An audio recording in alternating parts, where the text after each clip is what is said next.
go.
PMPL को नयाँ संस्करणमा छौं हामी रहेको छ सिजन 5 अनि आजको फेस अफ भिडियोमा हामी दुईटा गेस्ट बोलाउँदै छौं। एकजना प्लेयर जो अहिले आइजिएल छन् बट पहिला फ्र्यागरको रूपमा खेल्थे अनि एकजना प्लेयर जो एन्ट्री फ्र्यागरको रूपमा चाहिँ आफ्नो टिमलाई कहीं न कहीं म्याक्सिमम एफर्ट परफर्मेन्स चाहिँ दिइरहेको छ। म कुरा गर्दै छु स्नाइप आइटीको जो सिजन 3 मा टप फ्र्यागर मध्ये एक थिए बट अहिले आइजिएल मा कन्भर्ट भयो बट अर्को प्लेयर इन्कस एउटा राइजिङ प्लेयर बन्न सक्छन् जो क्वालिफायरमा पनि राम्रो खेलेको थिए एन्ड आई बिलिभ PMPL को टप फ्र्यागरको लिस्टमा सायद उनलाई हामी देख्न पाइनेछ।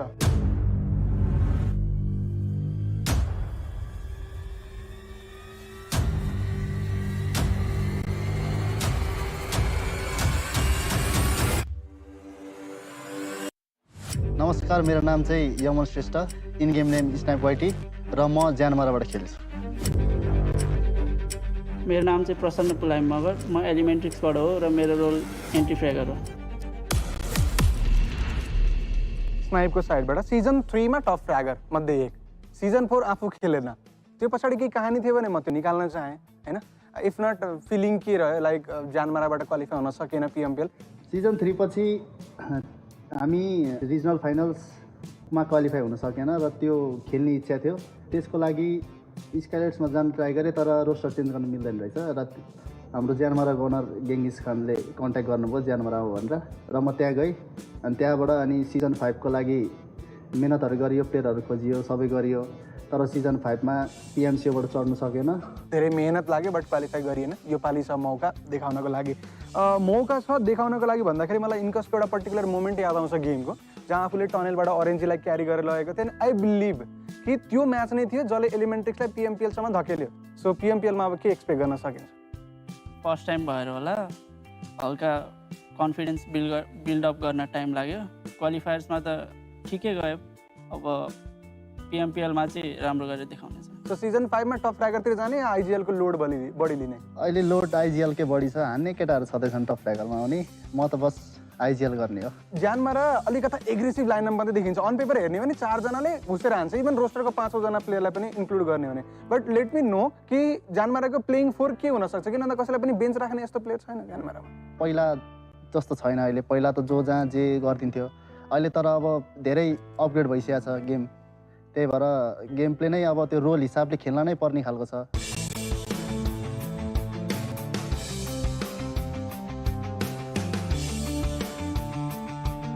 मान्छे रोस्टर चेन्ज गर्दा नि त्यतिकै बिग्रिन्छ जस्तो चाहिँ मलाई लाग्दैन।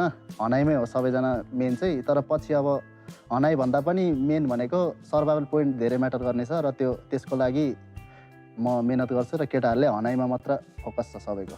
ओके, स्नाइपले ज्यानमाराको लिड लिए चाहिँ एलिमेन्ट्रिक्सबाट युजुअली चाहिँ most of the IGLing and then leading pattern चाहिँ आफूले सम्हालिरहेको हुन्छ सो म जान्न चाहेँ इनकस आफू इन्ट्री फ्यागर भएपछि आफूसँग त फ्रिडम थियो कि थिएन पहिलो कुरा अनि दोस्रो कुरा म जान्न चाहेँ थोरै फ्ल्यासब्याकको रूपमा पिएमपिएल क्वालिफायरको जुन अन्तिम दिन रहेको थियो टिम क्वालिफाई हुन्न कि जस्तो पनि भएको थियो त्यतिखेर भएको ब्याकग्राउन्ड टकहरू टिम म्यानेजमेन्टको टकहरू फ्रिडम त थियो भन्नु मिल्छ अब घुस्ने बेला घुसेको थियो नघुस्ने बेला होल्ड गर्ने बेला होल्ड गरेको थियो हामीले अब त्यो लास्ट दिनमा चाहिँ के थियो भने अब डु अर डाई थियो हाम्रो पोइन्टहरू कम थियो माथि आउनु पर्थ्यो हामीलाई त्यही भएर नि हामीले एउटा प्लेयर बेन्च राखेर ओरेन्दालाई लिएको थियो ओरेन्दा आउनुभयो भने चाहिँ गेममा हल्का बेसी कम्पोज हुन्छ गेम इन कम्पेयर टु सुस्दा आउनुभयो भने त गेम एग्रेसिभ हुन्छ जुन चाहिँ हामीलाई चाहिएको थिएन लास्ट गेममा but tell me one thing Jyanmara Elementrix भनेपछि रिलेसन एकदमै क्लोज एन्ड ओजी टिमबाट सिजन 1 को पिएमपिएलबाट भएको यदि ज्यानमाराको टिमसँग भोलिको दिनमा 4v4 भिडियो अनि ज्यानमारालाई हान्न सकिन्छ न त अब सकिन्छ हो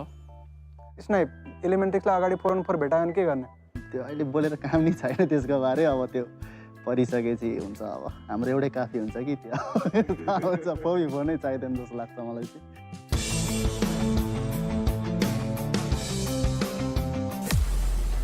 लास्ट डे पिएमपिएल क्वालिफायरमा हामी फेरि पार गइयो यो बारेमा पनि भनौँ न कि खोल्न गएको हो या के थियो त्यही देखाउन भनेर लास्ट डे फेरि पार झरेको तर भेट भएन तर जोगसपाट त्यो होइन हाम्रो सोलेस भाइको चाहिँ त्यहाँ झुकेर जम्प भयो चाँडै अनि अब त्यो भाइलाई अब एक्लै छोडेर हामी जान मिलेन अनि त्यही भएर फेरि पार झऱ्यो जोन पनि ठ्याक्कै पारि पऱ्यो नि त अनि भाइलाई लभ बोर्ड समातेर हामी ब्रिजबाट गयो भनेर अनि छरपष्ट थियो नि त हाम्रो सबै लास्ट टाइममा त्यो भएको मेन रिजन चाहिँ एउटा कुरा म जान्न चाहेँ ज्यानमारा इज अ टिम 2 स्प्लिट पछि पिएमपिएल आउँदैछ सो कुनै डिसएडभान्टेज रहन सक्छ अलरेडी पिएमपिएल खेलेको टिम र ज्यानमारालाई त्यो कुरालाई यदि कम्पेयर गर्ने भने डिसएडभान्टेज त धेरै नै छ एक्सपिरियन्स मेनै हो र गेम स्टाइल पनि धेरै नै डिफ्रेन्ट र अब हाम्रो टिममा दुईजनाले पिएमपिएल खेलेको पनि छैन गनर म समीर र बाइक सुजन र सोलेस भाइले खेलेको छैन पिएमपिएल र त्यो पनि डिसएडभान्टेज नै हो तर they are the rising star भनौँ अब हाम्रो ज्यानमाराको Timko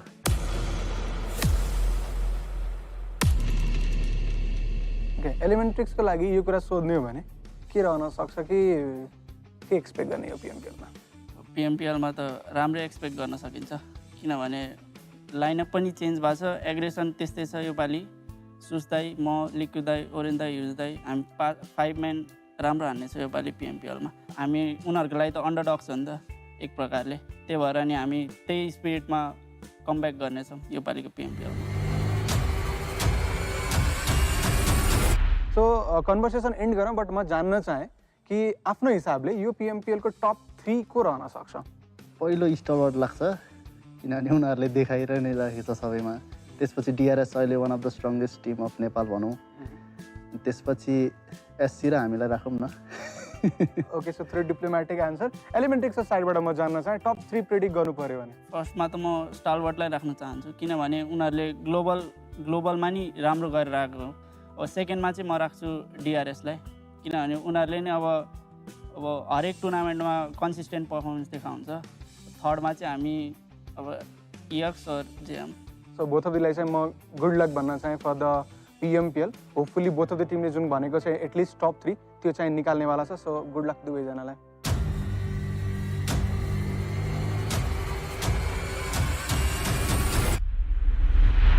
okay both of the टिमहरू कन्फिडेन्ट देखिए भन्न पनि मिल्छ बट त्योभन्दा पनि म यो कुरालाई खुसी छु कि बोथ अफ द ओजी टिमहरू जो सिजन 1बाट पिएमपिएलमा चाहिँ आफ्नो जर्नी सुरु गरेको थियो उनीहरू फेरि ब्याक भएको छन् सिजन 5मा फाइनली केही डिसएडभान्टेज त पक्कै पनि रहनेवाला छन् बट होपफुल्ली यत्रो वर्षको एक्सपिरियन्सलाई समावेश गरेर उनीहरू आफैलाई चाहिँ बेस्ट भर्जनको रूपमा चाहिँ निकाल्नेवाला छन् तपाईँहरू पिएमपिएलको एक्सन इन्जोय गर्दै गर्नुहोस् हामी फेरि अर्को कुनै भिडियोमा भेट्नेछौँ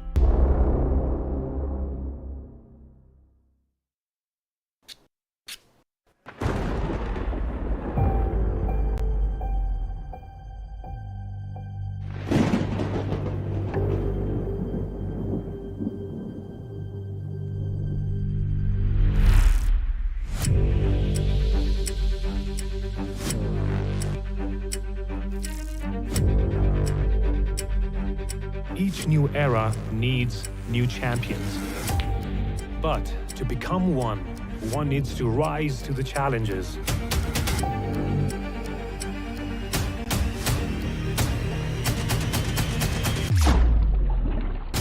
Persevere through failures.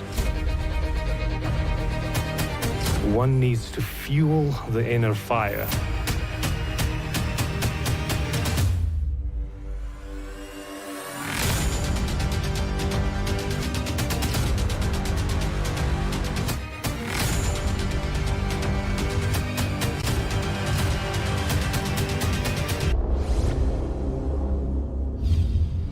PMPL South Asia Spring 2022.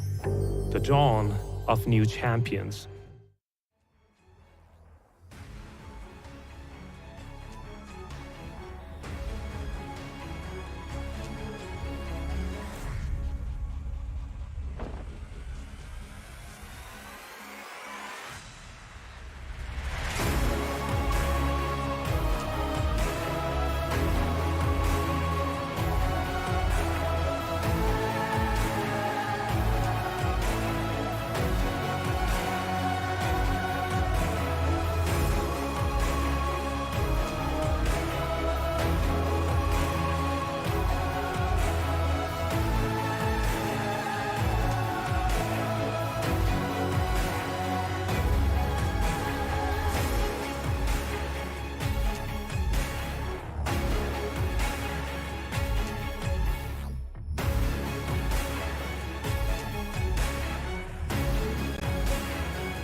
Welcome, ladies and gentlemen, to the PMPL South Asia Spring Season of 2022 Super Weekend 1, Day 1, ladies and gentlemen. This is one Super Johnny John, joined by Ocean Sharma alongside with me.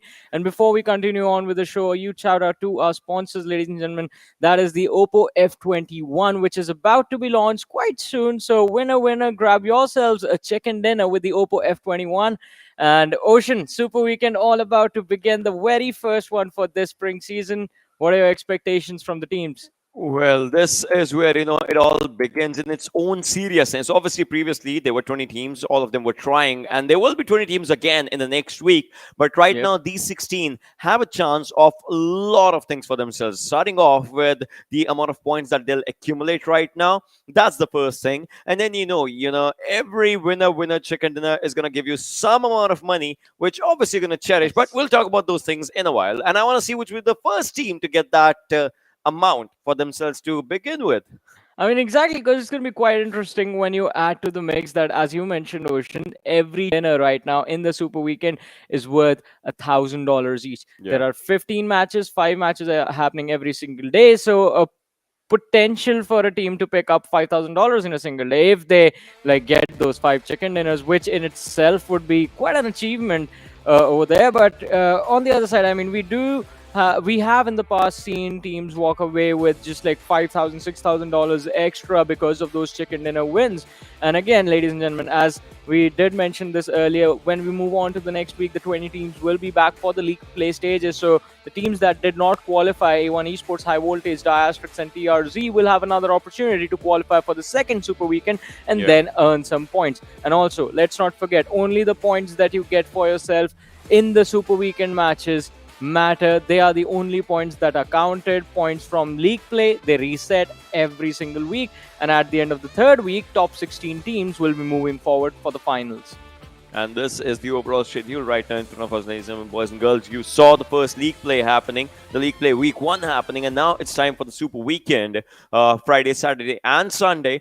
Then we move on to the second one, out of which we'll be looking forward to the teams of the second Super Weekend, then the third one, and then we'll be moving on to the finals, 22nd to 24th of April, as we are looking in on the schedule. But right now, this first Super Weekend, chance to get so much amount for yourself right now to begin with, and well, players are definitely looking forward to it. Yeah, I mean, almost everyone will, because $5,000, a potential to win $5,000 for yourself if you can get those chicken dinners in the matches. But again, every single game, $1,000 for the chicken dinner if you win. At the end, we do talk about the total prize pool as well. That is $150,000, including everything, including the MVP, including the $2,500 for participation for all the 20 teams that are in the league stages right now. If you make it to the finals, if you are in the top 16, then you get an opportunity to increase your bank, increase your prize share. But in order to do that, you have to first perform really well in the Super Weekends. Even if you aren't getting those chicken dinner and $1,000 for the chicken dinners, you still can go into the finals as one of the top contenders. Gonna be a little upset though, I mean, missing out on a lot of cash right there, but still, I mean, if you get the momentum, the ball rolling, and if you win the big bucks in the finals, it doesn't matter, right? Johnny, either you look at it as a win-win situation, or maybe the grapes are sour, you know, something or the other. But right now, talk about the point structure. 15 for the chicken dinner, 12 for second, third gets 10, 4 gets 8, fifth gets 6, 6 gets 4, 7 gets 2, 8 to 12 gets 1, 13 to 16 gets none. This is the only thing that I can rhyme out right now. Elimination points, 1 per elimination. And well, we saw a lot of teams getting lots and lots of elimination points for themselves in the league plays. But now is the time to start off your numbers that will matter the most. Yeah, definitely. I mean, you need to start stacking up those points. And talking about the teams, as we have been constantly talking about who's going to perform, who's not going to perform, who has the most potential. I mean, Esports coming into the Super Weekend, the very first Super Weekend, Ocean, as you so rightfully predicted, that they have this tendency of dominating the first week. They did the same thing this week. I mean, 118 points sitting on the first position as they came into the Super Week. See, last Wednesday, you asked me why I'm going into such a nostalgic mood, and you see this, right? History is kind of repeating itself again and again. IHC, the Phantom, Deadeyes Guys. These 4 names are brilliant. Definitely would want to just see their incredible gameplays. I mean, Cordless, we know his form, we know his incredible form as for what he goes for. IC, another brilliant player as well. On the other side, we have 1952 Vibes, Venom Legends, Raw Esports. Raw has some brilliant players. I mean, Mama God, we've seen his gameplays here and there quite a while. Now, Vibes has Joker, an incredible player, one of the veterans. If we talk down about the scene of Nepal, just stays there. Venom Legends has Rafat. We know his gunpowder, his game sense is incredible. Steel Shot as well. These players, they definitely would want to just conquer the entire battleground today. I mean, definitely. But, I mean, if you talk about 1952, I think there is definitely going to be quite a little bit of a struggle right there with the team. I mean, we saw Entry not living up to the same expectations that we hold for him because of how he has played in the previous seasons. He looks completely different right now, but the rest of the team did start to step up during the second day. So I would like to see where 1952 will end up by the end of today, because this is a very important Super Week start for them. But talking about the other teams, we have the team that did phenomenal on the first day, but not so good on the second, Skylightz Gaming. And since this is the Super Week, they will be super consistent and will try to make sure that they're within the top 3 at the end of the day. And so will DRS. These 2 teams, the rivalry is still going to be there. And also ElementriX, let's talk about them, because, I mean, the way ElementriX started off the day, first day of the league play stages, they were not looking good. But on the second day, they improved so much. I mean, it was really impressive watching them in action, constantly getting those high place finishes on day number 2. I mean, they have 3 third place finishes, top 3 exits on the second day. And I think that is why ElementriX, they have what it takes to somewhere end up in the top 5 at the end of the first Super Weekend. And then there is this team, Stalwart Esports, right? We know when they like to get serious. Pika, Action, Scry, Top, Senator, Jurgal. I mean, incredible people. Overall, really good friends of mine as well. Train to Kill. They have Jane, Frankie, Legend. We know these players. GI Jane is the term that was coined a few PMPLs back. JyanMaara, a veteran name coming down. I've had the honor to meet these people as well when they were traveling and all. 7C Esports, another amazing team coming down onto the battlegrounds right now. They have showcased their incredible performance previously as well. So we have high expectations, high hopes from this team as well. But then again, we'll see if they deliver or not, because this, my friend, it's showtime. Exactly. This is the showtime right now. If you fail to gather those points, then the impact of that, the waves of that, you will feel not just for this week, but till the end of the finals, and maybe a missed opportunity, a missed chicken dinner in one of the Super Weekend matches might just be the thing that keeps you away from moving on to the finals. So it's definitely quite important for the teams to be on their best and be on their toes as well inside the matches. But look at the day 1 versus day 2 comparison of Esports. They definitely picked up the pace by quite a lot on the second day. Around what, 45% more damage dealt as compared to their first Yeah. day. 893, 1612. Definitely, just showcasing out here. Healing amount definitely increased a bit as well. Well, we won't go to that one. Eliminations 5.3 to 7.5. It's good because the survival time's increasing as well. 17.5 minutes to 23 plus minutes. That's pretty decent as well for themselves. And then points accumulated. Around from 11, they went down to 18. That's a significant point jump. And well, it definitely showcases that this team is ready. But then again, you know about them, right? They have a good phase in the league week. And then Super Weekend somehow just showcases a different story for them sometimes. I mean, that has been the story for Esports, but I think this time they themselves are going to try and prove us wrong. They themselves want to make sure that they're consistent, not just for the first week, but for the entire duration of the league stages. And I think that is very important for Esports to accomplish.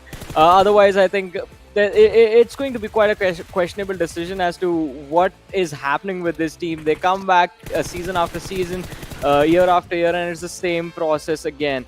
But although I do have to say, I love the maths that Esports did right there. All right, guys, these are our numbers. What do we need to do to hit the first position? Let's just try and double up every single stat. We are dishing out 800 damage. Let's try 1600 and see what happens. So, yeah, quite an interesting position that was accumulated. Quite an interesting accumulation of points right there from Esports. But again, it's important to see what is going to happen today. Look at their last 3 games, Johnny. I mean, they got 2 chicken dinners back to back. Exactly, and that just showcases the amount of points that they accumulated, and that definitely just calls for the overall standings for them to just shoot up higher and higher. But 5th game, that is the first game of the second day, was not that good as compared to the other games, and well, it takes three games to just change the course overall sometimes. And well, they had those 3 games for themselves. The consistency that they showed was just brilliant, and now they'll have to start off with that consistency. Obviously, there was a 1-day gap, but I'm pretty sure that 1-day gap they'll have used it, and they'll be using it for their own goods if they can. But then again, we'll have to see what happens. We'll have to see what happens. I think the best part, and you will agree with me on this about the Super Weekends for us and for the teams, is that you don't have to worry about groups going in, groups going out, teams sitting out, teams coming in. That the variety is completely gone. It's just the same 16 teams that are going to be there, and there is no breaking of the flow, no breaking of the momentum as such, game after game. I mean, with the maps continuously switching, teams do tend to have those mid-drop performances, but apart from that, I mean, the teams that start off well do end up being pretty consistent. But let's have a look at ElementriX as well. As we did discuss, they also picked up the pace, and as we were talking about doubling up their stats, I mean, ElementriX, they have just gone for triple the damage on the second day. Definitely good increase. And if you look at their healing numbers, right, there is an increase, but it's not that much. And look at their elimination increases from 1.5. I don't know how they were taking down half a man, but from 1.5 they've increased it to 7. That is just incredible. And in 4 matches with an average of 5 points, they went on to 14.8. Think about it. I mean, the second day for ElementriX was pretty incredible, especially their final 3 games as well. As you mentioned, Ocean, before when we were talking about Esports, that things can definitely be turned around in just 3 matches if you manage to be consistent on a whole another level. Esports did that with their second place finishes and the 2 chicken dinners that they got. ElementriX on the other side decided to be a little bit more, I have to say, strategic in their approach to the situation, in the sense that their positioning inside those matches that they finished well in was very good. Their end game scenario was, I think, made clear with the way they were taking those fights, that we need to get those survival points one way or the other, because they had 3 back-to-back third place finishes in their final 3 matches. And I mean, it was an incredible run. They did manage to secure a lot of elimination in the final 2 as well. The graph overall has had an increased pace for themselves after the 4th game, right? 5th obviously was not that on to a good start, but just like we said, just like we discussed, Johnny, it takes 3 games to change your course. They had those 3 games as well for themselves, back-to-back top 3 finishes, just like you said, and that definitely shows the way the team has, just performed. Their 6th game was not that good with the frag potential, but after that, they definitely showed that frag potential. And well, this team has that frag potential. ElementriX being one of the oldest teams when we just talk about the scenario overall of that region. And well, they have been just delivering day in day out. They have been grinding day in day out, and well, their grind definitely shows. Mr. Hyozu, the player, one of the most respected players when it comes down to the region, and well, he is definitely doing really good this season as well. I mean, definitely. And I mean, I would love to see some more action from Liquid and Sus. I mean, we did see them sort of start to step up in those final 2 matches on day number 2 of the league play stages, because in those matches is where ElementriX sort of got those elimination points for themselves. I mean, the second last game, they had 13 eliminations. The last game, they had 9 eliminations, which is also like in a lobby like this, 9 eliminations is quite a lot, to be honest. And ElementriX did, in fact, have a good run during the league play stages. But the question again now becomes, Ocean, I think you will agree with me on this, that during the league play stages, once I think Skylightz Gaming, Stalwart, and IHC, these teams realize, even Deadeyes Guys, I think you could notice in their gameplay, once these teams figured out, all right, we have the 50 points that we need to qualify, they were just starting to do random stuff inside of the game. I mean, we saw Skylightz Gaming take isolated fights in multiple positions. IHC was trying to do a lot of weird things during the days as well. So today everyone is going to be serious, and it's not going to be that easy to secure those back-to-back three-place finishes. One of our really good friends, Ansh, he was just showcasing me a video, and that was not obviously this tournament, but that was some different third-party scrims that these players were playing. And what they were doing is, like, sitting on a buggy, driving a buggy, changing the seats mid-air just to take down the play. They were just practicing weird things. I want to see those things happening though this time in this tournament. I mean, Ocean, there's $1,000 on the line of every single game. Imagine I think getting a chicken dinner in style, getting those $1,000 in style. Yeah, that's going to be fun to watch. But I think we won't see that in week 1. I think we'll have to wait till the second week, because by the second week, I think that the differences between the teams are going to be pretty clear. The separation that's going to be there on the leaderboard, it's going to be pretty significant within the top 3, the top 4, whatever the scenario is going to be based on today. And I think the top performing teams, they will know that they have a certain leeway that they can use for their advantage, and try and go for some cheeky play or something awesome to entertain us, I guess. But again, I mean, we did have a look at the schedule, ladies and gentlemen, and yes, we will be having our very first Sanhok on the first day of the Super Weekend. So it's going to be super exciting to watch, because neither of the teams until now have played Sanhok against each other. As far as this tournament is considered, you talk about their history, they have played against each other on that particular map quite a lot.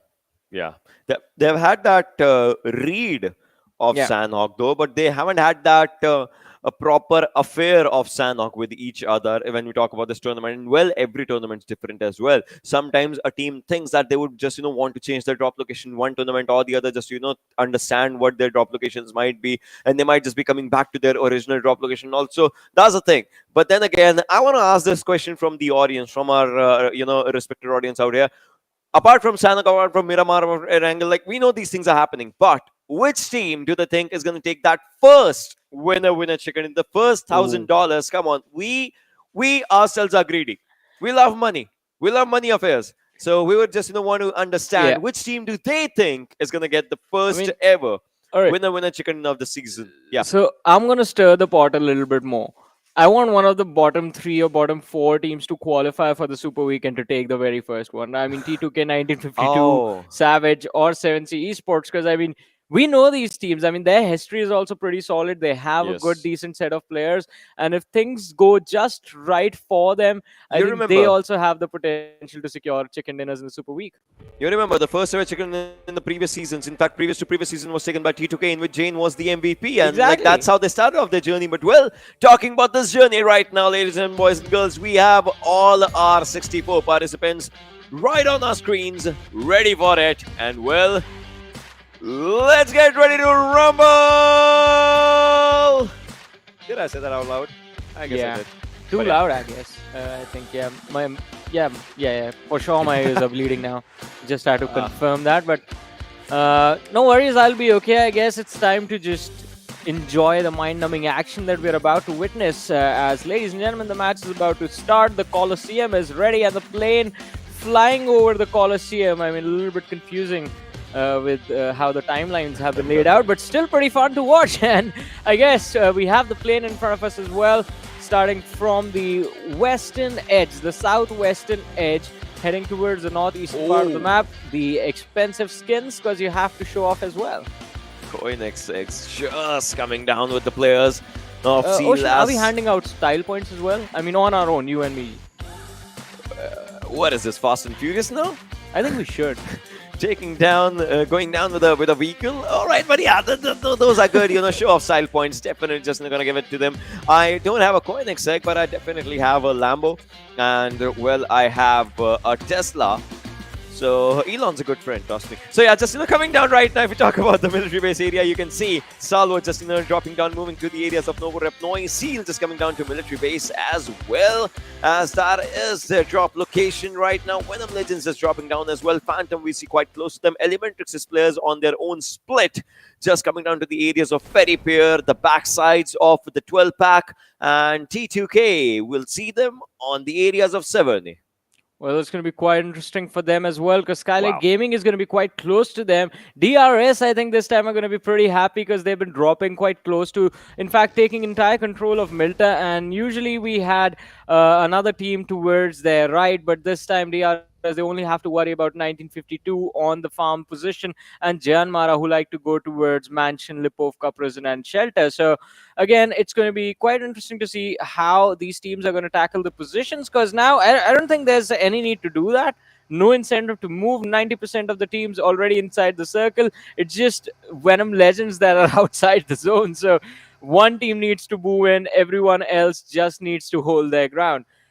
Not the start that I wanted, to be on it, but honest. But I guess I'll take this. It's fine, because I mean, a centralized circle means the late game action is going to be quite interesting to watch and very, very intense. I mean, imagine the areas around that Potato Hill to Pochinki. They are going to be really intense on the movements when we talk about it. But right now, if we look at the players from IHC, they are just moving forward slowly and steadily, and obviously just trying to get to their own areas, and it definitely looks decent, and they'll start off their loot on a good note. But on the other side, DRS looks like they are in a bit of a pickle situation. I mean, it's not like they have someone quite close to them, but they are way in open and way around the areas where there's minimal loot. So to start off, I think again it's going to be quite difficult for DRS if they don't find some loot early. And by early, I mean within the next 5 minutes, because they might be in some trouble. Again, as we did talk about JyanMaara in 1952 being quite close to them, let's not forget Stalwart Esports, who land towards Novorepnoy and have the tendency of prioritizing the Novorepnoy bridge as their first viable option to move to the main island. So that is something that I think is going to be in the back of the heads of the lads of DRS as well. They're going to be worried about the situation and will try to secure some early loot for themselves. But Savage Esports, all right, so one of the teams that I talked about earlier, Ocean, as again did manage to qualify for the Super Weekend, but barely made it through. They have to be on point this time. I mean, we saw Eisenberg in some interesting action. Hustler tried his level best, but as a team, Savage Esports, it always felt like something was missing. yeah, it's like that. We call it the factor. That's the thing that was just not with the players. Right now, we see the other players as well. Hustler just moving forward. Miracle, his stats 556 damage, 3 eliminations, 76 is the longest distance. That shows that the lad is not taking those long range battles much. But talking about Hershey, well, he's going for the mid to long ranges. 1 elimination though, but 500 damage dealt. Age 18. And longest is an elimination just coming down there as well. And then there is Sanchir. 8 eliminations, 2109 total damage. Wait, 17 years old lad. I'm surprised. You have been watching this lad for a while. Is he just 17? Exactly. That was my question, because I remember watching him in the previous wildcard region and all those things, like coming down. Sanchir just coming down with what? From Hell, Godless, and all those times. All right. Well, talk about the players. So Yog is 19. 4 eliminations, 660 damage, 151 longest eliminations, and looks pretty decent on the play card right now with the elimination numbers. A legend on our screen right now. 20 years old, 9 eliminations, 3205. 6 times scope, red dot dropped. Legend is an absolute legend with the final few performances that he put in during the league play days. I mean, in my personal opinion, he's the reason T2K made it to the Super Weekend, because that was pretty important. The guy pulling off 1v2s, 1v3s, surviving till the end game scenarios, making sure the placement point, the elimination points are coming for his team. like very this name. impressive. And yeah, a new name, a new face. Not exactly the new face, but I But like new name, it. yeah. Yeah, exactly. New name. Jhukega nahi, just coming down there. Jivan Crazy has been there in the previous season as well. Akujot, Precious, pretty good players to be honest from the side of 7C. Roz, Rig. Come on, come on, my friend. You're taking down $1 million car. Oh. Yeah. Ocean's heart just broke right now. Oh, yeah, that's how you turn it over. Yep, Oh, turn it's it, turn on, it, turn it's it! They did it! Come on, that's What a how move. that's how you tow a car nowadays, ladies and boys and girls. Yeah. But still, I mean... But then again, yeah. That was $1 million car, come on. But still, yeah. So, I mean, is that your favorite color now? Just chrome. Nah. If I'm buying a car, I would go for a proper black Lambo, or maybe just coming down to, what is it, a reddish black, some sort of a black tint should be there in that vehicle. That's something that I would just go for. What car do you like though? I love the McLaren. Oh, That has to be my favorite, yeah. I am speed. But well, talking about the situations right now, you see 7C's players just are right around the corner of Phantom's players, as they are also just trying to find out their own areas pretty close to each other. 7C's Akujor, although he's quite a bit far away from his own teammates, which is not that good, not that bad, as he's just also trying to get all sorts of information for himself, and will be delivering that information to the team as well as it is needed.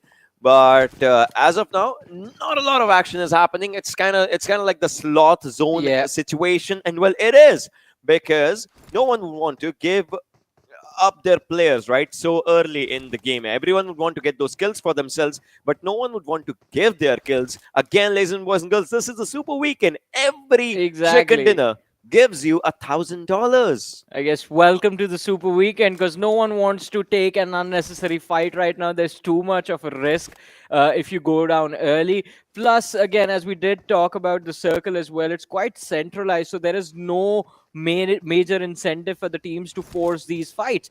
Unless you see someone like Rig has been spotted out in the open, and Yeta tries to go for a few shots with the scar in his hands, but does not really manage to accomplish anything right there. And again, as I was saying, that there is no incentive to force those fights. So if you have a good cover position for yourself, you would like to hold that position for as long as possible, unless the circle moves away from you or you're getting charged upon. Right now, the teams, I think the strategy is pretty simple. Get to the center, find some cover, and just hold on and pray for your dear life. Yeah, that's just, how it should be. Look at the circle just, trying to close down right now in the situation. And that's how we just, are trying to understand what happens overall. But then again, slowly and steadily, the players are just, trying to move forward here and there. And they are just, trying to get a good area, in fact, inside the zone for themselves. The circle shifts are really, really important for the players as well as the teams, as this zone just shifts a bit to... not exactly, but slightly to the southeastern side. Farm is a really good area. Again, I'm telling you that Potato Hill is important for the rotations of the players. And well, they'll try to get the rotations done. Seal on the other side. Look at this. Seal was trying to move from the left-hand side of the bridge. But it looks like they might have to maybe go for a plan B. I mean, Seal can still try to make it in, because, I mean, using Look the at military Skylightz, bridge, though. Northern side. Yeah. I think, again, so any position towards the Potato Hill area, towards the south of Pochinki, is going to be very difficult to move around in, because you saw the cluster of teams that were there. And it's definitely going to be very, very difficult for the teams to survive. But on the other side, Ocean, did you notice, I mean, Stalwart Esports and DRS were getting quite close to each other. So, I mean, I anticipate a little bit of a collision between those two teams. But right now, it's 1952 C-Wine taking his shots on the lads of 7C, and they've managed to take a little bit of a shack for themselves, use it as cover, but I don't think they'll be able to hold on to that position for a while now. But coming back to the situation at hand, Rig, he's solo, almost getting taken down. 1952, they might be able to capitalize on this fight. Steps out in the open, takes some damage again, but still managed to survive. and it's going to be Entry finding the first opening for his team. Raw in a little bit of a disadvantage right now. They just charged in completely blind, unaware of the opposition that was waiting for them, and well, now Team Raw, they are stuck in this trap that was laid out by the lads of 1952.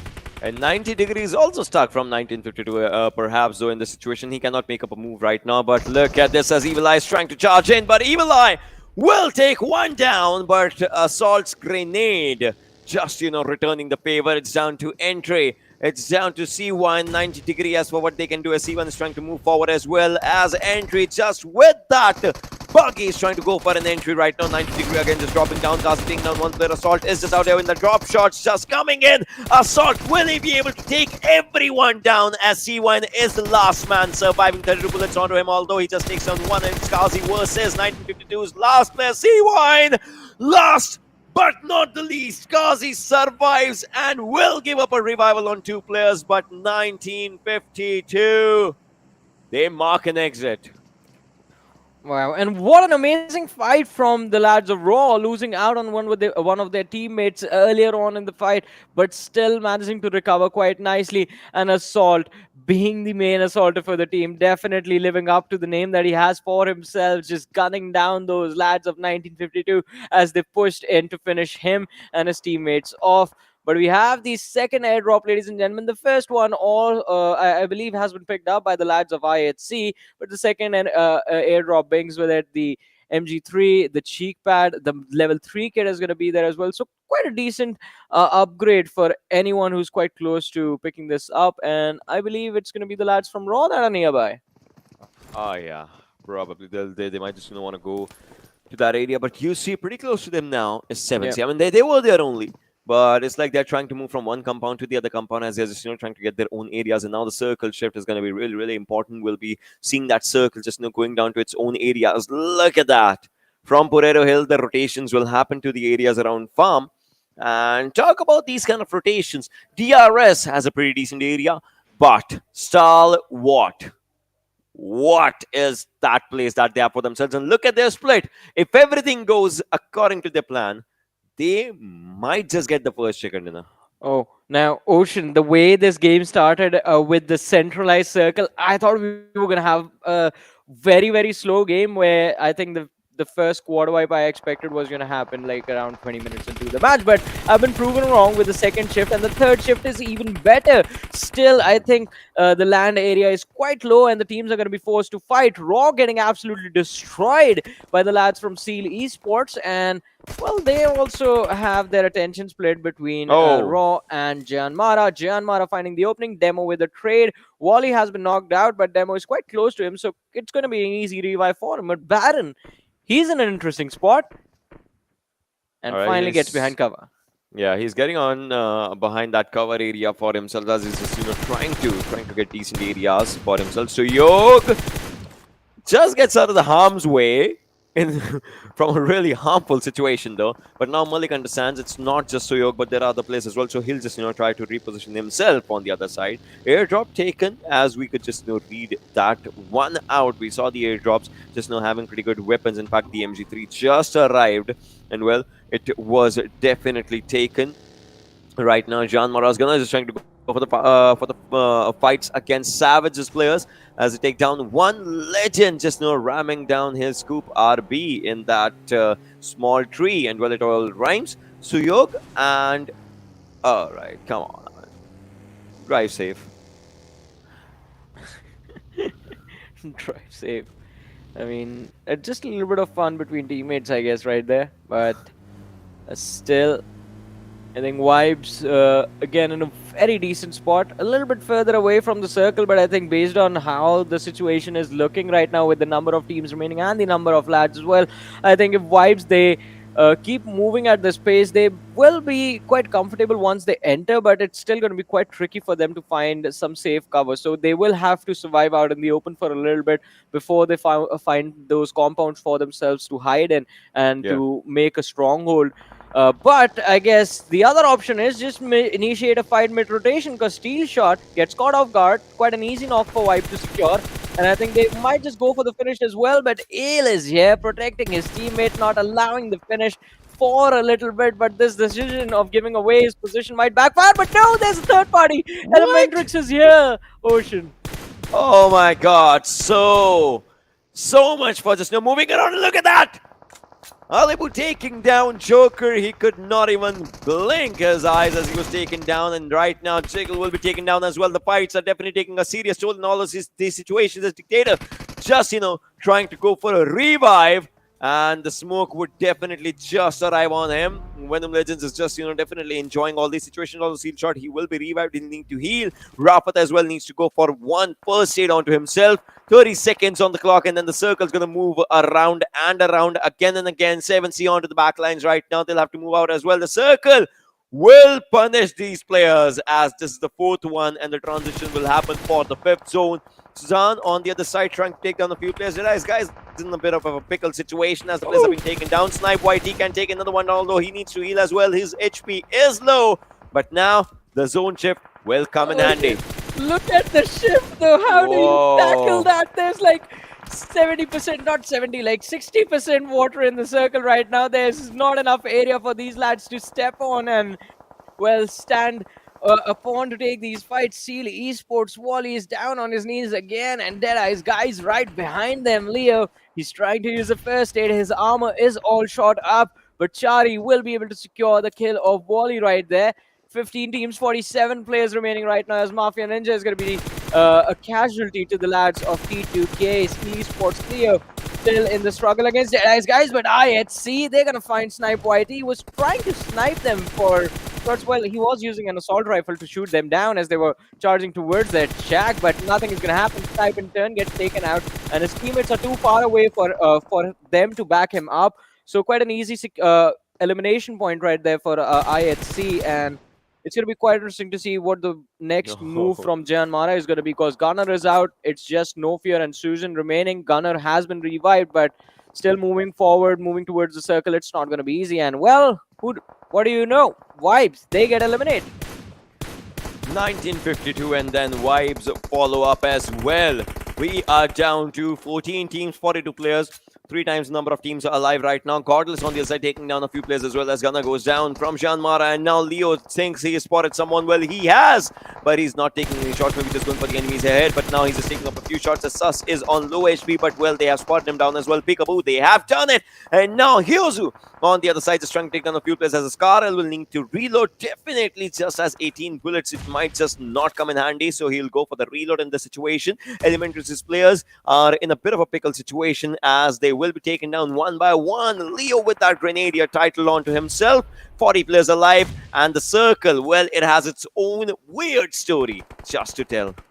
Well, definitely. The circle has been very weird up until now, and I mean, there's a massive cluster of teams going at it towards the northwestern edge of the circle. Seal Baron from the distance finds an easy pickup and, well, sends ElementriX's hopes and dreams back to the lobby for the next game.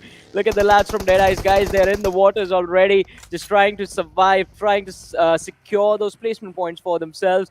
And I think while all this chaos is happening, DRS have silently taken control of the corner houses close to the Nova Reploy Bridge. They're the safest team right now. Oh, the zone. And look at this again. Stalwart has the circle. I told you, if everything goes according to plan, they might just be a really happy team. And as of now, they are a really happy team. Godless, Icy on the other side, just trying to find out a few players. And Top, well, he has that fishing rod for himself. He wants to go out for a swim around that area so that he could just, take down a few fishes with himself. And he's just trying, although right now Stalwart does not have a single kill. On the other side, Icy is trying to get down a few kills for himself, but well, he will be. He will be taken down in all of these situations. Zeol just going for a revive. But is it enough, as they have to get inside the circle as well in less than 7 seconds? I mean, this is going to be very intense. The only solid cover that's there inside the circle is in control of Stalwart Esports. No one can charge toward them. No one can take this fight head on. Everyone else is just trying to survive, and it's hunting season for Stalwart. They haven't secured a single elimination point for themselves yet. Scry trying to get on top. Skylightz Gaming on the other side taking an exit from the match. Seal Esports have decided to go for a swim as well, and DRS Delta is going to secure a grenade elimination. Oh, Sanchez, quite unfortunate. Just getting traced inside the smoke. Alex with an easy pickup. Godless joins his teammate inside the shack, while IC gets a revive in the smoke out in the open. So IHC, they have an interesting setup, but again, getting in the circle, it won't be easy for them. They have been clearly spotted out. They're still on the northwestern edge, a little bit on the outside, and I think even if you take Stalwart out of the equation, there are other teams on the shorelines.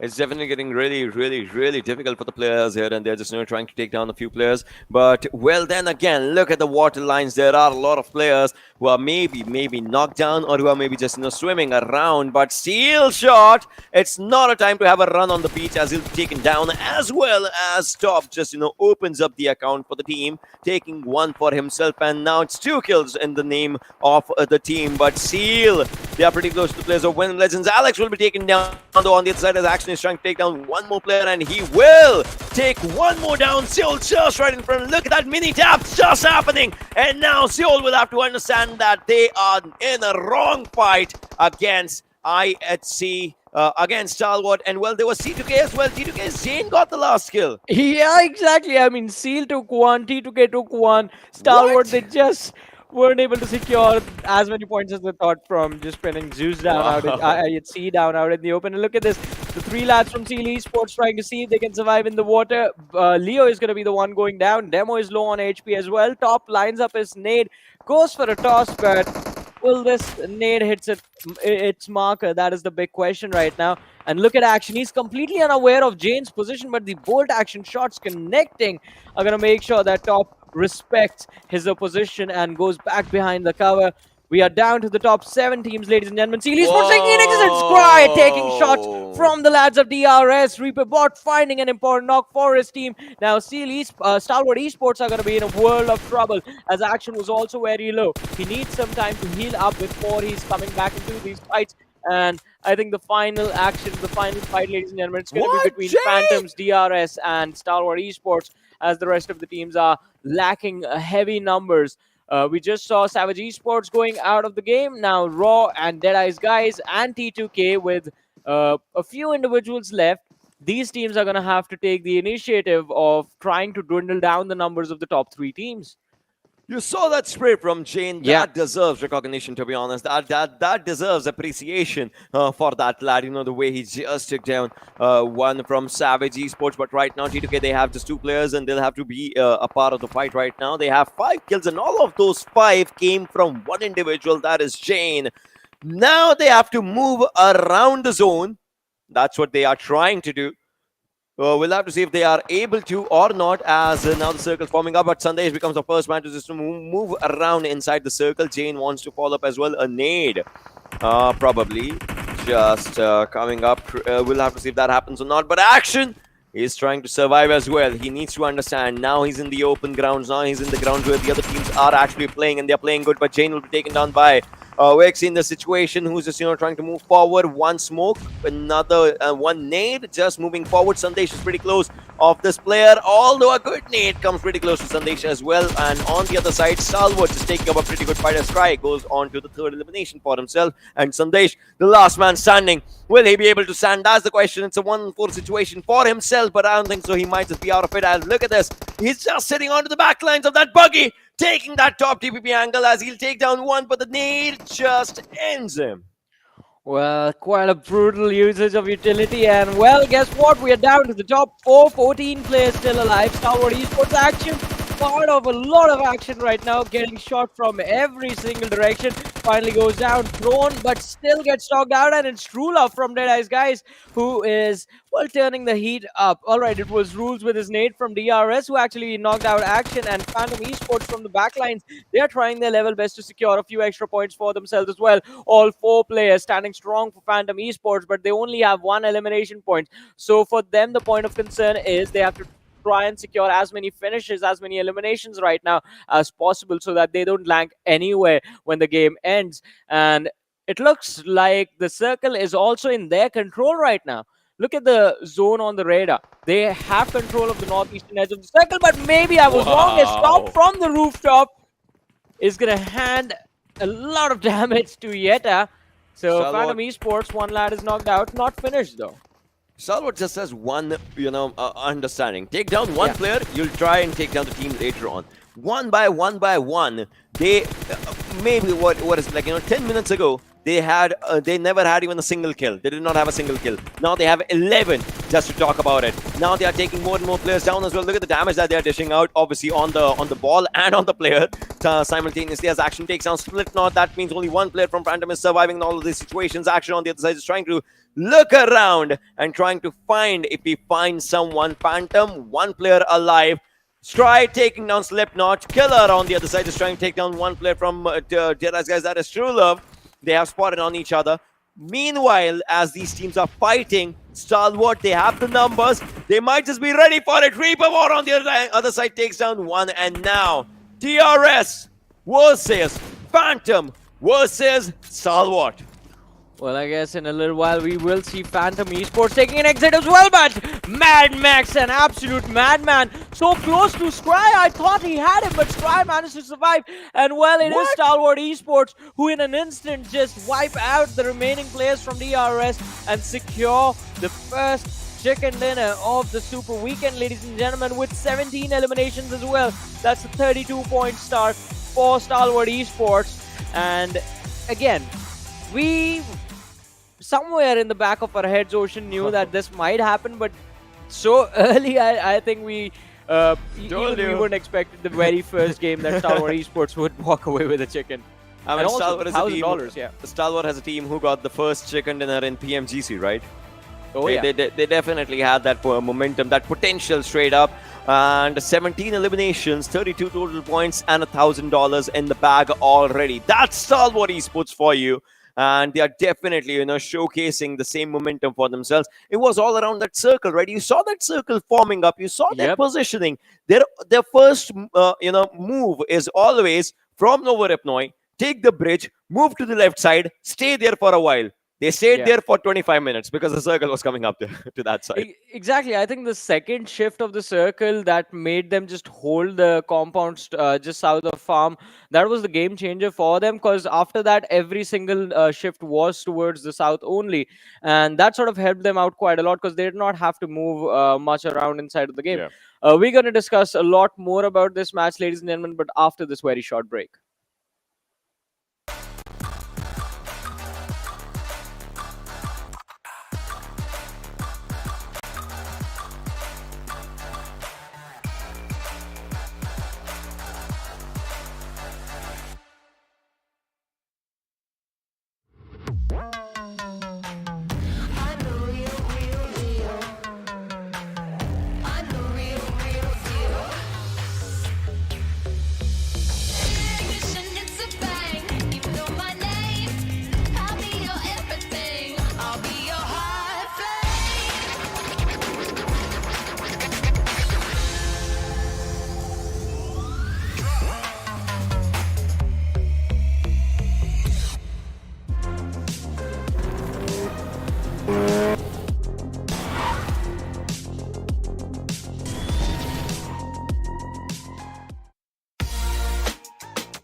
Welcome back after the break, ladies and gentlemen, to the PMPL South Asia Spring Season of 2022. This is Warren Super Johnny John, joined by Ocean Sharma. And this event, ladies and gentlemen, is brought to you by the Oppo F21, which is coming out in the market soon. So winner, grab yourselves a chicken dinner with the Oppo F21 Pro, ladies and gentlemen, as you guys can see it as well during the ad breaks. But again, Ocean, what a wonderful start it has been for Stalwart Esports, as they have just secured a wonderful chicken dinner in the previous match.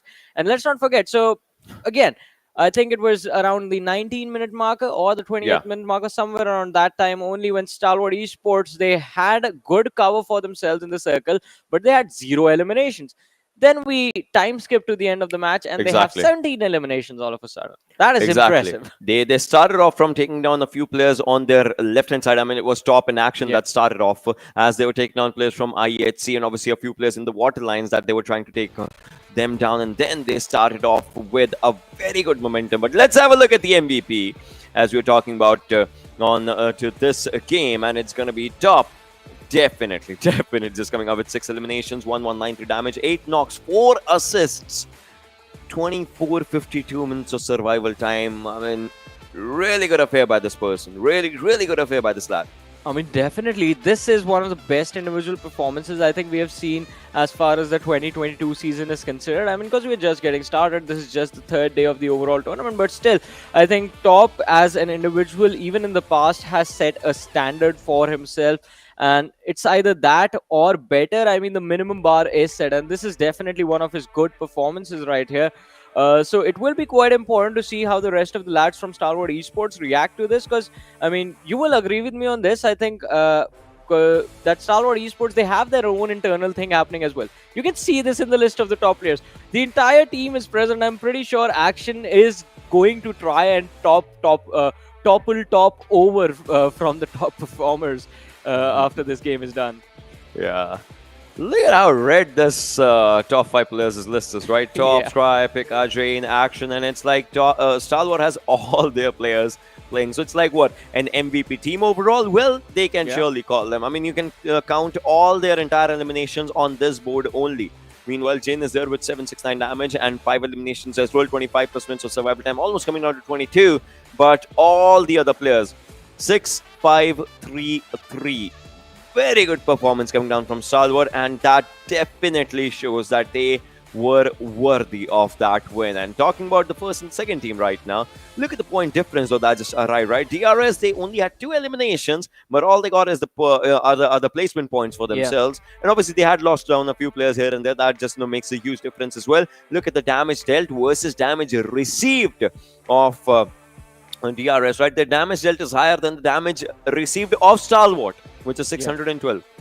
I think DRS's strategy right now is quite easy to spot out, in the sense that even in the game when we saw them take control of the Milta city, and then we saw the second shift of the circle towards the south, towards the Nova Repnoy bridge, DRS, they did not move at all. Their intentions were pretty clear. They wanted to secure those placement points first and then worry about the elimination points. And this time, I think by the time they got to the part where eliminations point became important, DRS, they had lost a few key players on their side, and that is why they weren't really able to take those fights properly.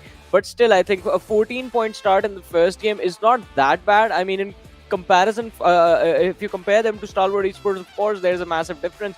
But if DRS managed to be consistent for the rest of the year, I think these 14 points can definitely keep them in the top 2, even in the top 3 at the end of the day, if they somehow manage to keep getting like somewhere around 10 to 11 points plus every single match. That is correct. That is correct. And this match summary also just showcases the way, in fact, it has been top affair on the eliminations only, an action affair overall. 305 is the longest distance elimination. I mean, the lad was using a mini. Yeah, and the staff shots on the lads of IHC, they were definitely good. Brutal. I mean, Godless is quite lucky that he managed to survive that, but I mean, not lucky enough to just stay alive till the end, because he was taken out a few seconds earlier. But yeah, the rankings, not just for the match, but kind of the overall rankings right now, because there are just 16 teams and it has only been one game. DRS, they're going to be second. Stalwart Esports on the first. Deadeyes Guys not too far behind on the third with 14 points. 32 and 14. Yeah, I mean, it is definitely a gap right there, but I think it can be covered up. And as I was saying, Deadeyes Guys, 12 points to their name. T2K is going to be there with 11, tied up with Phantom Esports, who actually did quite well for themselves in the sense that they survived for so long between chaos. Yeah, definitely. That just comes down out here. 7C ElementriX vibes. They will have to just get back onto their own momentum if we just talk about it, and they will try to have a good fair affair of their own momentum, and they'll have to take it. Yeah. They'll have to take it, right? Because right now, 13, 14, 15, 16, even if you're at the lower ground, only one game just has ended. You have more. You can just move forward with those more games, and what you can do is get those points if you get the chicken dinner, and also get those numbers going up as well Yeah. in terms of the money that you're going to get. Exactly, because Stalwart Esports, they've already done it. They've secured a good number of elimination point, good number of chicken dinner. Yeah. That's the first one right now. So 32-point advantage plus $1,000 advantage against the rest of the lobby. But ladies and gentlemen, let's also have a look at the open moments of this match and relive the action once again, because this was quite intense. I mean, the start was a little bit slow because the circle was smack in the center of the map, but the second shift of the circle changed everything. Yeah, that shift definitely happened. Look at this. This was the first fight that happened between these two teams, Raw and 1950, out of which 1950 was the first one to get eliminated, although they just got one elimination, not more. And that just, created a lot of difference. And well, Kazi, imagine had Kazi messed up, situations would have been different though. But well, that exactly did not happen. On the other side, so many open fights were also happening in these kind of zones, these kind of situations, and that definitely created lots and lots of kerfuffles.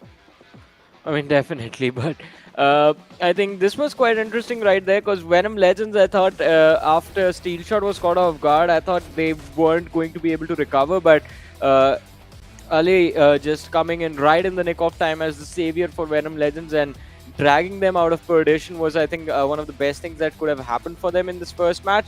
And then there's Stalwart Esports and action with the Mini 14. Just look at the shots. Zeol, I think... him surviving was a pretty big deal, but then the spam shots inside the smoke, and I think Jane Action just got pretty mad after that because 2 of their points were stolen in that fight, and I think hence we saw them secure the chicken dinner because they were very angry. Like, how dare anyone take our kills, especially Seal Esports? I mean, didn't you have enough getting the first position in the league stages? I guess that's what Stalwart Esports was thinking, and this was a very impressive game. Mad Max, a little bit of a blunder right here, because had he taken out Scry, then DRS would have had some breathing room at least to recover, to try and go for the revives and step back into those squad fights, but that did not happen. Whoa. Oh. 3-3-7-6 just coming up. Now with those 17 eliminations that the team has, and look at the other ones. Obviously they were trying, but they were not exactly at that level right now in this game. Yeah, I think while everyone else was just wondering, all right, we'll try and figure out what the other teams are going to do, Stalwart Esports was like, you guys do that, we'll just do our own thing, just start strong right off the bat.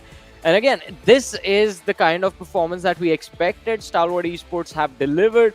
I'm not that surprised from them, but now the surprise or the point of concern right now becomes for the other big names. Where is Skylightz Gaming? Where is DRS going to be after the next match? Where is IHC taking an early exit in this game? The next map is going to be very important for the lads. It's going to be a slow one as well. So I think high priority on going for those placement points in the early stages. We're going to see major fights happening after the 20-minute marker or something. Who knows?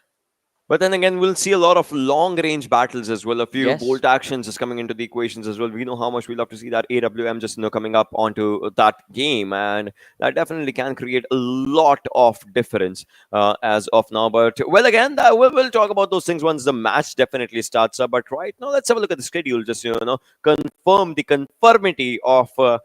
The conformance of that map that's just come up in front of us. So yeah, let's have a look at the schedule. Just like yeah, I know, but then again. Well, Miramar is the map.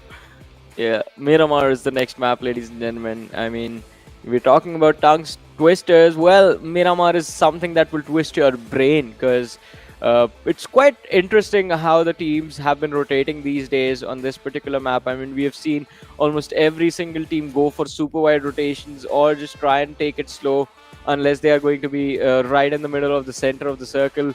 That's when we see them be a little bit more proactive to try and punish the teams that are stuck in those awkward positions, just using those rocks and those ridges as covers. And I think that makes it really interesting on Miramar to see and watch and observe the teams and try and figure out, all right, what are they going to do? How are they going to get themselves out of this situation? Because that is the worst possible situation that you could be in on Miramar is in a high ground versus high ground fight where you don't have proper cover, because you're making a lot of noise in an extended fight. You're getting spotted out, and the problem with the high ground advantage, the moment it backfires, is when you have to deal with a lot of teams at the same time. that is very difficult to pull off. We have only ever seen like one or two teams be able to do that quite nicely, and apart from that, I think rest of the teams, I think ElementriX and Savage Esports, there's a lot more that could have been done from these teams, including T2K as well. I think the over aggression needs to be toned down a little bit by them, and I think T2K, they are also doing a phenomenal job in the matches till now. Yeah, they definitely have been doing a phenomenal job in the matches till now. But then again, we always have to look for the future. Yes. And it all just comes down to how much your opponents are reading you. Because I'm pretty sure as soon as something happens, once the day ends, right, everyone is going to go back to their drawing boards and will try and understand all the Erangels, first things first, that are happening. Maybe they'll just try and understand Stalwart's rotations as for how they are moving. Maybe they'll just try and understand Skylight's rotation as for how they were moving from around the zone and trying to come inside the circle. And think about this, right? A team that was so dominating in the league days is they are there, but they're not exactly there right from the beginning. They might just come in onto the second game. Maybe Skylightz wins the second game. Maybe DRS wins the second game. Maybe 1952 just comes in and swoops the second game. It obviously just depends. But then again, the most important thing is how good is their game style on this map of Miramar when it all matters. That is the Super Weekend. Yeah. I mean, every single game is very important, and you have to make sure that you capitalize on every single map. This is the first Miramar of the Super Weekend, ladies and gentlemen, of the first Super Weekend. So again, during the league play stages, I think the first two Miramars that were played on day one is where every one of these teams were very serious. They were trying to secure as many points as possible. Day number two, the top performing teams had already decided, all right, it's time for us to chill. We have done enough. 100 points in one day is, I think, more than enough, more than sufficient for them to qualify, and they in fact did do that quite comfortably. But again, jumping into match number 2, ladies and gentlemen, and this time I think there is definitely going to be quite a lot of interesting drops from the teams, especially considering the plane path leans slightly towards the west, a little bit off center though, starting from the south, heading up north towards La Cobriera from Los Higos. And again, any sort of teams that do like to go towards those eastern edge drop locations, be it towards Impala, be it El Hazar, they are going to be in a little bit of a pickle situation, but not too much. I think you can still pick up a vehicle and easily rotate. Yeah, well, we'll have to see how the rotations will all happen. Right now, first things first, going to be the circle. That's where the circle forms up, and how these teams are definitely just going to go for those zones. As definitely Miramar is kind of a map where zone sometimes just doesn't favor you. It just doesn't, go for those rotations. You'll have to go for those tricky rotations sometimes. And right now, every team has just been out of this this area, and now they'll definitely just try and move forward for themselves. If we just talk about it, and the situations are not that good because this isn't a central circle. So if the teams would just want to move around of some teams, suppose if it's JyanMaara, right, they want to go to the center of the zone. For them, it would be really, really difficult. They can move from the right hand side, but then again, once they enter that highly populated area, well, things might just not be good. Well, things are definitely going to be quite tricky for them to improve upon, but let's see. I mean, for now, I think the main cluster that everyone needs to worry about is towards that San Martin, Hacienda del Patron. As you pointed out, a lot of big names present: DRS, Stalwart Esports, ElementriX, JyanMaara, quite close to each other. But look at this, Venom Legends, Ale trying to dodge the vehicle from the lads of 1952. And I think, again, even C-Wine is going to be just keeping Ale close to the tree as possible. I think the call out should be given to both the teams. It should have been gone out a little while earlier that, all right, isolated man has been spotted. If you have weapons, just try and rotate as soon as possible. And there are the gunshots right there. Oh, he's going to get in his vehicle and see why. Oh, no. Yeah. I mean, he tried to take him to his team, but that won't even be needed, as there's the knock, there's the finish. First casualty of the match, ladies and gentlemen, within the first 3 minutes. Nightmare. That's what it is. And now Steel Shot is sitting around, as he will be spotted down as well by Evil Eye. Rafat on the other side. If Steel Shot goes down, Rafat is the next victim, 100%. Although Steel Shot's just down now to what? 5 HP, 10 HP. I know it's just the red HP on them. So, yeah. But Evil Eye, this lad, he's hell-bent on to just, try and take down a few players. Rafat is just sitting 100%. He's just, trying to take that top TPP angle and is trying to see where Evil Eye is. He won't move at all, but Evil Eye has an evil spy with him, and his name is Entry, as he would want to mark the exit for the players of Venom Legends right now. Well, let's see. Evil Eye is going to be there, but Steel Shot, he is waiting. I think, all right, he sees the head right there. Still not trying to go for a shot, though. And this is going to be quite interesting from Dictator, as Seal Wally can be caught off guard, but Dictator, he's standing there empty-handed, doesn't even have a weapon out. And Wally is just running around here and there, right on the top of his head. Well, 1952, they are done waiting. They're just going for a charge on Steel Shot. They just want to get this over with as soon as possible. They know they have the advantage and they're trying to press it as hard as they can right now. Rafat is split up. Steel Shot is in one direction, and then Dictator, we saw him pinned down by the lads of Seal, so he can't move. He can't be a part of the action. This is very bad for Venom Legends. Seal definitely is not trying to go for it now. They're like, they don't care which team is which. They're just going for the fight, all right? They only care for the chaos. They only are here for the chaos, and they'll try and take all the players down in the situation. Entry on the other side. 7C again, more and more teams are coming in for this one. What is this? Is it a party that I'm not invited to? Everyone wants an invitation of this now. Well, everyone is looking to join this party. Everyone is here already. And Venom Legends still trying to survive, still wanting to stay. And, well, I think they don't want to be left out of their situation. 7C from the high ground, trying to see if they can at least give Wally a run for his money. But Steel Shot over there finds an opening. CY knocked out. 1952. The advantage that they have can be snatched away in an instant. But 90 degree, he's going to be there with the M249, the machine gun. I think can definitely deliver a lot of action, but jukega nahi. Oh no, almost getting taken out already. Just surviving on low HP. We're talking about G1 Crazy. You see him pretty close to see Wally, although Wally, it looks like he doesn't understand, doesn't know, doesn't even bother of where he's just, moving for. Although Jukegan is on very, very low HP, and Baron onto the back lines right now. Seal just, wants to move forward. 7C onto the low ground. Seal just, trying to get the highest of the grounds for themselves, as Wally is moving forward with that M16 in his hands.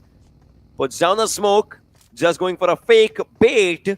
And now he's moving on to the other side. He spots down one player. 3 shots is what it needs with that M16. Just one given and delivered, as Jukega Nahi will be forced out of the fight. And now Dictator on the other side, just trying to look around to the areas of the players of 1952. And Steel Shot is here as well. One more shot by Leo, as Entry goes down. And Baron, look at Crazy. Are you crazy? Take the shot. Take that flipping shot. That's right on his head. Had it been a bolt action? Come on! Oh, he's been Take that shot! Crazy! Oh. How does he not react to going down like that? That throw of this PMPL is as historic as the moon landing in the world history. Oh, man. I mean, I would have broken something right there. You had one job! And while some players resist taking the shots that they have set up quite nicely for themselves, here we have, ladies and gentlemen, a wild team, Seal Esports, that just does not care at all, just charging in towards the lad of 1952, and Evil Eye getting burned alive and shot at as well, does not care with a single HP, finds the knock, and even though he won't be able to convert it to quite a lot for his team, 1952, Evil Eye still, I mean, that is respectable performance right there. The impressive knock being secured, although they have been eliminated. Venom Legends, I think, will still try to see if they can use the distraction that was caused by Seal Esports to their advantage and try and disengage from this entire fiasco. I think the best option for them is to just back away or back off all the way towards Impala, loot again, try and see if they can get weapon upgrades or just recover some of the armor that they have lost on themselves, get fresh armor, get fresh helmets, and then be a part of the action in the late game stages. Because now with just 2 players surviving, they won't be able to take those fights either against 7C or even against Esports. Esports has the numbers, and 7C, they have the high ground.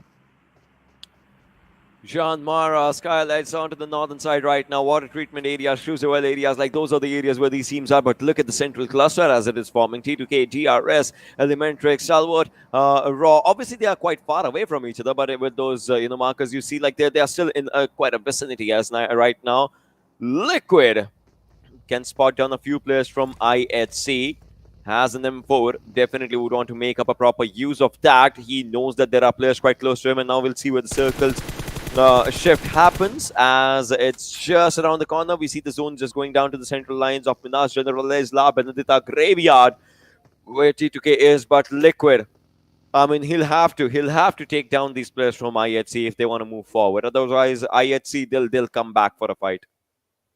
Well, they will definitely be back for the action, and I think when they return, everyone else, they better be worried, because IHC, I think they're going to be quite focused on securing the chicken dinner in this match. They would like to close the gap against Stalwart as soon as possible.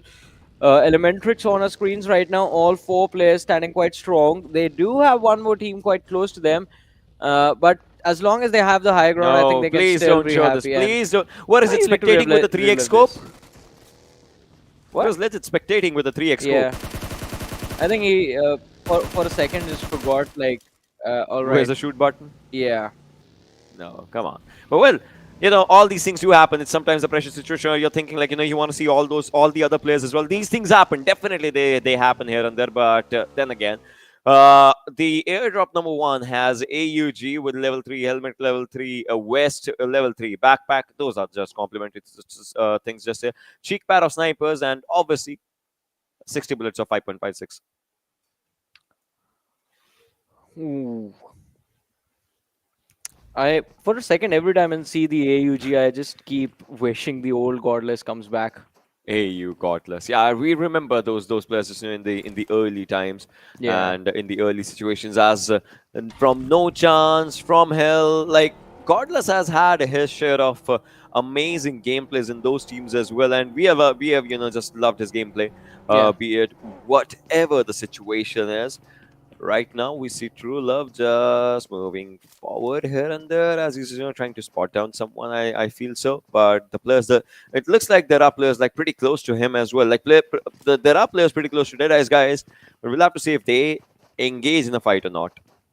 I mean, definitely. Right now, I think Deadeyes Guys, since they have safe haven secured, they won't try and engage a fight from their side. If the other team starts shooting first, then Deadeyes Guys, they might react to that, but they won't be the ones firing the first shot unless the opposition is out in the open, because at that point, I mean, you just can't ignore it, right? Although Savage Esports, this rotation might just backfire. Look at the distance between Hustler and the rest of his teammate, and Malik, he's just holding his ground behind cover. Has he been spotted out? I don't think so. I think Hustler just came to the ridge and then just backed off completely, but Eisenberg has joined his teammate now. Malik with frag grenade in his hand, decides not to toss it, switches attention to Hershey in the bus, almost finding the knock, and well, he will be able to secure the knock as the final shot does connect. Wow, it definitely does now. Vibes players, they'll have to just understand that they have taken down one major lead. Now they'll just have to take down the other places. But it looks like Eisenberg has some other things in his mind. No, he's just sat in that vehicle. Now it's Hustler that's just moving from around the zone to get to that side for himself.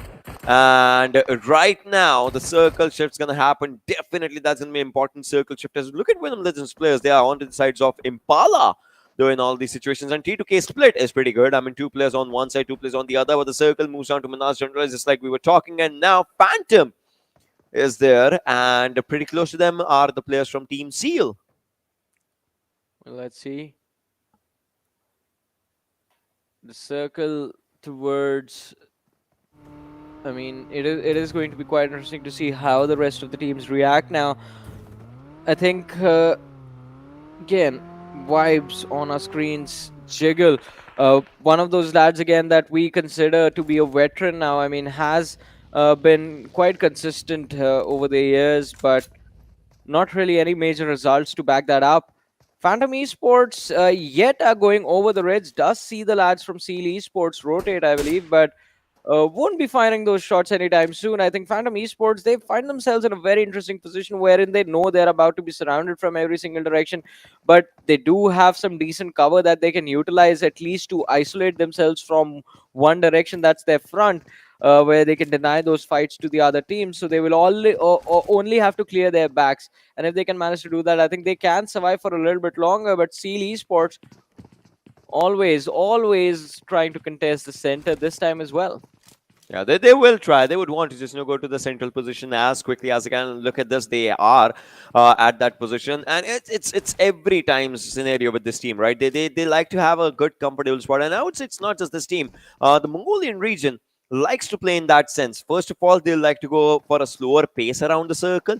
If they find a good place, then they would like to stay at that place. They would like to defend that marker. That's kind of their play style that they just like to go for. Wixie on the other side has an M24, again a brilliant weapon as we just call it, and would want to make a full utilization of that weapon. That's what he would want to go for. 53 alive, 15 players still surviving. Everyone's trying to spot down their other counterpart teams, and we are down to almost 15-minute marker as well in the game. Definitely players would want to just go for a good situation for themselves. They would want to go for a good area around the zone, but looks like Savage's players, what are they doing? Come on, what are they doing? Hustler, no. I think that has to be the easiest elimination secured by Baron, because he was able to knock him down and then dish out extra damage on that knockdown HP. But I believe he did not in a single spray. I believe he did not secure. He did do quite some damage, but the last bullet that he wanted to go for was actually did not hit him, and it looks like he just went out like that only. But man, then I think that has to be unfortunate for Baron. And look at how Savage's players, they are not in a good situation now. One side there was one team, and it was Seal, and on the other side it's Deadeyes Guys. Eisenberg, oh, he is in a bad situation now. He cannot do anything. I'm pretty sure he cannot. Well, let's see. I mean, as you said, I mean, there's not much left to do. Just completely isolated. Unless the Deadeyes Guys lads, they just back away and they don't even notice him. I think that's the only way he survives this. If he tries to force the fight, it's already a 1v4 basically against the lads of Deadeyes Guys right in front of him. It won't be an easy fight for him to survive. And plus, there's the boys from DRS on the low ground as well. So, True Love, again, I think it is going to be quite interesting to see how Deadeyes Guys' approach is going to look like. But look at 7C taking down the lads of Skylightz Gaming. AJ is going to be the first knock. Eisenberg initiating. What a surprise.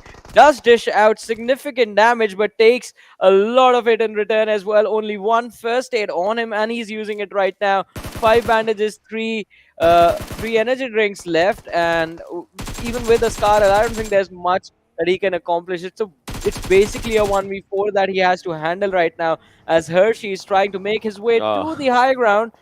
But it will still be a 2v4, or nay, it will be a 2v8, because DRS are hearing all this noise and they would love to secure those extra points.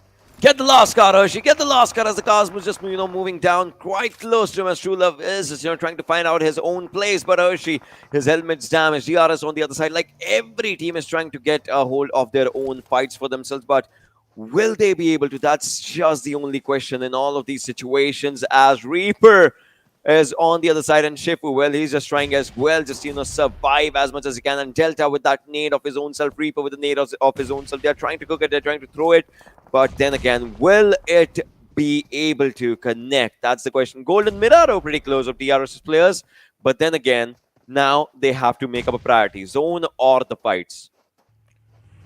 Definitely zone or the fights. I think for DRS, it has to go towards the zone, because even in the last game, the performance that they wanted wasn't there. This time, they need to make sure that they compensate for the points that they missed out. Although, as guys, you just can't avoid them. They are literally standing like a wall in front of DRS and the control of the circle, although DRS is just inching their way inside the edge. So even if the fight keeps on getting extended, no one goes down from either of these two teams. DRS will have those extra few seconds to survive. JyanMaara on the other side can't say the same about them, because I just saw T2K and Stalwart Esports going up against them. But and yeah, they have been eliminated. In fact, as they got third partied, but and weren't able to survive the action. Skylightz Gaming saw them on the kill feed as well on the elimination Look at feed. this! They were doing so well for themselves, and it is Skylightz Gaming in the crosshairs of T2K now. Raw has taken an exit from this game by the hands of Skylightz Gaming. Action getting an airdrop upgrade for himself. So he's going to be more deadly going into the late game stages.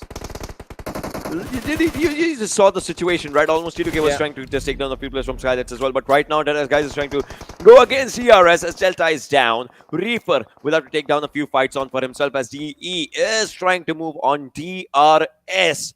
But what's going to happen? That's the question. As in less than 35 seconds, the players are going to just, try to prioritize the circle. Fifth circle is on our hands, so they need to go for the revives as soon as they can. But where is Reaper looking, as he will be going down by Chari? And now True Love, he's also trying to move on to his own vehicle and will try to move forward. Meanwhile, 7C, they get eliminated on 13th spot for themselves. True Love is trying to move forward as well. Now that vehicle just moving forward and go for the finish, but no! Finish is not happening as Delta will go for a full medkit. He has spotted down one or two players on different sides. Now Savage onto the backlines as well. DRS, they're trying to understand which team, which duo in fact is onto the backlines. But now Chari, he's trying to move forward. He'll be spotted down by the players. On the other side, that is from Seal, as now Mongolians are trying to be a part of all the fights from the edge of the circle. But Deadeyes Guys, well, another one bites the dust. Well, another one bites the dust, and well, they are not going to be alone for a long time, because they are going to be joined by the rest of the lads as IHC is charging towards the lads of Phantom Esports. Alex, you know he sees you, and he knows you see him as well. I think both the lads are just waiting to finding the opportunity, and Alex, I think he was just the distraction, because his teammates from the backlines do find the knock. Alex goes for the finish. Phantom Esports, their numbers are being cut down slowly and steadily. Wexy, look at him. He is isolated on the first floor of that house. Slipknot might be able to provide some cover with a little bit of utility, but Wexy is already super low, and there is no stopping IHC to go for this push. God, let's look at him lining up the utility. His teammates are just causing distraction. Alex going for a duel, dishes out more damage to Wexy. He tries to run away. A few shots in the back, and he's going to be out, but jumps out the window and on to safety. The boosters are running. Alex manages to survive for a few extra seconds, but that's going to be it, as the third party is going to happen. Savage Esports chime in from the other side. Phantom Esports, Slipknot is out as well. And it's just one lad, Wexy, the last player surviving for the teams, runs to the first floor, tries to go for the fight, takes the damage, and is going to be knocked out back to the lobby. Phantom, they tried to have a good fight, but they could not. Meanwhile, these two lads from Savage, they refuse to go down. Still, they are being a part of the fight for themselves. Look at the nade. All right, just, saying no to the nade. But now Hershey, that was a good setup, though. But Hershey's the last one surviving. All scrutiny understands there's someone that's coming from the backline. He's trying to dish out damage, but from both sides, the situation was not good as IHC, meanwhile, is still surviving. They lost Alex. Zul is down. The revival happened. The smokes are just coming up, but from the backlines, it is a Team Seal that wants to be a part of all the fights, as Baron takes one down, but he gets one for himself. That's karma for you, my friend. Well, that is karma right there, but I think it is not going to worry the team too much. I mean, Seal Esports, look at them, 11 eliminations secured again. Stalwart Esports quite close on 6 eliminations right now, and 22-minute marker is here, ladies and gentlemen. 8 teams remaining, 21 players still alive in this match. Venom Legends, Rafat with the M249 in his hands is going to try and see if he can use this well, very deadly weapon against the lads of Stalwart Esports, and will this be the thing that can stop them in their tracks? Action on the other side has the ghillie suit on him for the desert, of course, and knows where Sandesh is. I think with the way he plays his crosshair, the spidey sense is tingling. They know they can be backstabbed at any time. No! Oh, that was awkward. That was very awkward. That was definitely awkward. Now look at this. Both the players are trying to go for the nades for themselves, but it looks like Dictator still is thinking that the player is on the other side. But now the circle's closing in as well, and Dictator needs to just move out of this place. He needs to get inside the circle. Not a lot though, but still has to move. Sunday will be taken down by that nade, and now Joker. It looks like he has the ball in his court, as Dictator will be outside the zone. He'll have to move around, or maybe just, if he does not want to give his elimination point, he'll just stay outside the circle. Will just, die outside the circle. But right now, Malik, it looks like he's trying to spot down a few more players, and he has spotted on, but Malik, where are you looking, my friend? Liquid has taken down to low HP, and in fact has knocked him down. Vibes is in a lot of trouble now. Well, it was quite difficult for him to survive, but look at this. Skylightz Esports Baron right now on our screens, and it has a lot of utility on him. They've lost to just Wally, so 3-man strong still. Skylightz Esports, I think, have already done quite a lot, getting those 12 elimination points in this match earlier on. And I think from now on, even if they walk away with just 2 or 3 placement points, which I think they will already have more than that since they are in the top 7, I think they're going to be pretty happy with their finish. But the end goal is to cut the difference between them and Stalwart Esports, who are still present in this match. And if Stalwart Esports walk away with the top 3 finish in this game, I think the first day is theirs already. There's no way anyone will be able to challenge them unless they get 3 chicken dinners, of course. ElementriX getting tossed out of the game. They have been eliminated on the 6th position, so we're down to the top 5. And oh, Godless is going to be spotted out. Leo going for the shots, does not find the knock, but that can be the opening that Skylightz Gaming needed to climb up to this mountain. They're stuck on that low ground spot. They're looking for their way up. It's not going to be easy, even they know it, and they are trying to make a push for it. Well, they have been completely pinned down by IHC and also Stalwart Esports. Skylightz Gaming end up getting eliminated. It's the 3 Mongolian teams that make it to the top 3 of Miramar, ladies and gentlemen. And of course, there's Vibes as well. So fans to survive. Where are they? They definitely have managed to, I mean, it's not a lot of players for them, but yeah, definitely they're trying. But Godless taking down one, in fact, taking down the players one by one. This Godless is what everyone wanted to see, and now Stalwart is on the other side. Seal here as well. Baron is trying to maybe find a safer spot so that where he can revive his teammates, but look at this, Vibes is still surviving. Joker on the back line. Scry is pretty close to him, but Baron, the zone's damaging him. In fact, the damage of the weapon is what he'll face at the end as Top takes him down. It's a 1-on-4 situation. Vibes' Joker is there. But the worst part of the story is that he'll be taken down, and from $1,000, Stalwart doubles it up in an hour. Yeah. Double, or it was less than an hour, it was 20 minutes, and they doubled their money. In 20 minutes. From nothing, they doubled it up to. From nothing, they just went to 2,000 in an hour or something.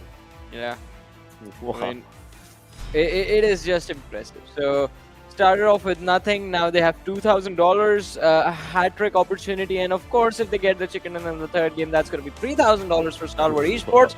So after the races, I just want to see how many eliminations they had in this game. Already they had 12 eliminations in this match. So 27 points secured from this one.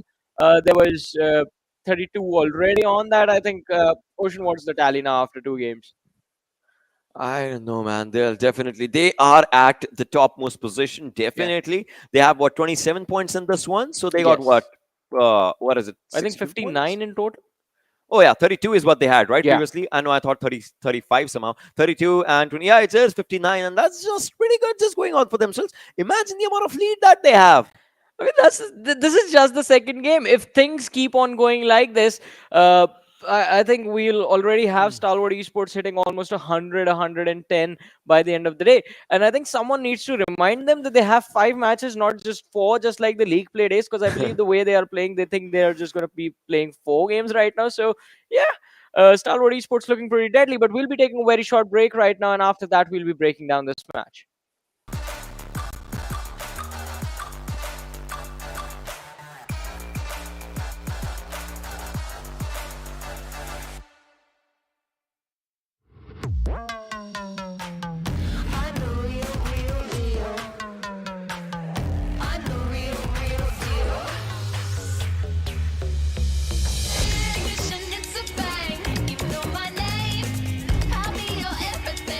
I'll be your high flame.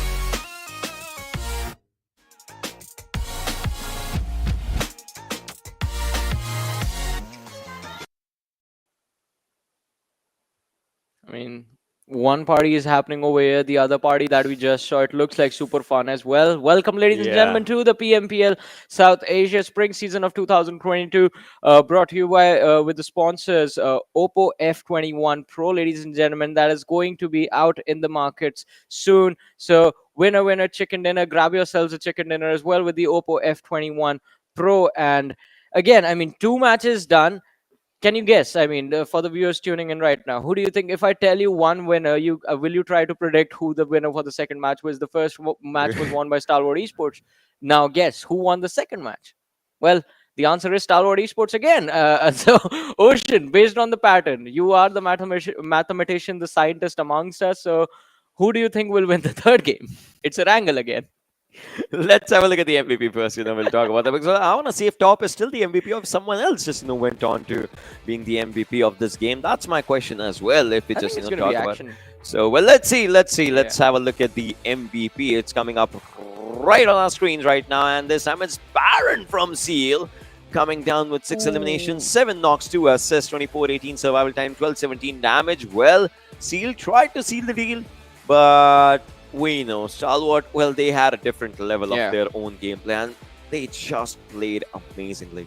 So I think again, so apologies from my side, because I think we were so mesmerized by the fact that right off the bat, Stalwart Esports has secured 2 back-to-back chicken dinners that we totally forgot that Seal Esports in this match, they were fragging out of their minds. I think before they went out, they already had like 13 plus eliminations secured in this match, and again, the 3 Mongolian Titans that are here, IHC, Stalwart, and Seal Esports, are firing on all cylinders in the matches they're playing. Action does seem to have taken over top in the top players list as well, with his 6 eliminations and more damage and survival time. Not survival time, but more damage being dished out. Top with just 4 eliminations is going to be stuck on the third. Skylightz Gaming, I think Gyalzen and the lads from Skylightz Gaming, they were just unfortunate in the fact that their rotation was delayed so much that by the time they made it to the top 4, they were just stuck on that cliffside underneath the hill, and were completely pinned down by Stalwart Esports and IHC at the same time. Both of them were just constantly focused in on Skylightz Gaming, because they basically became the easiest team to pick on, the easiest team to pick apart at that point. And I think that is just that was just unlucky from Skylightz Gaming. They made the best out of a worst possible situation. The kudos to them for that. But I think if they can reset themselves and 3 more matches remaining, they can definitely try and secure a good win in this match. Look at the difference right now when it comes down to always. Last time it was some other team, and the first and second position was DRS last time. And look at the amount of damage received, damage dealt ratios that are changing up in the first and the second team. That showcases that the team on second is trying to survive more or less, but the team on first is trying to dominate. And well, Stalwart has done that in the last 2 games. 24-09, 22-09. That's the average survival time coming down for both teams. That's a 2-minute marker difference, and that difference costs a 12-point gap in this game between both of the teams. Elimination difference, 12 eliminations coming down against 3. So Stalwart, in both the games, they've had a decent number of elimination points for themselves, but they're not here in the match summary right now because, well, this match was dominated by Seal, more or less. Yeah, I mean, it was Seal Esports just dominating the game from the start to the end. And as you did mention, I mean, the lads from Stalwart Esports, I think they also we do see action top every single, I think just the longest distance elimination is where they are missing. But apart from that, everywhere else, the lads are going to be present. Although, I mean, as we were talking about Vibes as well when we saw the comparison of the team on the first and the second position. And I think Vibes Joker, I think, played this game to the end in the smartest way he could have. Because he was the sole survivor for the team of Vibes. And had he even just decided to deprone and be back on his feet, he would have been finished off. There were 4 full teams fighting it out, and he did not want any part of that chaos. Stayed alive till the very end, then just gave away his pick to Stalwart Esports, lying on the floor like, all right, I know I can't do much. You guys take this one. I'm out. I have secured those 12 placement points for my team, which are going to be important in the end. But again, I think Seal Esports, look at that, 13 eliminations, 23 points secured, just 4 points shy of where Stalwart Esports were. Oh, 27, 23. Seal definitely had a good point start in this one. And look at the top three teams coming down from Mongolia. Then there was the Vibe, Skylightz, Savage as well. ElementriX is trying to have a good marker. But I want to see the overall standings. I'm pretty sure we'll see that really, really soon. I want to see the overall standings to just understand where and with how much gap is this team sitting. Because I'm pretty sure these numbers, I mean, now for them, they're just playing around. I mean, yeah, the numbers are going to start to add up, and I think Stalwart Esports is not playing around right now. I think right now they're just getting started. We know they like to get leads for themselves earlier on during the week and then just relax a little towards the ending stages. I think that's the plan right here for Stalwart Esports. But Ocean, again, we talked about the circle shift in this game, and they were quite interesting, just leading the players towards La Benedita slowly and steadily.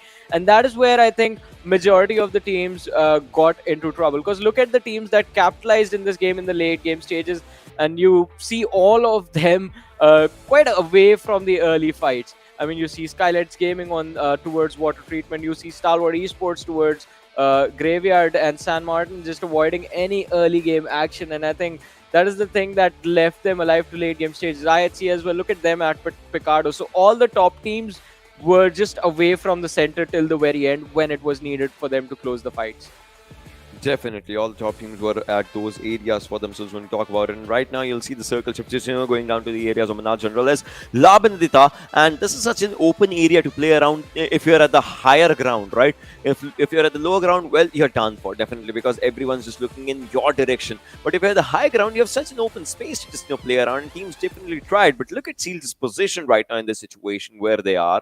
They were trying to look onto the back lines of the zone where we saw the fights happening between Savage, DE, DRS, and that's where they were trying to just go for good fights. Right now, Skylightz had a really good area around the circle for themselves, but then Stalwart just arrived and, well, they snatched everything away. Well, yeah, I mean, they're pretty good at snatching away stuff, I guess. That's been their thing since the start. First, just taking the title of being the best team in South Asia away from back then Zeus Esports, and then, I mean, just hopes and dreams right now are the things that they are interested in from the other teams, because with these two impressive chicken dinners, I think the advantage that they have can't be nullified until the fifth game is done and dusted, because the rest of the teams are definitely getting left behind. Or unless, I think it's one of the teams that are closest to them, that is Seal Esports or maybe IHC, can step things up and challenge them if they get two chicken dinners back to back. But let's also have a look at the Oppo moments of the previous match, the Oppo F21 Pro moments, and see the action once again. So, all right, 1952. They blundered this up very badly. This was their fight to win, but overcommitments can definitely backfire, and I think that is the lesson that 1952 need to take from this map. I mean, all these situations, right? When all these fights, the initial fights were happening, I don't know what it just came to my mind. I don't know what is happening with 1952 right now. You saw their first fight, they were trying to go for a good fight. Second fight, again, they were trying to go for a good fight, and the players were taken down. It's like, I would say there are a few communication gaps that 1952 is facing, and well, they're indeed just bad for them. And look at this knock. This was a very precious knock by Precious, and well, the way, that lad just went down. He tried, but then, not every time we'll be able to take down the players, and that's the thing that happened. Stalwart, in fact, Action is a brilliant player. We've talked about this day in and day out, and well, he just showcases that every single moment. And top with this MK, he used it as DMR, and then he used it as a close range weapon as well later on onto the fights when he was just out there. And look at this, him using Action using MG3 as well. So think about the number of airdrops that these players just went out for. Yeah, I mean, Action definitely, I think, gained a massive advantage as he picked up the very first airdrop from the match. And I think just utilizing that till the end game, I think, was pretty important for them. This charge from IHC was also quite questionable again, because you are surrounded from both different directions. Even though you are losing players, you need to try and see if there is an option for you to disengage and back off safely, back off to safety. Let the other two teams fight it out. Whoever is left, you can try and see if you can finish them off, secure a few extra points, or just stay back and try and go for those elimination steals right there. But still, damage histogram, and this time it's Seal Esports who have outdone themselves 23-52 total damage dished out, 13 eliminations secured. Good numbers coming down from Seal as well. Definitely. This is the first time we are seeing a team that's a third having more number of damage stats and obviously elimination stats as compared to a chicken dinner team though. But then again, if we move further down the line, starting from maybe Savage, like hats off to Savage's way of playing, that their play style, because it was only 2 players, they still tried to survive. They survived for good. So yeah, Savage appreciation where appreciation is due, but look at this. Wow, they oh my god, the difference is not as big as we thought, so yeah, but to be fair, but I think still Steel Esports, it's still perfect if you look at it, right? They have perfect placement points, they have perfect elimination points, they have perfect total points right now, which is good because their momentum is good. But top 3 teams, that's what I'm more interested in. Top 3 teams are from Mongolia right now. Exactly, and I mean the hopes and dreams of South Asia, specifically Nepal, that were on Skylightz Gaming, I think just struggling a little bit. We did see them on the 7th position. DRS is the one that's closest to challenging the 3 Mongolian Titans right there. But again, as I was saying, so the difference between the top 2 is not that big. I think Seal Esports still have an opportunity if they can manage to secure the chicken dinner in the next match and get the same number of eliminations as they did in the previous one. I think they will be able to topple over Stalwart Esports, but for that to happen, Stalwart Esports, again, they need to take an early exit as well. So 2 things need to happen at the same time. It's not easy, but the possibility is going to be there. The probability is going to be slim though. Stalwart Esports, although, and this is another point that I would like to add, with the 2 chicken dinners, one important thing that Stalwart Esports have done is get themselves a safety cushion, get themselves a little bit of a margin for error. So now they have the opportunity, if 2 games do not really go their way, if they take early exit, they still won't be anyway outside of the top 5. They will still be in the top 5 coming in tomorrow, and I think they can, instead of starting from square one, starting from scratch, starting from very far behind and trying to crawl your way back in, Stalwart Esports will have a little bit of a head start, and that gives them a comfort spot to be in, and I think that relieves a lot of mental pressure from these individuals, the players and the support staff together. So things do look manageable for them, but to keep the flow going, to keep the momentum going, it won't be easy. Yeah, but still, they have that for themselves. The momentum that there is. I mean, the next game is Erangel, definitely. I just want to see, if the circle is not to the southern side, where will they just take themselves? That's an important question for them. How will they rotate? How will they take up the fights? Because most of the times when we actually think about a hat trick, it does not happen. Sometimes someone just comes in and seals that. So I want to see if we will see that hat trick or if we won't. I want to ask the audience as well, yes or no, is the hat trick happening? To be honest, for me, I hope it does, because that will just shake up the entire lobby, and I think the other teams are going to be forced to reassess as to, all right, now how do we try and make a comeback? Now what do we do to shut this team down? That's going to put a very big bullseye on the backs of the lads of Stalwart Esports. And also, we know the history of them and the lads of IHC. Whenever Stalwart Esports starts to get too far ahead in terms of the points against IHC, they do in fact like to go for those early fights against them. So maybe something like that might happen again if the hat trick is achieved. But for now, ladies and gentlemen, off to the player cams as we see the lads getting ready for the action and getting prepared once again to step into the map of Erangel. So look at the smiles on Stalwart Esports. The players are very happy. Why not? They're loving Action it. is just busy doing something else, I guess. That's him always. Trust me. I had a podcast with him and he was just sitting out there eating, like having his good time. Just he's super chill. He almost slept as well. So yeah, it was a good vibe talking with these players, to be honest. And well, guys, if you want to check that one out, it's Battle Royale podcast. That just happens. But we're talking about this game right now. We see this flight path coming down from the northern side, as we see the hill of Stalwart, and we see that Georgia hill as well in just quite some distance. That means, Johnny, dropping down to Novorepnoy is not in the hands of the players of Stalwart. So I want to see what they do now. I think one of the alternatives that we've seen them do is just drop towards the shelter Milta area and then travel from there, but even that won't be a possibility for them. So I think they will try and go towards the school positions, or maybe glide towards farm or the potato hills and try and approach the rotation towards Nova Repnoy from there. Because there is one thing that's guaranteed, it is Stalwart Esports going to Nova Repnoy. Even if the trajectory of the plane was from Kamishki to Zarki, Stalwart Esports would still go to Nova Repnoy one way or the other, because that is where they like to start the game from. It's like it's like being a little superstitious, you know. You do something, it's your good luck thing, and that results in you having good performances. And well, if you are getting back-to-back chicken dinners, nothing can be better than that. I mean, inside the game, of course. So Stalwart Esports, let's see. What I want to see is there anyone who will stand in their way to block them? Because there are two teams that do like to play from Milta and Farm, that is 1952 and DRS. And if Stalwart Esports get delayed even a little bit, they are going to be in a world of hurt when they're trying to cross over.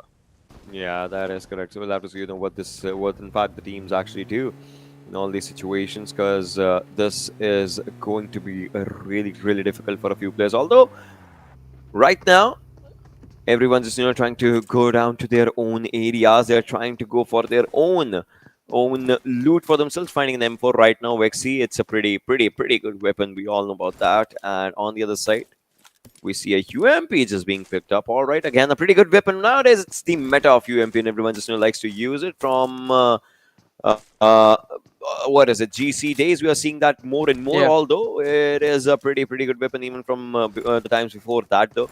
Gatka is where team of Phantom Esports is right now, just trying to find out their own loot. And 1952, well, they're dropping in a bit late in these battlegrounds. Now this makes the game a little bit more interesting for 1952, because as you mentioned, the late drop from their side, I mean, they tried their level best to glide towards their preferred drops, but all they will have to begin with is these small little compounds. And if you do not find enough utility, if you do not find the proper weapons to go to your actual drop, I think 1952 could be in trouble, and it looks like it's already happening.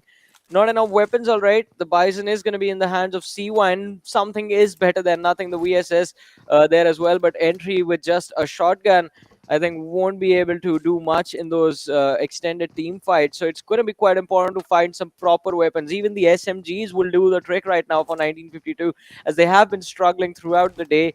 Not off to a great start. Even the last game, I think, could have gone their way, but a little bit of a slip up, resulting in them being the first team to be eliminated. So it will be quite important for them to shut down the bad performances and try and see if they can recover in this match. We'll have to see. We'll have to see if that recovery actually happens in all these situations. But right now, Stalwart just trying to move forward again. Just like we said, they'll have to go down to their area. So this is the thing about this team, right? Wherever the circle is, wherever the flight path is, this team will have that movement that just takes them to the areas of Nova Repnoy. They loot Nova Repnoy, then they come back. It's a good thing. It just showcases how dedicated you are for your own drop location. You're not cheating on your drop location, right? You have a good relationship with the drop location, and well, they're definitely going there. I love this thing about this team. And well, let's see in how much time do they come back, because it's like 6 seconds and the circle's coming. I think even with this long rotation towards Nova Repnoy, Stalwart Esports, they won't have to worry too much, because the circle is kind of in a hybrid position right now, wherein it is around like 20% towards Military Island, the rest of it being towards the main island. There is a lot of water involved as well, since the circle is towards the southwestern side of the map. And I think Stalwart Esports, if they have hints that all right, DRS might be blocking our bridge, or 1952 is going to be waiting for us on the other side, they can always try and follow Steely Esports, use the military bridge, and then rotate towards the main island position. I know it's going to be very risky for them to make it happen, but in the past we have seen them be quite successful with that rotation as well. And even this time, that can be a viable option for the team. But for now, the lads from IHC Esports on our screen did in fact head towards the Georgia Pole City and the hospital positions right now. So they're going to be split up for a few minutes, but regrouping from for them, it's not going to be difficult. What is going to be quite difficult for them is to move towards the center and then control this, because they're going to be followed closely by the players from Raw and the players of Skylightz Gaming who have landed towards the Georgia Pole containers and the northern Georgia Pole City respectively. IHC, we see IC pick up Godless, and now Alex and Zeol are going to be picked up as well, or maybe they're just going to meet their teammates once they have found some safe haven. All right, vehicles are going to be recovered, so just the process of regrouping has been initiated by the lads of IHC. It's going to be a while before all of them are together, though. That was a good vehicle, you know. We saw that vehicle, and it was like a pretty good skin coming down from, I guess it was what Godzilla versus Kong times, and definitely a pretty good skin, though. But right now, DRS, the real soldiers, just, you know, trying to find up their own loot for themselves. Fun fact, me and Ansh, whenever we play, right, we drop down in the same area. Milta is our drop where we just, you know, like, we drop down and we just have our own times. And look at this 1952 again and again and again. Why do they make news flashes in the first place? That's the question now, as 7C has spotted down a few players from 1952. They're trying to go for a few shots. A few shots did connect, but entry looks like his vehicle was struggling a bit, but now everything's good. Well, let's see. I mean, the struggle is still going to be there for 1952, but at least they have proper weapons now. A lot of healing utility available on the lads as well.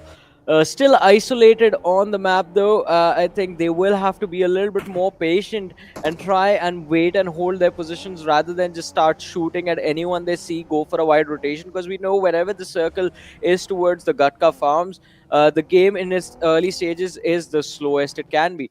But towards the late stages, there is so much chaos. You don't know who, if the first knock that you get is going to be from one team, and the second one you find if it's going to be from the same team. There have been instances where multiple teams just huddle up in a single position, and there's just bloodbath happening inside the match. Although I think it's going to be quite interesting right now, because almost majority of the teams this time have decided to go for the southern edges, quite close to the ferry pier positions, and they're trying to find their strongholds over there. So, I mean, mid-game collisions are not going to really be there in this stage of the match, but post 15 minutes is when I think majority of the fights are going to break out. Well, we'll see what happens, you know, in those fighting situations right now. But Fragboy, all right. Right, pretty close to the players of Phantom, and obviously they are trying to just move forward onto themselves as they were. But Shari, it looks like, what is it? Did he need a cab or something? I mean, he had his own buggy. All right, they were just exchanging a few things. Oh no, he's just exchanging a few things here and there, I believe. So yeah, they are, because I thought like maybe his buggy maybe broke down, or the fuel just, you know, ran out, so he just, you know, wanted a vehicle to just move forward. I thought that is happening, but right now, Shari, again, just trying to spot on a few players here and there, although nothing is happening on the situations. Again, we have all the players surviving. Around 9-minute marker is where we are. First circle coming to a close, and in less than 7 seconds, the circle is definitely going to go for the close. But Zeol on the other side was spotted down, and True Love on this side, taking a lot of damage on his vest and, well, on his own HP, as it is down to a 20. Yeah, it's not looking good for the lads right there. IHC quite keen on moving forward and pushing this advantage against the lads of Deadeyes, and we've seen IHC and the players, they focus in, they hone in on one position, wanting to take control of it, and they always push forward. But look at this, quite interesting now. Skylightz Gaming and Stalwart Esports, both of the teams mutually deciding to play a late game sort of play style. Both of them just holding on to their early drop locations and just waiting to see if there is going to be action inside the circle in the early stages that they can capitalize on with their late rotation. Well, Stalwart Esports, they're going to be forced to move as the blue zone is here, and Seal Esports starting the action against JyanMaara. Baron is going to be the man securing the first blood for his team, but he has been traded out. Two players from the side of JyanMaara, I believe, were knocked out. Susan, he has a little bit of HP, trying to heal up. Leo is there to back his teammate, as well. They line up the utility, and Susan, he needs to be extremely careful. The nades have been lined up. Wally is burning alive, but he will be able to survive, I believe. And from the back lines, ladies and gentlemen, in the other direction, ElementriX, they do also end up taking a hit. A wonderful nade, a 3-pointer towards Susan. He has been taken down. Demo straight up going for a finish. That leaves no fear with a man who has a lot to fear, because Stalwart Esports, a 1v3 is what he has to clutch. Baron going for the short. Snowfear down to around 30 HP, and from the flank, Demo instantly with a wipeout. So the first team has been eliminated, and it is JyanMaara, ladies and gentlemen, going back to the lobby and waiting for the next match to start. Oh my god, this one coming down against JyanMaara. What a brilliant fight they tried, but then again, Seal just, sealed the deal, and this time it's Sus, whose grenade was pretty close to Savage's players, but Eisenberg's nade on the other side taking on Yozu.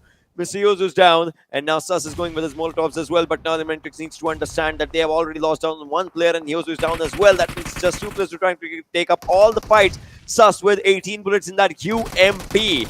Will that be enough? One right now switching down his weapon as he has 40 in that M4. Although Liquid is down now, Hershey needs to go for a reload as well. Sus is the last man standing on the other side, and well, from 3 different directions, he will be taken down as ElementriX becomes the second team that follows out their way to lobby.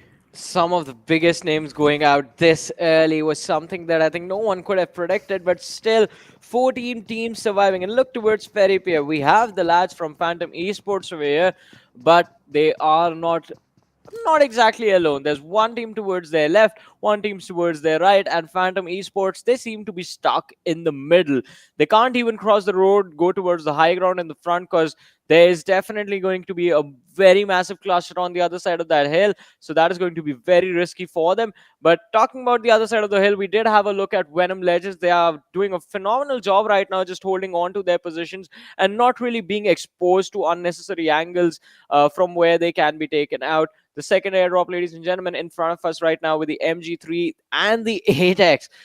So I think the scope can be recovered, and if in one of the other airdrops you do manage to find an arm, I think this is definitely going to be a very big threat that the other teams will have to worry about. And look at Stalwart Esports and DRS, another an imminent collision. So I think Stalwart Esports, they need to be the ones being more worried than DRS, rather, because DRS will have the control of the lighthouse and the squad house as well.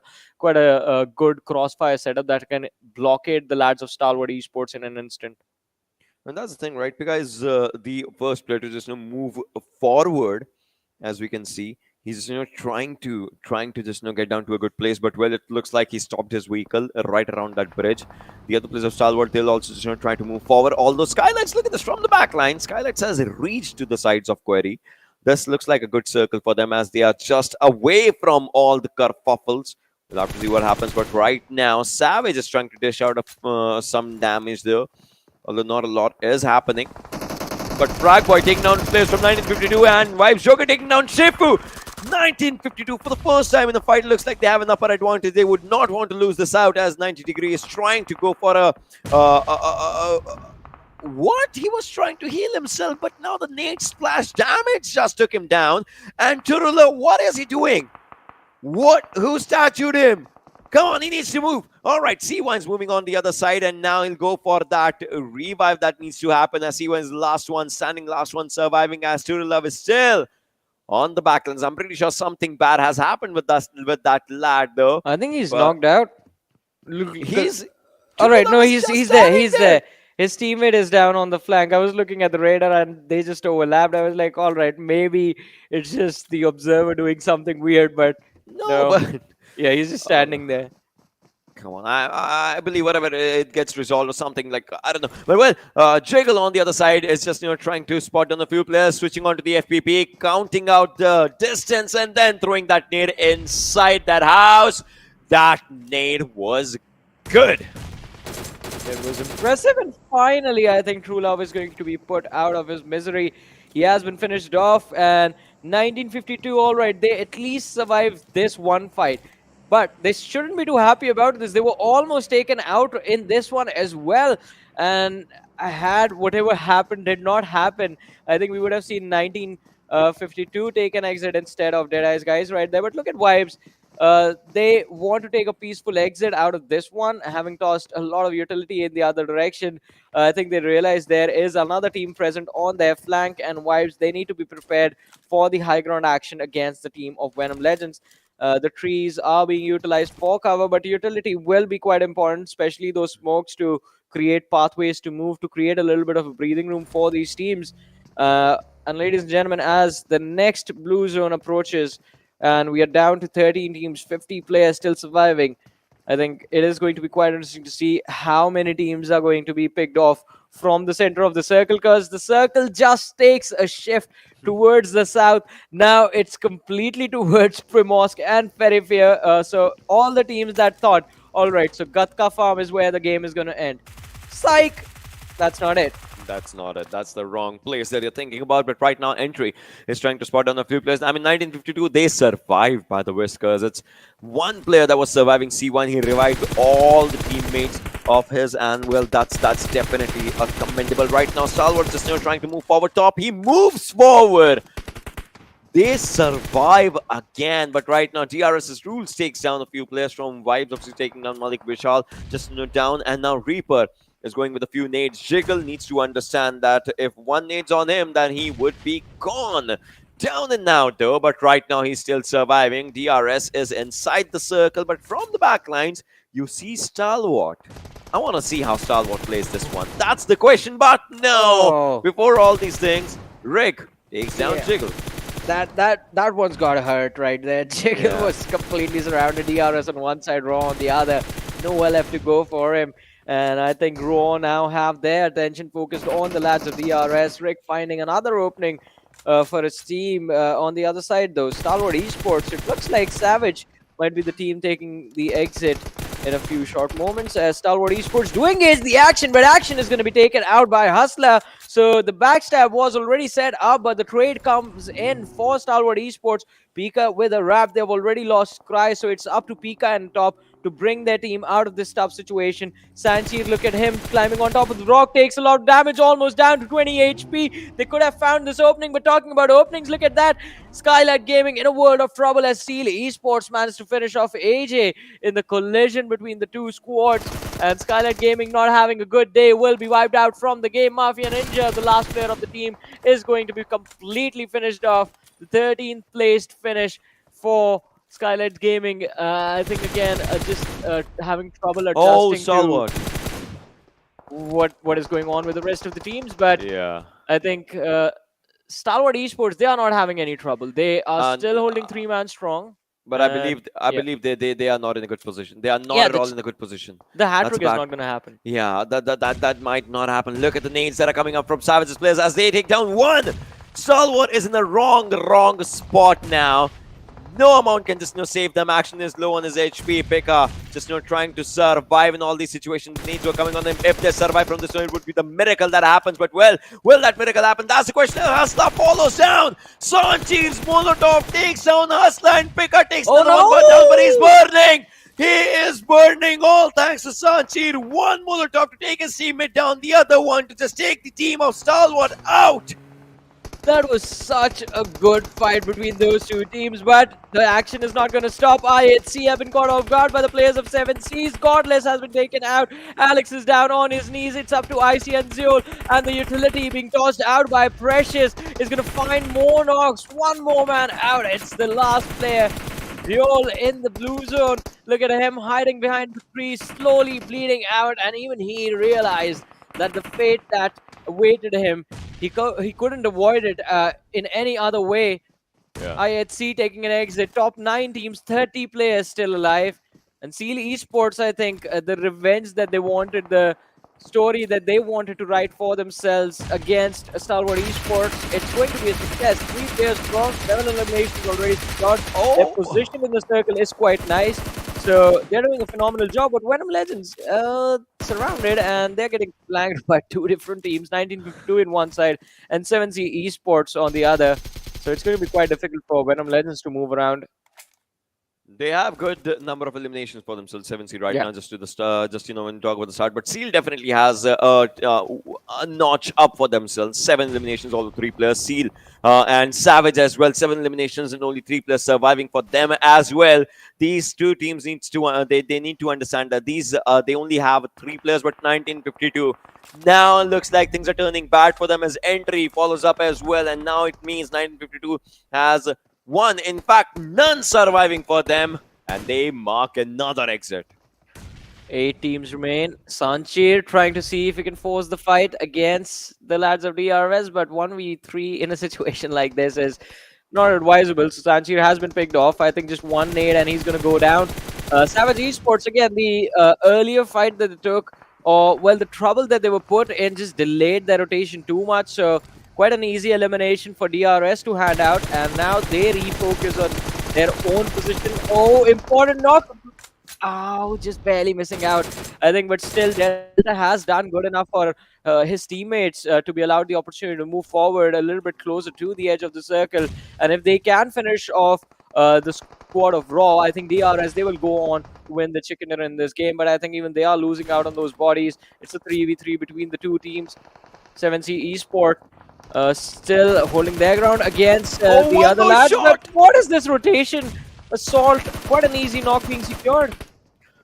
What a knock coming down from Assault. You saw him just taking down the head, in fact, of his opponent out of the lobby. And now Demo is just on the other side. He's trying to spot down a few players. He thinks that there is someone in that smoke. That's why he's just crouching down. He understands that there might just be someone onto that area. Delta, meanwhile, take down one from Raw, and that is Kazi. He's down now. Raw will have to take up a fight against DRS's players that are surviving. In fact, a player that is surviving.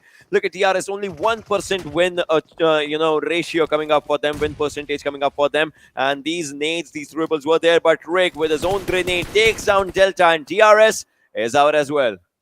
Well, DRS getting eliminated from this match. We are down to the top 6. 19 players still alive. Train to Kill still holding strong, even though they have lost Sandesh, Jane, Legend, and Sanhok. They are still surviving, and they have control of an isolated edge of the circle. So if they keep their heads down close to the ground, I think they do have a possibility of making it into the top 3. But I think they also want to secure those elimination points while they're at it. Seal Esports, they were trying to create some cover, and the shots were fired from the lads of T2K. So they've pretty much given away their information, their position inside the match. 7C Esports, Ripson going for the shots on Venom Legends on the slope. They have the advantage of being inside the circle, so I think that is what 7C need to focus on. But they were too distracted by the fact that Venom Legends were the ones moving around, and they wanted to finish them off. And in turn, Venom Legends, they get inside the circle, have the smoke slayed out, the vehicles are going to be there, and 7C Esports might just be the team taking the next exit, as now they get stuck right on the very edge of the circle, and they will be pinned down when they try to move in. They will be. Now 7C is definitely just trying to go against all the odds. But look at where the Legends players, as a few nades just coming up from the sky, are taking down the players as well. 7C looks like they know where their opponents are. But well, they might just not be able to face them as they are being taken down as well. But Akujot's nade takes down one from Venom, and that is Rafat as he follows up with another nade to finish Rafat right now, getting a grenadier tag onto himself. 17 players alive, 6 teams surviving. T2K's Legend is getting a few shots on him, but now it looks like he's safe. No, maybe not, as there are a few more shots just coming down onto his leg, but still he survives. 7C's players, they're trying to move forward again. A few shots definitely just arrived on them, but now they're trying to get inside that zone with their own teammates. Looks like they have a good place for them. I mean, Rick should have just kept on going the first time he pressed the trigger, but he won't have the next opportunity because he's going to be blown to smithereens with a nade from the lads of Seal Esports. 7C Esports, as I said earlier, the pin down is going to be here. 2 players knocked out. Sanhok on the flank, and Legend with a clear line of fire available to him can at any point turn up the heat for the lads of 7C Esports. But Seal Esports 2 out in the open, 2 overexposed. They also get punished. Anyone who presses the trigger is going down instantly, so it's better to not shoot, I guess. But bad advice. Train to Kill, they were trying to avoid the collision, trying to go for a revive on the teammates, but 7C Esports, jukega nahi, just steps out from behind the smoke like a smoke criminal and takes out the lads. It's down to the top 4. 11 players still alive. Seal Esports, a team that had a massive advantage a few moments earlier, are struggling right now to recover. Let's see what Seal can do in this one. Now it's the question if the third one will come to the Mongolian lands or not. That's the question that we'll have to ask in the situation, as Team Seal, they are trying to find out a good place for themselves again and again. And Venom on the other side is trying to find out their own spot for themselves, as it's just one lad surviving. Raw, they are having a momentum for themselves, although they lost one player, but they have 8 eliminations. That shows the way they want to play, but... Peekaboo, there was a nade, although he's still surviving. What is happening? Come on, take him down! Did the nade bounce on him? The nade bounce off that, what's that? That buggy's back. And that's why it just, went to the left-hand side, just, dealing less of a splash damage. Although now, 7C's on the other side. It looks like they have been spotted down by a lot of teams, as they are just, trying to understand where the players are, because the players will have to move out of the open. 7C, they had a brilliant position for themselves, but looks like they lost it as a circle. In the final movements, it moved away from them. And if Team Seal, just takes away the opportunity from Raw, that will mean that they'll win, because 7C has to move around from the open areas when Legends don't have that much players. Seal has that place. The only thing that they have to take down is the players from Raw that are quite close to them, but it looks like the players will be taken down from 7C right now. Team Seal is looking really good. They have more and more number of defeats for themselves. Eliminations, if we talk about it for themselves, 12 to be precise. I believe 13 right now. And now Team Raw just right ahead of Seal. Well, Raw, their priority right now is going to be to initiate those revives for themselves and try and see if they can recover and bring the situation back to a 3v3 rather than just take the fight against a 2v3 or a 1v3 situation. But look at Ale, he's so smart. He knows these two teams outnumber him, outgun him, and he's just going to keep his head down. But Mama God, with a nade, an impressive nade, is going to be able to take down Wally. It's up to Leo and Demo to try and secure this chicken dinner, try and bring the third one home for the Mongolians. Demo tries to stand up, go for the shots. They know the two lads are pinned down behind the shack, but they don't know where Kazi is, just thrown out, crawling into the grass, just trying to get a flank on. And I think if they go too wide, then the point of concern does become, will Ale spot you out? Demo is just literally moving towards Ale's direction. I think Demo will be the first man to get taken out, because there are these patches that are open, and look at that. I think that's the game, ladies and gentlemen. Seal Esports, not much left to do. Demo is going to be finished off. Even though Ale has given away his position, he has just handed the match, the victory, over to the lads of Raw. They outnumber Seal Esports now 3-1, but still the game can switch positions. Mama God being a little too over-eager, climbing on top of the shack to see if he can spot out a few of the lads from the side of Seal Esports. And again, taking those shots, trying to get some extra information for his team. They just want to go for the cleanup now, Raw Esports. Look at this, the circle's closing up, and after this it's going to be just 30 seconds, and then the night circle will be coming up. But right now, Team Seal just trying to move forward. Their helmets, their vests, all gone, all red. Red means danger, but will they mean danger? That's the question right now. Venom's Ale just changing the fate and giving it out to Raw. But look at that Wally as he takes down one. Ghazi is down and out. A Molotov being thrown onto the sidelines of Assault, but looks like the Molotov did not hit him exactly. That elimination will be sealed by Wally. Does not have a backpack though. That's the question now. If he just needs something else. But Leo is looking in the left-hand side. That's where Ale is. Mama God just trying to move with the circle. This is a very important game. A 2-on-1-on-1 situation, 2-on-1-on-2 situation, which is down to a 2-on-2 situation. Seal versus Raw. But what just happened? Wally will seal the deal for Team Seal as the third one comes down to Mongolian Sands, Mongolian lands. As Team Seal, they get 1,000 for them in the bag. And they also do it in the same way that Stalwart Esports did at 32 points. They're first!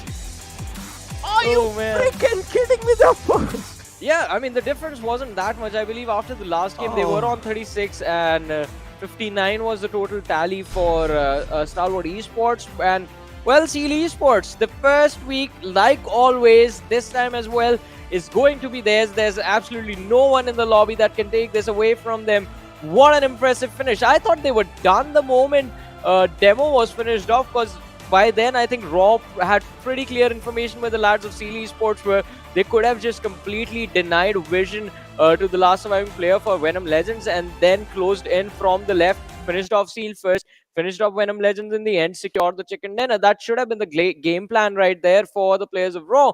But I think just the fact that there was a little bit, there is always going to be a mental pressure situation when you know there is one guy on the flank and that guy is not from either of the teams in the top that has the numbers advantage. It's an isolated player, because isolated players are wild cards. They are like those X factors that can either hand you the win or take it away from you, which they almost did from Stalwart Esports. But hey, Stalwart Esports, what a recovery! What a recovery, bringing the chicken dinner no matter what the condition, and also the 32 points in one game. That is just impressive. But we will be breaking down the action in more detail after this break.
Welcome back after the break, ladies and gentlemen, to the PMPL South Asia Spring Season of 2022. This is Warren Super Johnny John, joined by Ocean Sharma.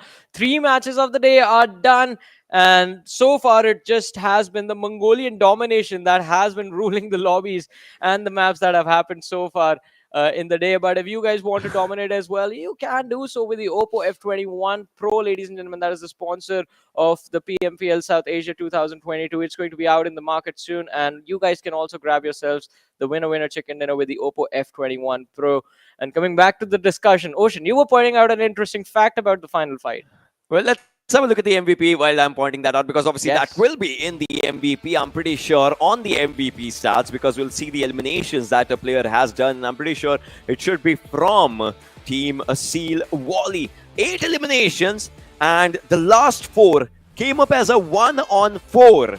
He did a 4K, and that was brilliant. Definitely just taking down players one by one. It was not an exact 1v4, but he took players one by one later on. 0 assists, I get it. 8 knocks coming down on his name, which is the highest as well if you look at the play data versus the average data, and 1156 damage. So in all the first 3 games, Johnny, the damage has been between 1100 to 1200 as well. Exactly. I think the individual performances have been stepped up by quite a big margin by the lads of Stalwart Esports and also Stalwart Esports. I think we're waiting for IHC to step up as well, because there have been those moments of brilliance from the lads of IHC, but they can't just seem to put it all together to get to the chicken dinner finish. And looking at the list of top players from this match, Wally is going to be followed by his own teammate Leo with the 4 eliminations on him. Demo is going to be there with his 4 eliminations. Ale from Venom Legends, Alibo, I think kudos to this lad. Managed to survive for so long all Yes. alone with Kudos. literally no cover but a buggy. That's all he had to protect himself, and he did a phenomenal job making it to the top 3. Somehow he legit has more survival time than Wally. For 3 seconds, 3 seconds difference though. But that just comes down to the animations and all those things as well when you step onto the ground and all those things as well.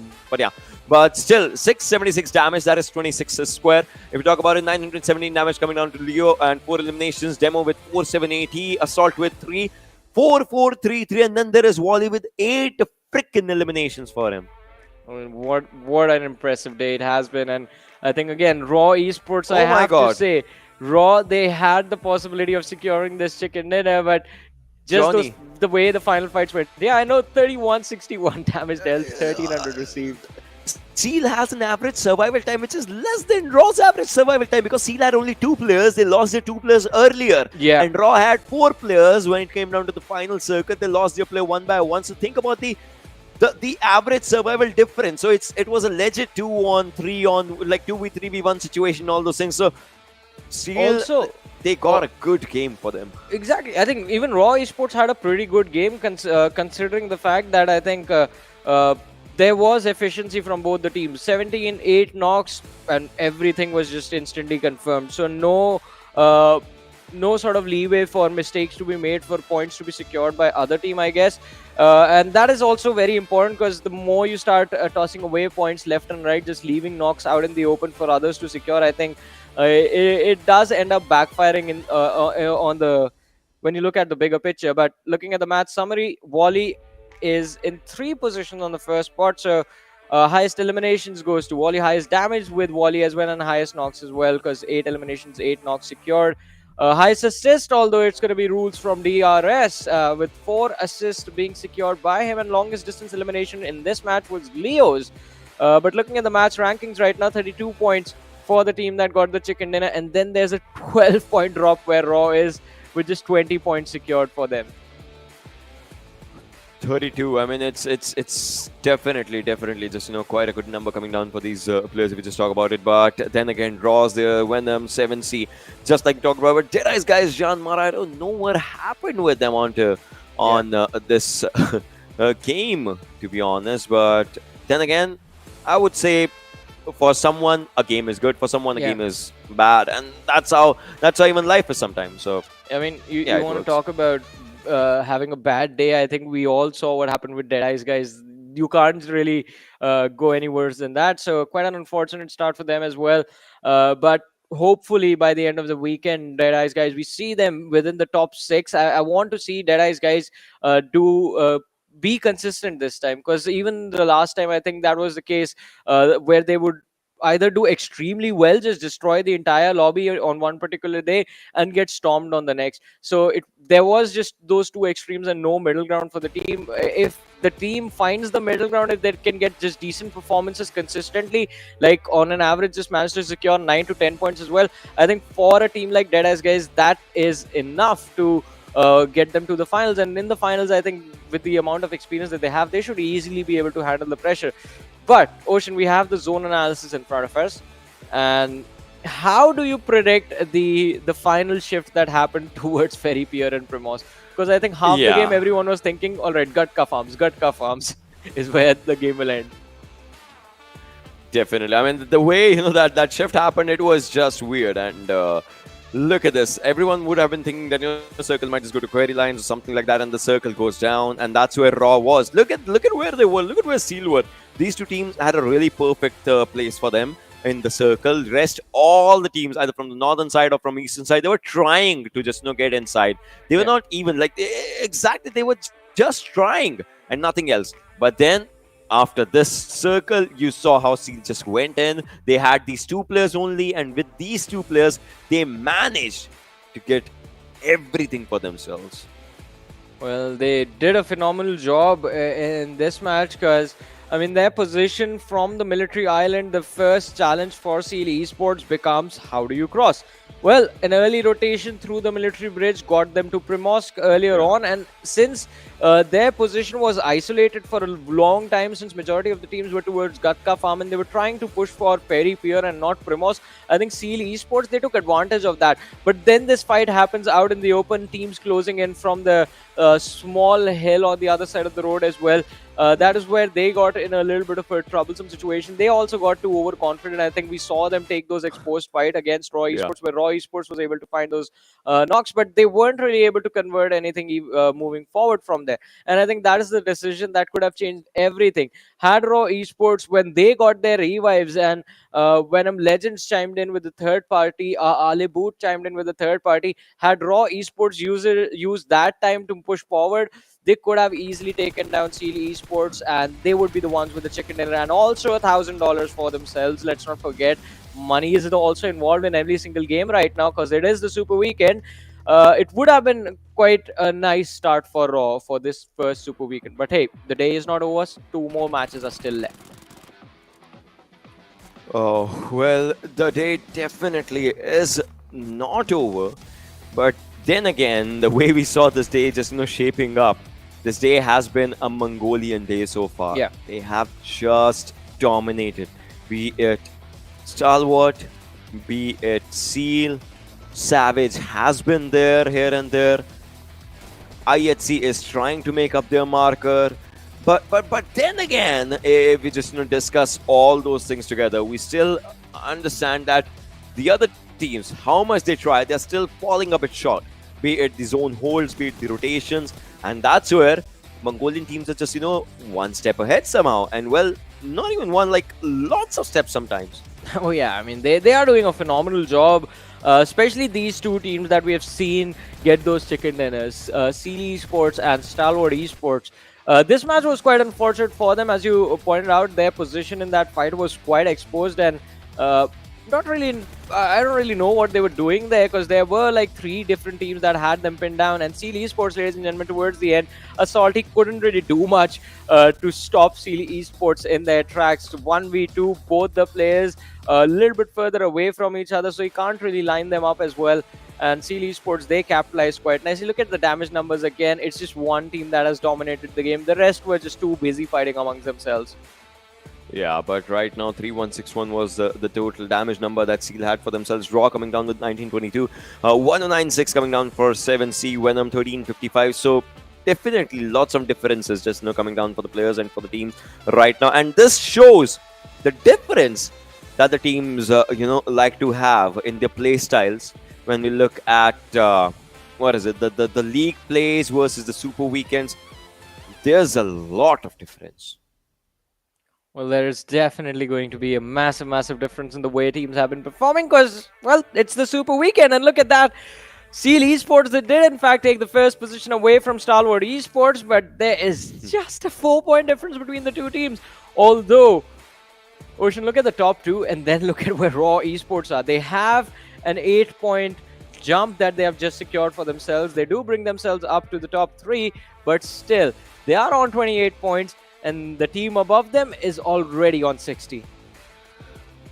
Yeah, there is quite a bit difference right now. But look at the 60, 64. That's the distance. That's the points that the top teams have. And on the other side, JyanMaara 1922, ElementriX, they still have to go to the double digit for themselves. I hope they do.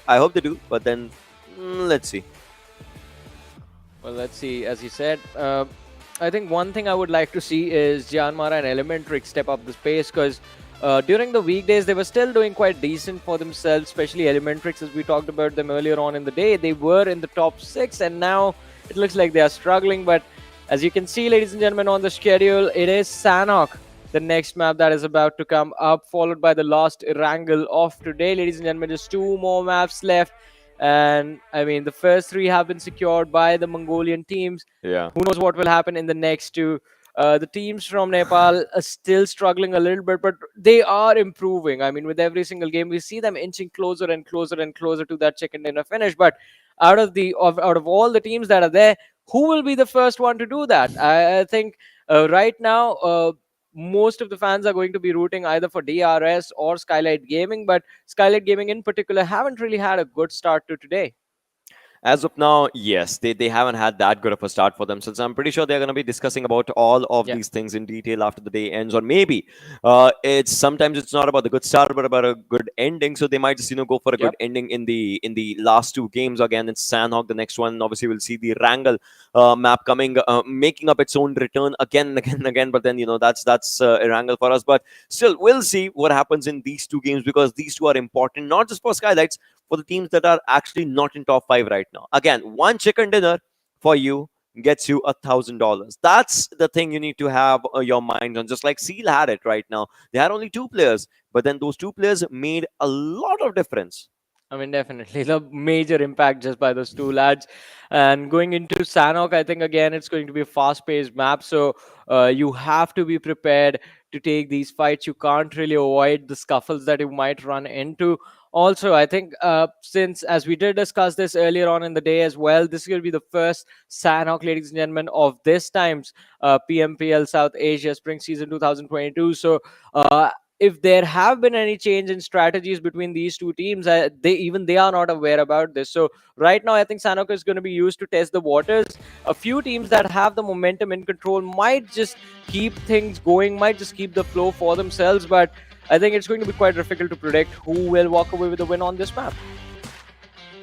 All the players are ready. Definitely, they are ready to just showcase their best of the best gameplay for themselves. But then we'll have to understand and see what happens onto these games around right now, because again, the flight path matters a lot. But for a map like Sanhok, which is a smaller map, flight path, it does not make that much of an impact right now. Ladies and boys and girls, this is gonna be the map of Sanhok, the only Sanhok that we are seeing for the first time right now. For all these players, we'll see, we'll understand their play styles, their play types, their play makes, as for what they can do for right now.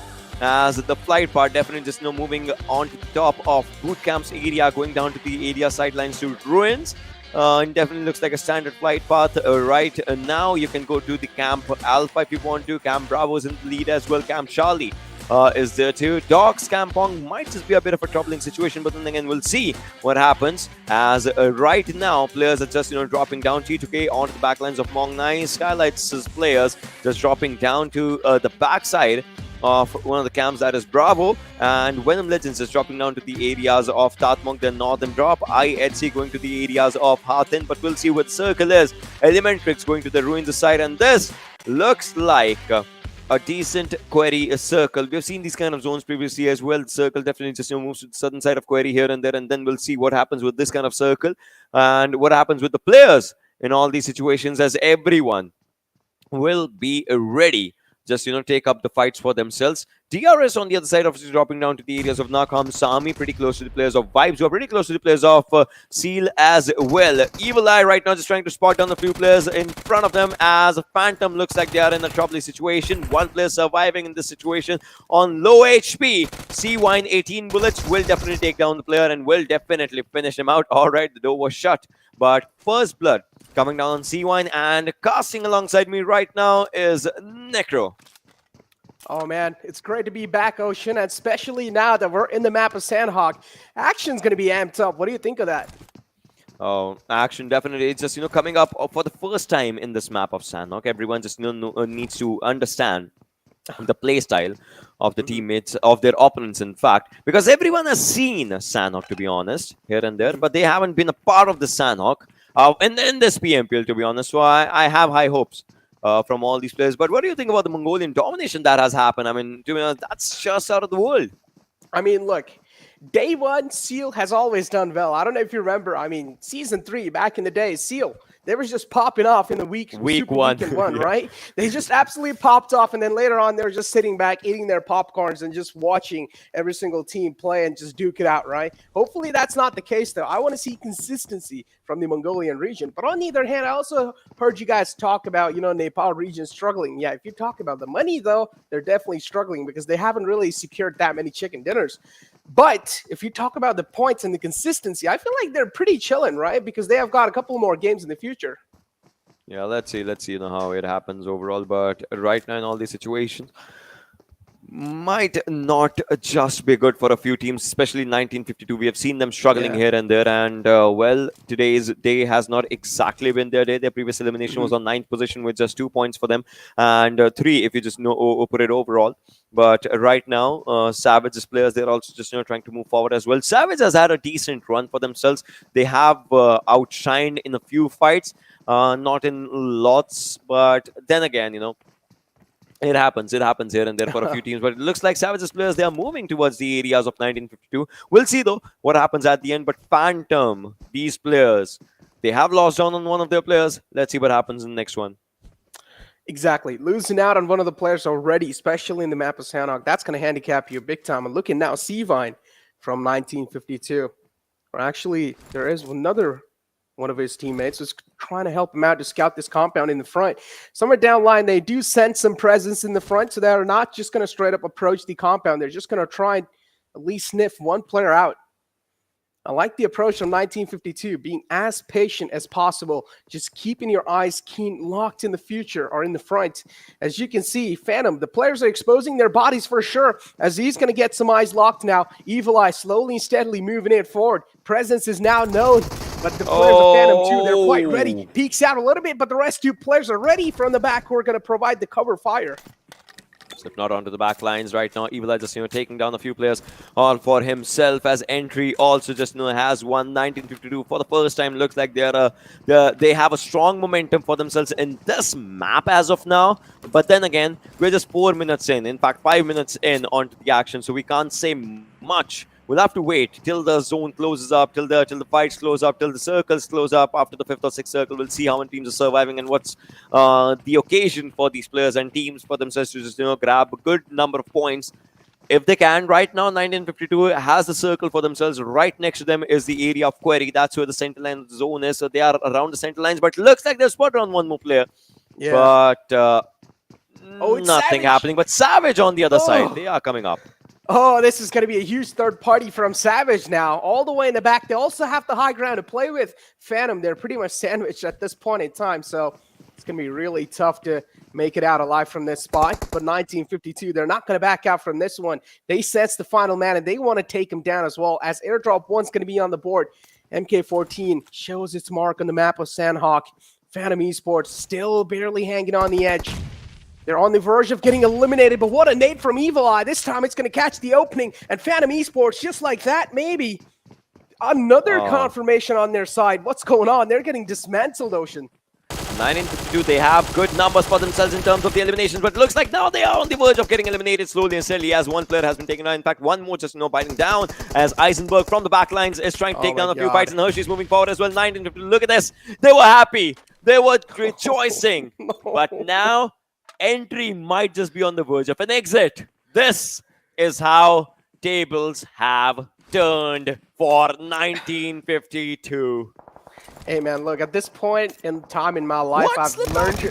Okay, another one taken out from Phantom. What's going on? Maybe tables are now going to be flipped. I'm going to hold on to my words for a while, though. No. As Savage Esports, okay.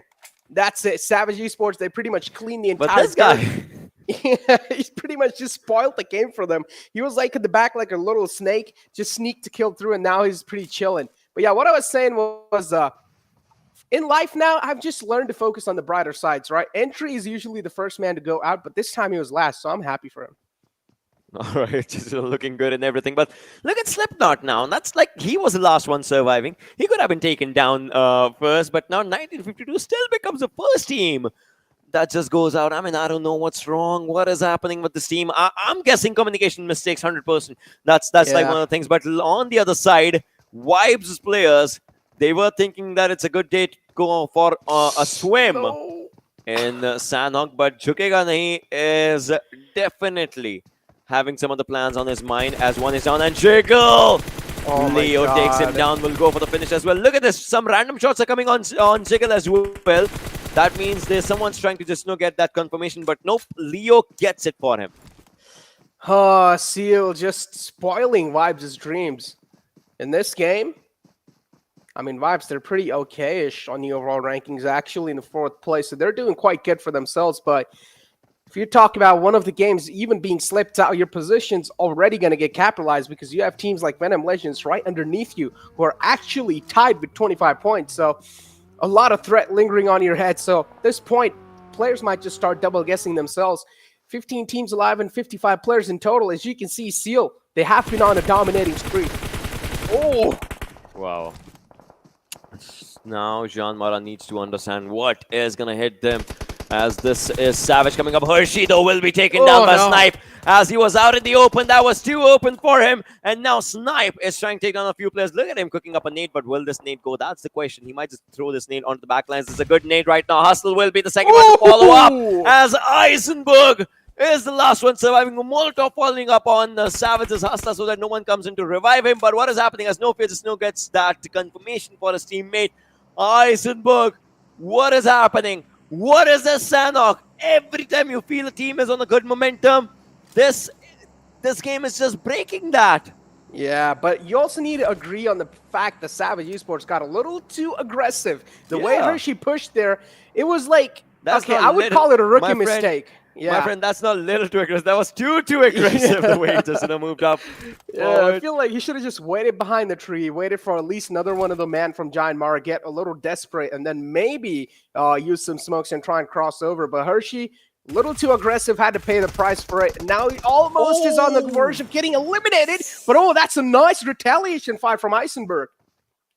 Yeah, but he can't do much, apart from just that fire. I mean, he cannot push, he cannot move. He knows the team has 5 eliminations. He can maybe go for the placement points, but right now, No Fear would definitely just not want to get this confirmation of Eisenberg. But now Eisenberg, his eyes are on Snipe. He would want to get that confirmation. He want to take that player down. Zone is going to close in. Definitely right now, the players are still inside the circle, so they don't have to worry about anything for this circle or the next one probably, as they will be in the zone again. You see them, but Snipe, the clock is ticking. Who will revive him? Oh, man. No Fear is just... Actually, his name is No Fear, but currently he's He feeling all sorts of fear. Yeah, he's feeling all sorts of fear right now. He's not even moving a muscle. He's not even moving an inch. But he will need to try and move soon. If he doesn't, then Snipe's just going to bleed out to his death. As IHC, again, one of those teams I heard you guys were talking about. But personally, I'm still going to be an IHC supporter.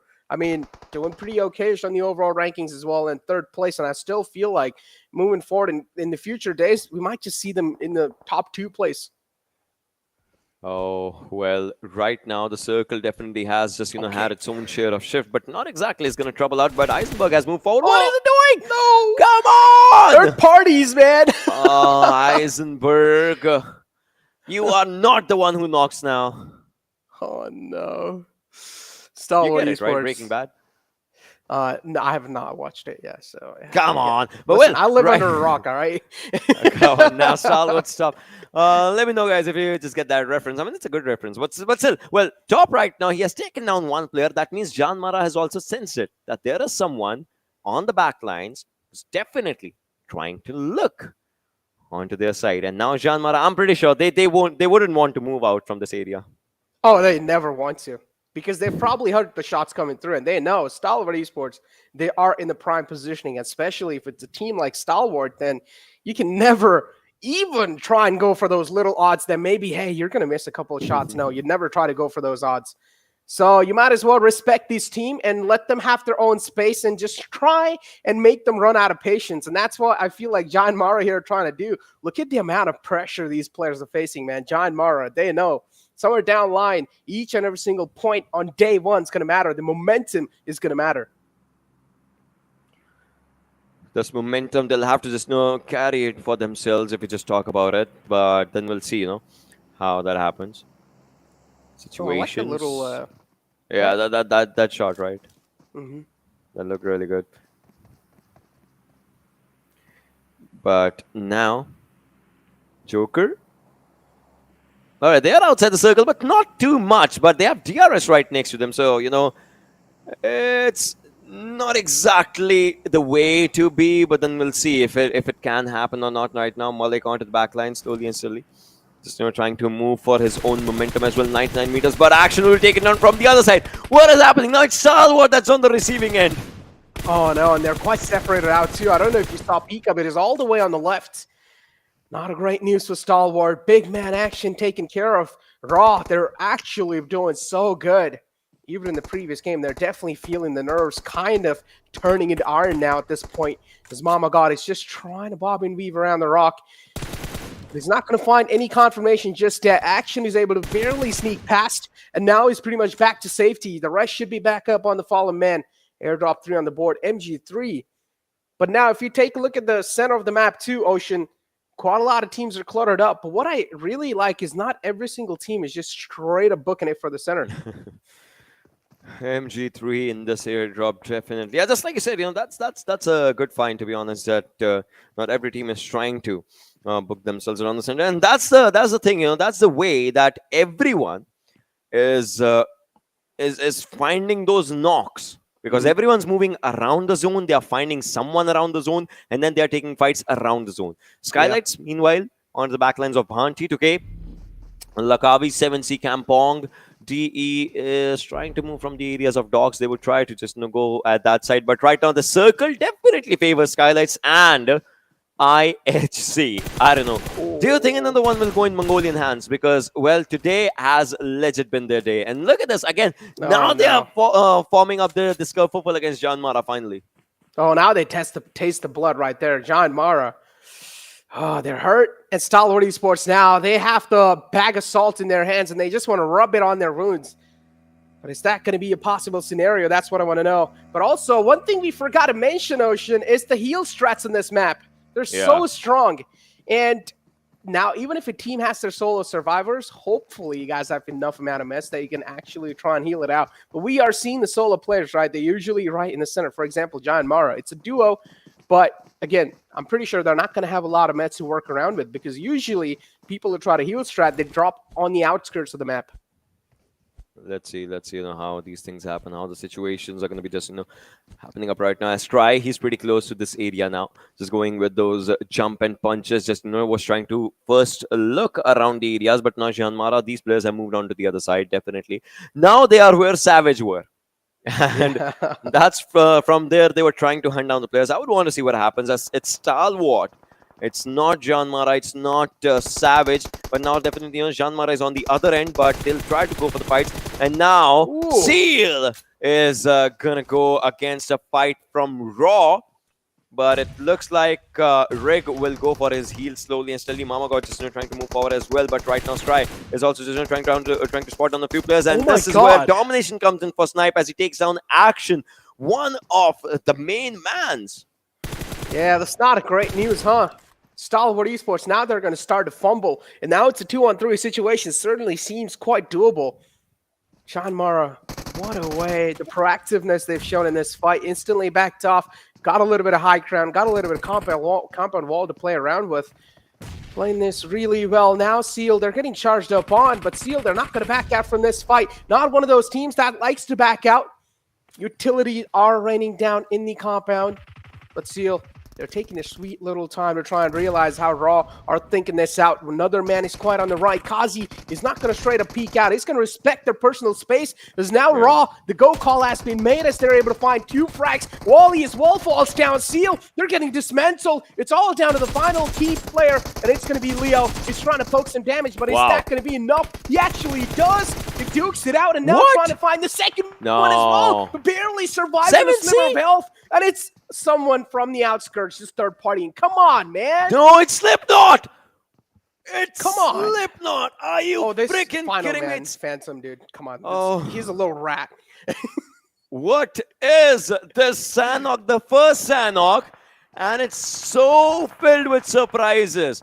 So many surprises coming up from outside every fight that we can see right now. But Reaperbot already takes on one from Vibes as Malik is down right now with that UMP. Reaper needs to heal. Definitely Killer onto the backlines. Delta as well. You can see them from the top view. And the circle's closing up as well. But Vibes is Malik as he is down. He needs to understand that there are other players as well in the close vicinity, so they cannot do anything in these situations. But right now, Top, he's trying to spot down and find down a few players as well. The team has 2 eliminations. Top has 2 eliminations for himself. Reaper takes down Malik, and Vishal is down now as well. Now it's time for Joker to understand that this is not a joke. You're outside the circle. You will be facing the wrath of the zone, and you need to do everything in your power. But wait a second. On Top gets that elimination. I want to see how many meds Joker has. If he's going to be able to sustain the damage from the zone for even while. Reaperbot took quite a lot of shots from the back, but he's okay. As Joker's position, if I'm not wrong, should be revealed, but no, not just yet. So DRS still pretty unaware of that fact, and Joker is going to be able to sleep all the eyes away. But here you have Stalwart now slowly and steadily charging on forward. JyanMaara, there's going to be a lot of pressure building up. Definitely, there's going to be lots and lots of pressure just now coming down to the players if we just talk about it. But then again, we'll see what happens right now as Top is moving forward. JyanMaara, finally this rivalry might just come to an end in this map, but we'll have to see who just puts this nail to the coffin as Top takes one more down and will go for the finish. It's his third. He is on domination now. He's moving for another one as he's encircling this whole area, but he needs to understand that IHC is onto the backlines as well. Top, he reaches out, will go for a bandage, but Snipe, what can he do? They are encircling him. He's out. He's been spotted. Top. He just goes for a few shots. Everyone's just going for the jump and punch right now, and they will go for the shots on him as one more in the books for Top. He gets the fourth one of the team. Look at IHC though. They're on a domination right now with 5 elim points for themselves. IHC, they're looking so great. And now they also are looking at third party this entire scenario. Top is out in the open, and IC's going to find the moment of strike, and he does strike, and he actually gets away with one. And now instantly finds the confirmation as well as Alex from the back is going to get one from the QBU. Moving forward, though, is y'all in the buggy. Stalwart Esports players are in the front, but the buggy is just there to distract. But Stalwart Esports, they're also able to get out of harm's way. Just for now, though, the Pika is still stuck in the front. IC is just pretty looking around the back lines right now. He's just looking at those areas. He knows Stalwart might just arrive from that side. Pika, he is there, just trying to move forward though. Reaper, that damage that he's dishing out outside the circle was enough, but then he needs to understand that he will get caught down as well. Delta has 19 first aids, will definitely go for a heal battle on for himself. Let's see where can he take his team DRS now as he's the last one surviving. It's going to be a little tough for sure to try and carry the entire baggage on your back. But I'm pretty sure every single player is capable of pulling off some insane plays at this point. ElementriX having all the players up, one of the players knocked out. So you should be able to get him back up as ElementriX. Now they're taking a lot of shots. And the fallen man now has been confirmed. Liquid spotted out. A little pixel's going to be enough. Oh, but I see this time a little whiff, but it's okay. They're able to at least shook him away from that spot.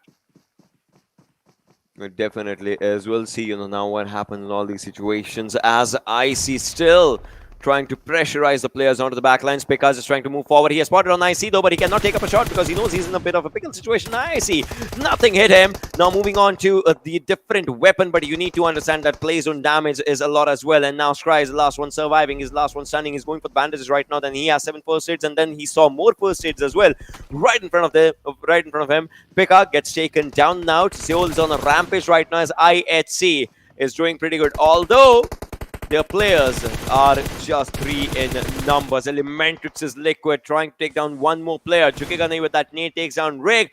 Gets that title of Grenadier right now. 10 teams still surviving. Stalwart and DRS struggling outside the circle as they're going for heal battle. But it's just these 2 teams that are going for heal battle and none other. Oh, that nade was good. Oh, Alex. Big threat neutralized in IHC. Now the kill will be instantly confirmed as well. ElementriX, they take care of the entire squad actually. IHC now at the gate. That's a big squad taken out. Still 9 teams alive though. Quite a lot of teams to try and play around with in these final zones. Deadeyes Guys, what a march from their side in a straight line. It's trying to kill. They're looking at rain down death and destruction from the spot they have. The circle takes hard shifts on the compound. Every single team that had the high ground now, including TDK and Skylightz Gaming in the compounds, they will need to try and move in. It's going to be a tough cross for all of them. But Deadeyes Guys, they're quite close. They don't need a cross. But the team that they're going against is 7C. And they are looking really in form for now. Because in this fight, they already fight the opening on the on top. Well, they definitely do. But now let's see what more can they do in this situation. As True Love is onto the back lines right now. Assault onto the sidelines as well. But the grenades are definitely coming. Shifu needs to understand he is in a troubling situation. So is Chari though. 7C. just trying to pressurize all these players. And 7C's, the best part is that they have the zone for themselves. Although, I don't know what's going to happen as Assault. He is definitely in a good line, but now it looks like he might just be down and out. All right, the damage definitely was dished out, and Chukigane is down onto the backsides, and Skylightz is coming in as well, as Skylightz is trying to move forward onto the areas of 7C if they can. But Chukigane, I think he's a gone case. If they save him, then it's good. Otherwise, I don't know. Yeah, it's gonna be tough to get this man back up, though. You're right. Cannot agree with you on that anymore. But Deadeyes Guys, that was quite a risky one. They just sent it, but at least they're able to make it back to safety. They're gonna have to thank their luck for sure right there. But 7C now in a really tricky spot as well, as they have one of the players taken out. Are they trying to save him still? Well, they did. They didn't save him. Although DRS gets eliminated on the other side. What is happening, Chari? He was just dropping down onto a different area, which was wrong, and Precious will just confirm that. Not yet though. Although the player is down, but he's not out. But the revival definitely happened. And now True Love with those nades is trying to shut some more amount of damage for himself, which they will.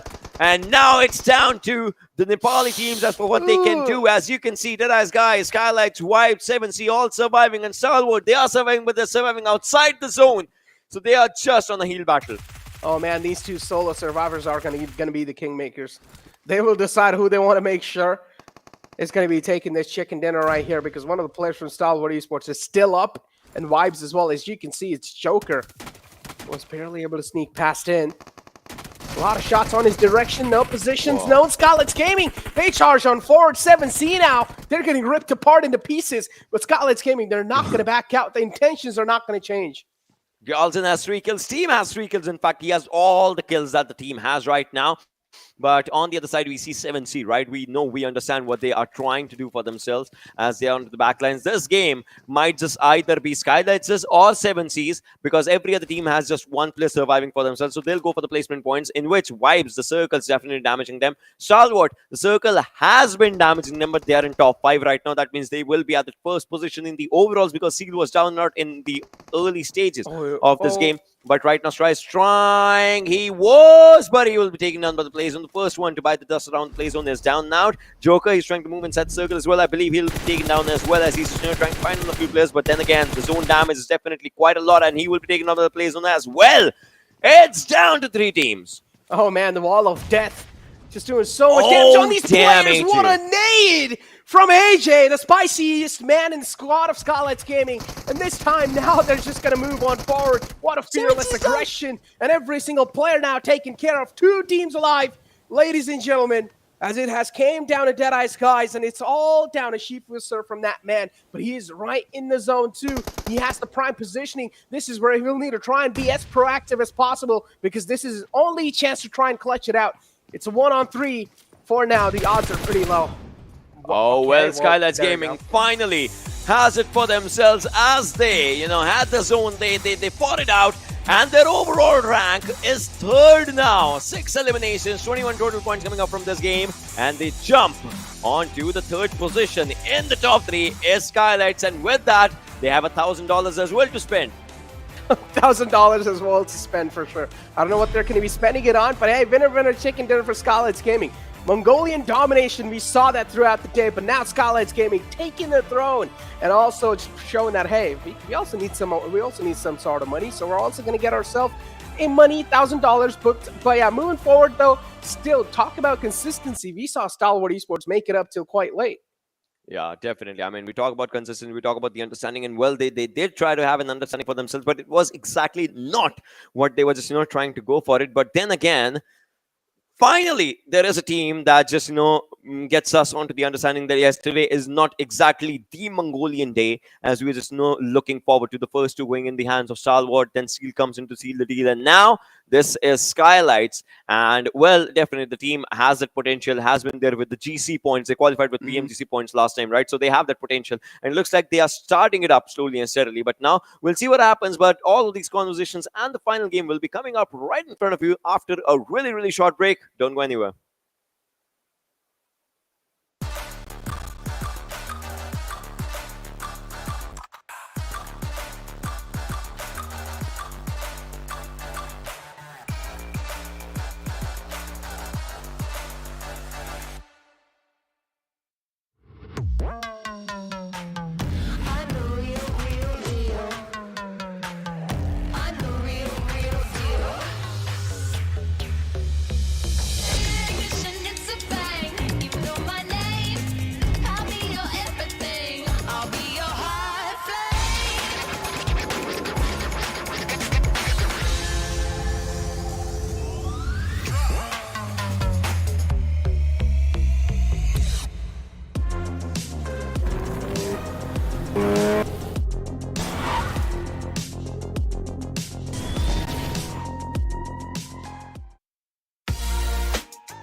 Hello, everyone, and welcome back to PUBG Mobile Pro League South Asia. And well, this has been an incredible day when it comes down to the first Super Weekend, where we saw Mongolian domination just coming up a lot, and then there was Skylightz that just came in. Where was it? And then there was Light, that was just the quote. And well, Skylightz just showcased an incredible gameplay when it just came down to it. But then again, ladies and boys and girls, this one was just the fourth game. And well, Necro, what do you make of it? What do you think about the last game? What do you think is going to happen in the last Erangel? I honestly feel like it's going to be another Mongolian team taking it. I don't know why. I just have like a little itch. And maybe IHC, though. I feel like IHC, they still have to show themselves. So I feel like IHC might just take it. I don't know. What do you think, though?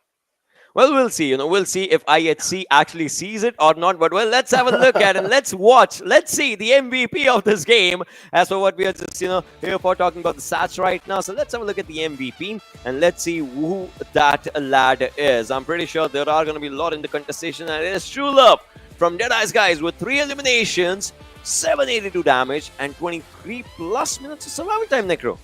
Oh, those are quite impressive strats. I mean, we did see one of the players from Deadeyes Guys actually survived till pretty end. So, hey, I mean, Deadeyes Guys, he deserves to be here in the MVP spot. But in the end, though, I mean, I really need to take focus on the players' lives, right? I'm still trying to wrap my head around. How did Joker actually sneak his way all the way in and didn't make it to behind that tree? I mean, I did not really look at him in the minimap because I was just looking at all the chaos that was happening. That chaos definitely just took its own toll. But let's talk about the 5 players out here. And Top was still there, all right. 4 eliminations, 566 damage coming up. Kjolsen with 4 as well. Zeol coming up with 5. Eisenberg with 3. And total damage dish by him was 667. Although Zeol had 5 eliminations, he only had 417 damage for him. Exactly. Ocean, another thing to add on. Now, these are the Super Weekends, and you can be as critical as you want, man. You can say, if a team's not doing good, you can be critical, it's okay. No one's going to stop you. As I said, league play didn't really matter, but today, momentum matters. And in day one, if a team's not doing good, you can go all in, man.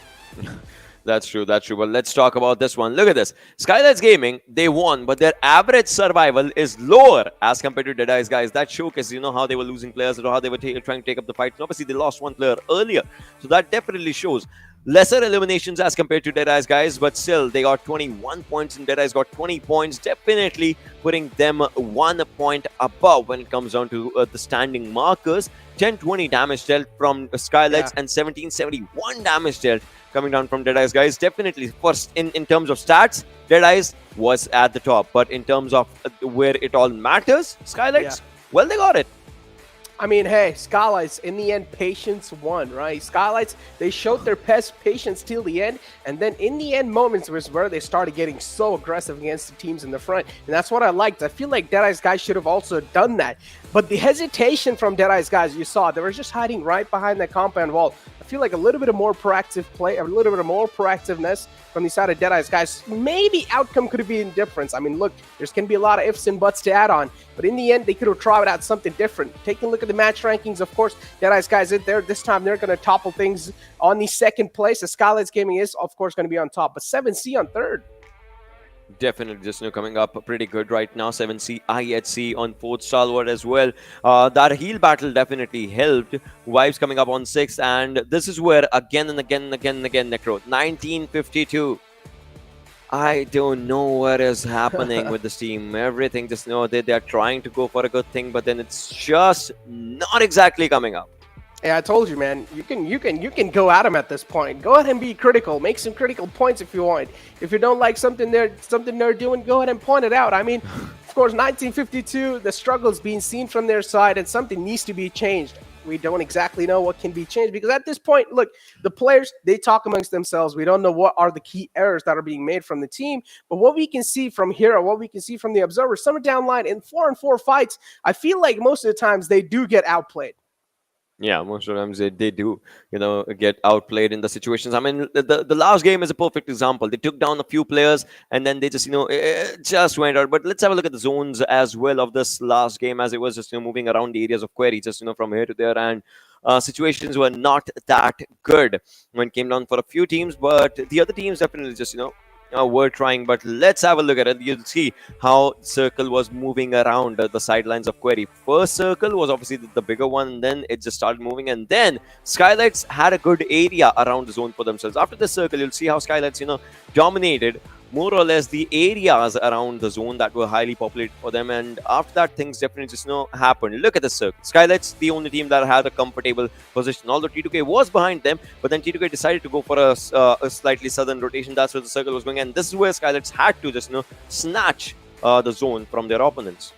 Ooh, and look at 7C's position right now. The way they actually try to reposition themselves, the compounds in the front were clearly open, right? So they had a clear pathway to move in.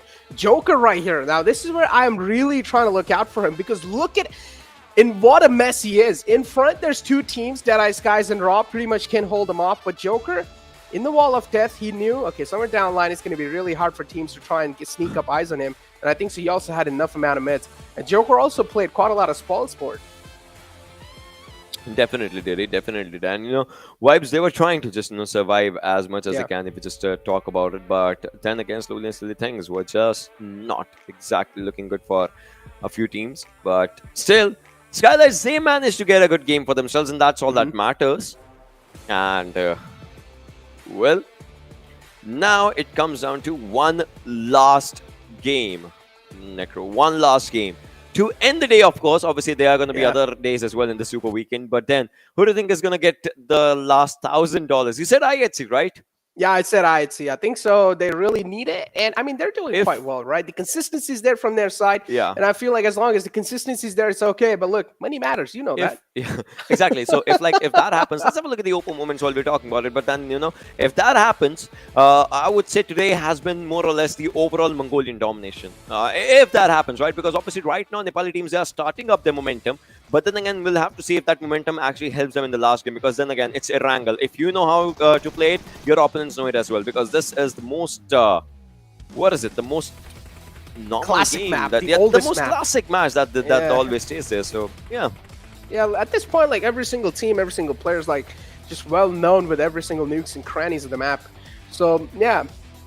You need to expect greatness from every single team and every single player. But Savage Esports too, I'm not going to lie. There are some rookie mistakes being made from this team, the way they push, but if you talk about the raw mechanics, I feel like Savage Esports can actually duke it out with some of the best teams out there. Yeah, that's true. That's true. So, we'll see, though, at the end, what happens in all these situations as for what we're talking about. But right now, with all these games just now out of the equation, all these games out of the picture, you'll see how much, obviously, players are still. In fact, this Sanhok, there were not a lot of field battles, as we see, but you'll still see how much players were struggling around the circle, right? They were trying to make up their markers inside the zone. They were not exactly making up their markers inside the zone, and that's the thing that only 2-3 teams, in fact, only 2-3 players were trying to go for the heal battles, whilst the others were still in for a fight. That's a good thing, to be honest. That's a really good thing to just look out, look around, and just to play. But then again, this one came in for Skylightz, and everyone from the team, they were definitely happy. Although the damage stats, they were not that high, but almost every team had a decent number for them. Yeah, exactly. Look at the numbers, right? There's quite a lot of thousands this time. A lot of teams have crossed the 1,000 marker. Savage as well, IHC for themselves, and you have 7C, Deadeyes Guys, and Skylightz Gaming. As I said, Skylightz Gaming throughout the game, they have been quite patient, so that's why they haven't really gotten that much amount of damage points, because Skylightz Gaming, they realized, right, they have a really great positioning at this point, trying to duke it out against some teams, trying to force fights. This might also get a couple of casualty on yourself, so might as well be patient and let things roll by on your side. As you take a look at the overall rankings, and the top 3 teams are going to be Stalwart, Seal, and Skylightz Gaming. Finally, the Nepal region showing themselves in the top 3. Definitely, that's just how it gets right now. 70 for Stalwart, 65 for Seal, and then it's 37 for Skylightz. Although Skylightz is at 3rd, but there's still a lot of difference in between 1st, 2nd, and 3rd, and that difference, I'm telling you, my friend, I don't know how are they gonna just go for it. I mean, we know it's not gonna happen today. 100%, it's not gonna happen today, but tomorrow maybe we'll see. And then you look at the latter half of the board. I mean, I understand. Look, 11 to 16, it's some other storyline. But look at 17 to 20. I mean, I know they're not playing in here, but it's just I like what production has done. Now, if you remember in the past, usually Last these time, yeah, four we could not teams- see the teams. Yeah. Yeah, we could, but production is still just like adding the salt on them there, right? You know, this could have been you guys playing in the top 16, but you're not. That's why your name's in the gray. But yeah, moving forward though, looking at the schedule, the final game of Erangel is going to be played. But all the way in the bottom though, I saw in the overall rankings, Ocean, it's going to be JyanMaara, and that's something I did not expect. I mean, none of us did, because JyanMaara is kind of a veteran name when it comes down to all these competitions and all. But then again, it's sometimes you think you're not expecting it, but then it's like your expectations will be taken down. That's life, my friend, and that's one thing that happens. But still, again, JyanMaara, I mean, they still have a chance. It's not like you're staying at the top or the bottom or something. You have to be, after 3 super weekends as well, you have to be in top 16. That matters. It's a long journey of being in top 16. Plus, every chicken dinner, if you get it, $1,000 are still coming up for you. That's the motivation I would say the team should have right now. Come on, let's get the 1,000. If we can't, then let's be in top 16. $1,000, man. Come on, that's all that matters. Money is the biggest motivation out there for every single human being to work. Okay, I might just be a little too sharp on that, but no, but yeah, that is true. That is true. That is true. Yeah, that is true. That's what matters the most. And at this point in Super Weekend as well, if teams do want to get the chicken dinner, that's what will matter as well. Mongolian domination in day one, pretty much, I would say, even though Skylightz Gaming got it, but majority of the games were dominated by the Mongolian teams, and that's what we're seeing so far. But now it really comes down to the final game. Is that going to be the Mongolian domination or even the Bangladesh domination or on the final game? Or is it going to be Nepal again taking back-to-back chicken dinners? Because so far, even the Bangladeshi teams are not showing themselves. That's true. That's true. As of now, it's like teams are trying to just get a good hold on for themselves. But then again, we'll see what happens with all these teams just coming down and out and around when it comes down to the competition. Because again, it's just one Super Weekend. I get it. There are still 2 left. For that, starting from next Tuesday, we'll see all the regions once again, all the teams once again trying to fight it out for themselves. But I hope next time we see new teams. If we don't, then again these teams will just get that gap going on. And if you see a team that hasn't qualified in the first one, the second Super Weekend, and they qualify in the third one, it's gonna be a really tough job for them to just get back for themselves, and that creates lots of problems. Exactly, but it seems like now it's my time to say bye-bye to Ocean, because I'm pretty sure there's going to be Johnny moving back soon. But here we go. The match's going to be starting off the final game of the day one of Super Weekend, ladies and gentlemen, of week 1. Brace yourself, fasten your seatbelts, as the plane's going to be in the sky, and we're going to be able to find out where the plane fly path's going to be starting all the way from the top left this time, from Zarki, and ending all the way towards the Snoka military base. That means teams that do want to go all the way on the right side, for example, Yasnaya, there's going to be a little bit of struggle. But let's find out how things are going to be taken from their side, as pretty sure in the Yasnaya it's going to be Savage Esports who's going to find their nice little footing. But this plane fly path is definitely going to be interesting because there are quite a lot of teams that like to go on the right side, especially in Nova Reply. Stalwart Esports, they like to go there. They shouldn't really have that big of a trouble to try and get there. But I'm pretty sure they're going to find their sweet little footing as well. Now, Stalwart Esports, all the way in the top with 70 points, and then you have Seal with 65 points. They're looking really strong, and welcome back, my man, Johnny. I mean, thank you for the warm welcome, Necro. And yeah, I mean, the last game was a little bit shaky for a lot of the teams, but still, I mean, looking at the overall rankings, Stalwart Esports, they're going to be happy about the fact that the first position going into the end of the day is theirs. Skylightz Gaming, with an amazing push to the third position, I think have definitely set up themselves up for success for tomorrow. But talking about this particular game, the last game of the day, if the teams from Nepal, they want to make sure that they don't get left too far behind from Seal Esports and Stalwart Esports. They need to make sure they have at least a top 4, top 5 finish in this particular match, so that going into tomorrow's matches, there's not a lot of pressure upon them. But the circle is already off to a very nice start. We have a western circle right now. Eisenberg has been spotted out. Shifu with the DP is going to try and spray him down, but the distance was a lot, and he did not have any scopes on him. There was one light right behind him in the room. He's going to regret that he did not pick that up, I guess. But it is still, I mean, an early game position, so not a lot of loss for either of the teams involved. It's okay. I feel like at this point, the main intentions were to just shook him Scare off, him right? away. Yeah. Yeah, just like make sure you're not really closing in on our compound. You're respecting our space because we've got a DP, and if you do, we're not gonna back out from taking you out. Now, one of those teams that's on the struggling phase has to be JyanMaara. Now, how are they going to be able to claw their way back up, Johnny? I personally don't know. What are the problems that are going through? What are the problems that are happening? Because in the previous game of Sanhok, we did see quite a lot of third parties happening, so we might just let it slip by. But what do you think in the first couple of games? What was going wrong with JyanMaara?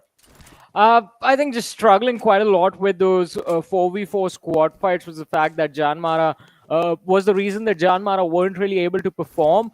Also, I mean, the circles weren't really doing them the favor. Was the Mongolian teams kind of taking early control and then just holding on till the late game stages. That is why a lot of the other teams were kind of put in tricky positions.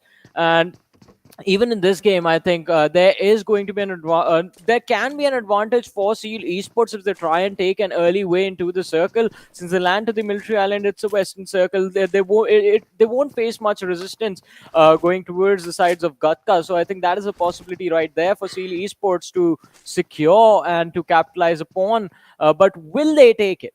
That is, I think, the question we need to be asking, because they do have a wonderful chance of challenging and putting pressure on Stalwart going into the last game, going into tomorrow's matches, but that only happens if they win this one.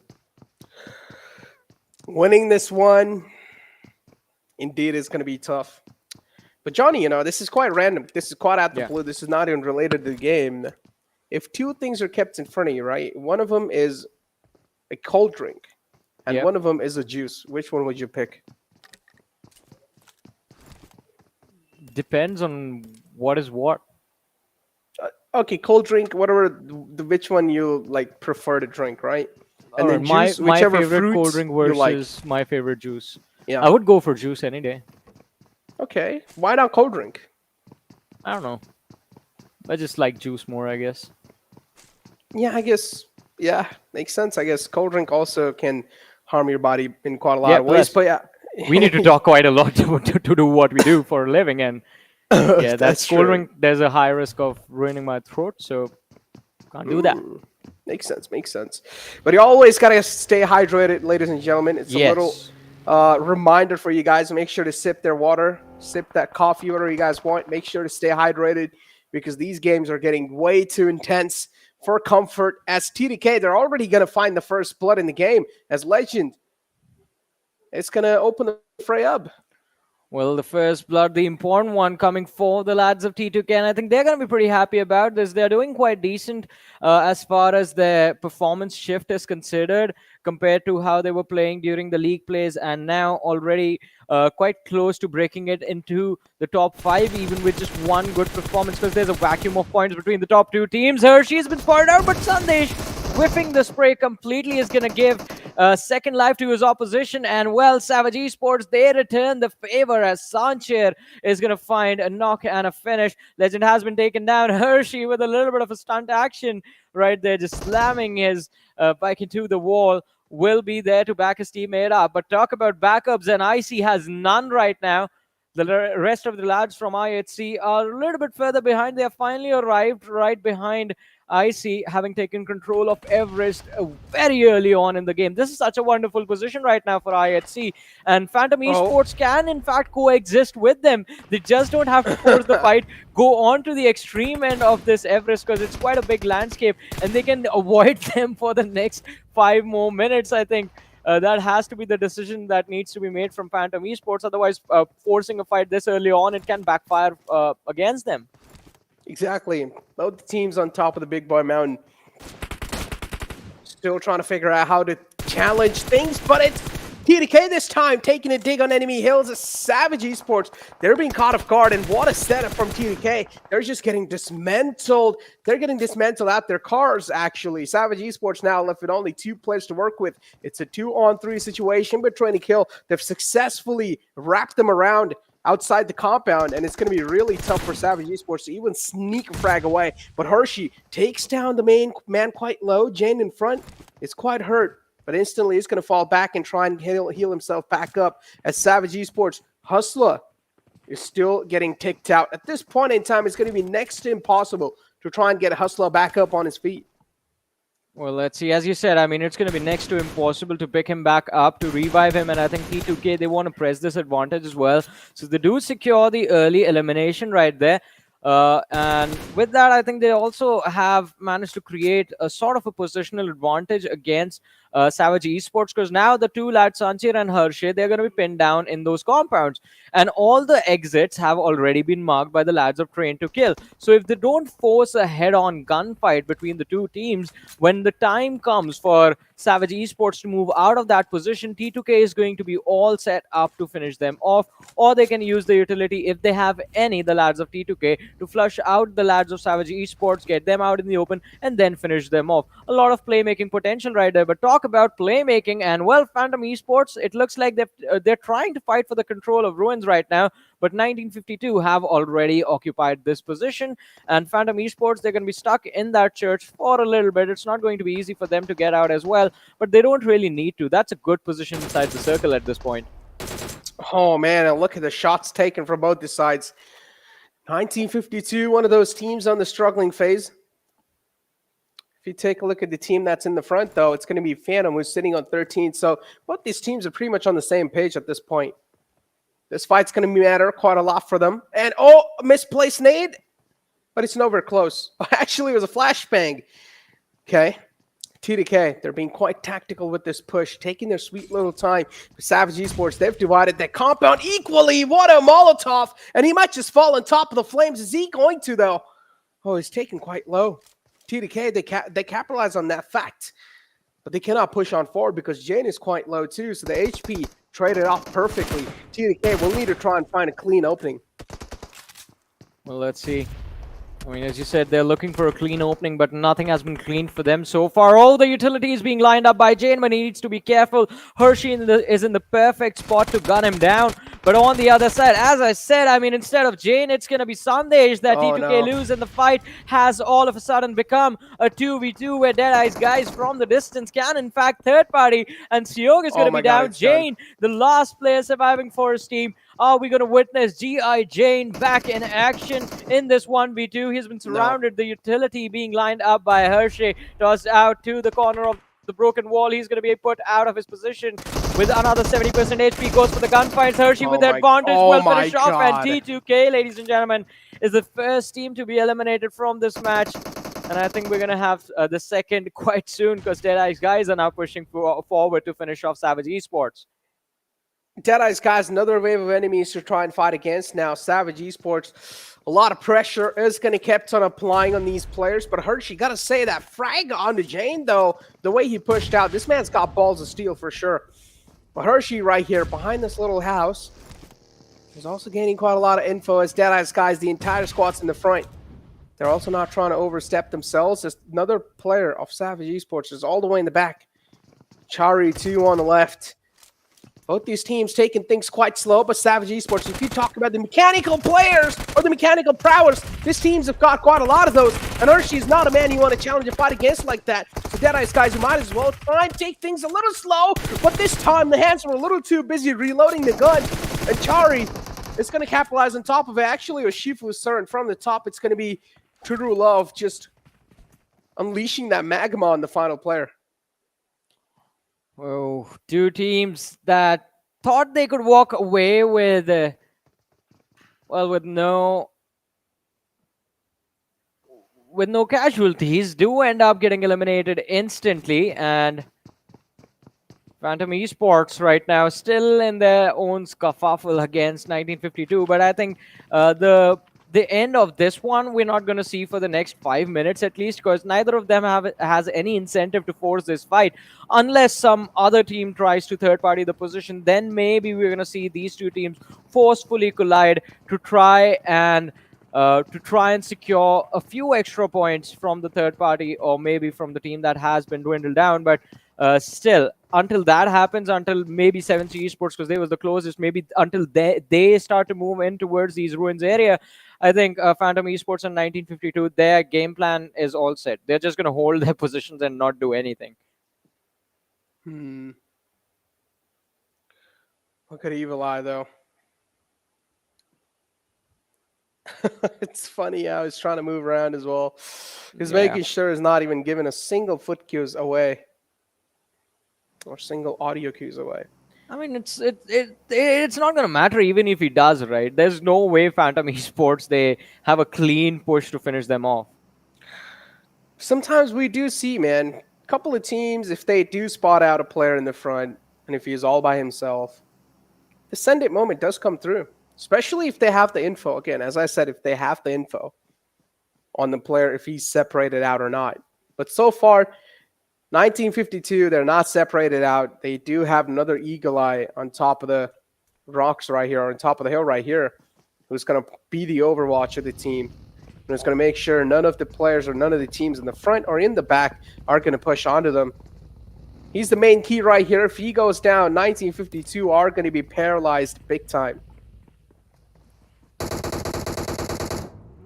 And on the other side, though, it is going to be Mama God from the side of Raw falling down as their collision was imminent against the lads of Venom Legends. And Venom Legends, they have found an opening. Deadeyes Guys, look at them. The collision against Raw. They have, in fact, initiated the fight. Sorry, not against Raw, against Phantom Esports. And 1952, they are getting a little bit restless. They want those extra elimination points. They're trying to see if they can spot out either Deadeyes Guys or Phantom Esports, but the vision has completely been blocked out. Oh, man, and look at Raw.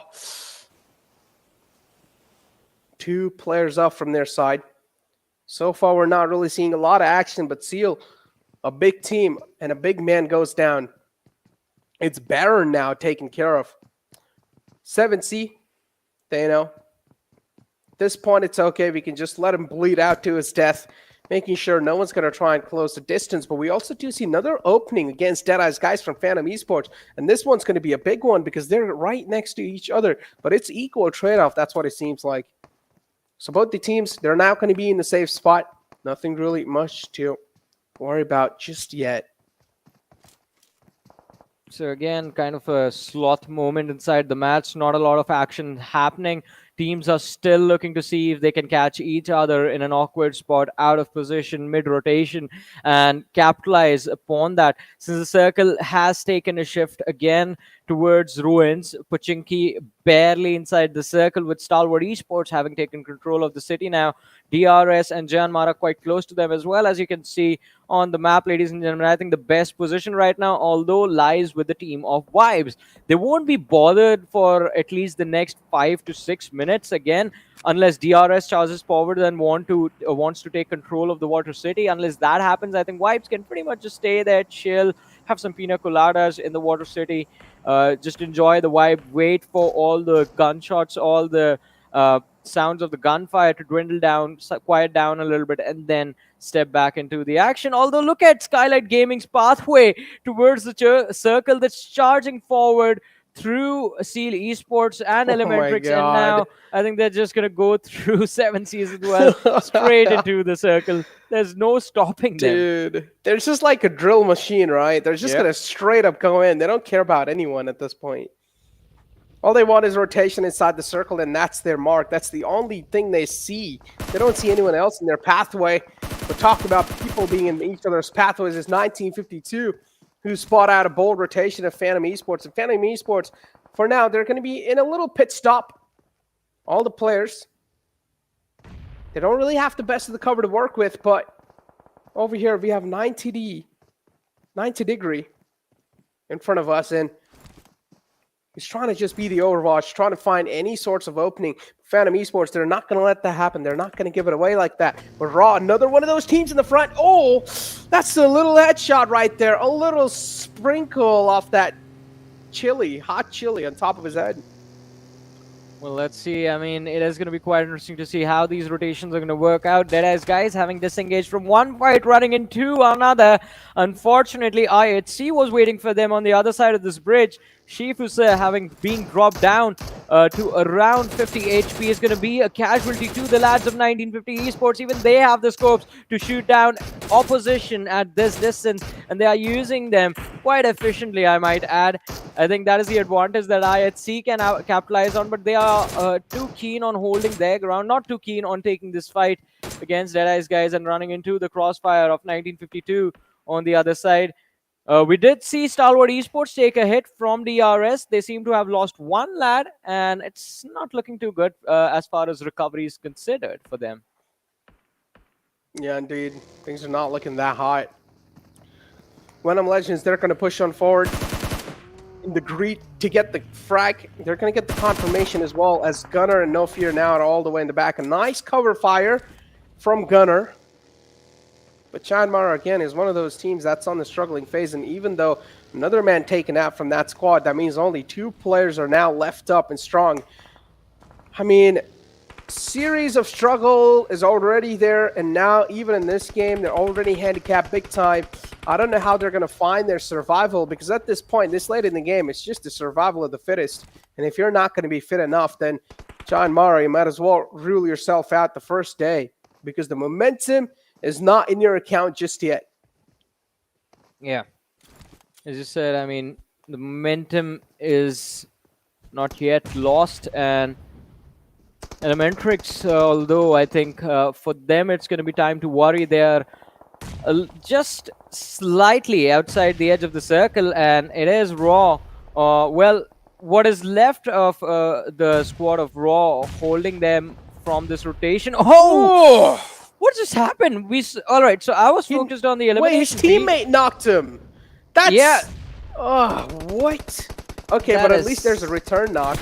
I mean, So but that's it's gonna still hold a them off. blunder that Assault can capitalize on. Look at that. The situation is completely even. It's a 1v1 now.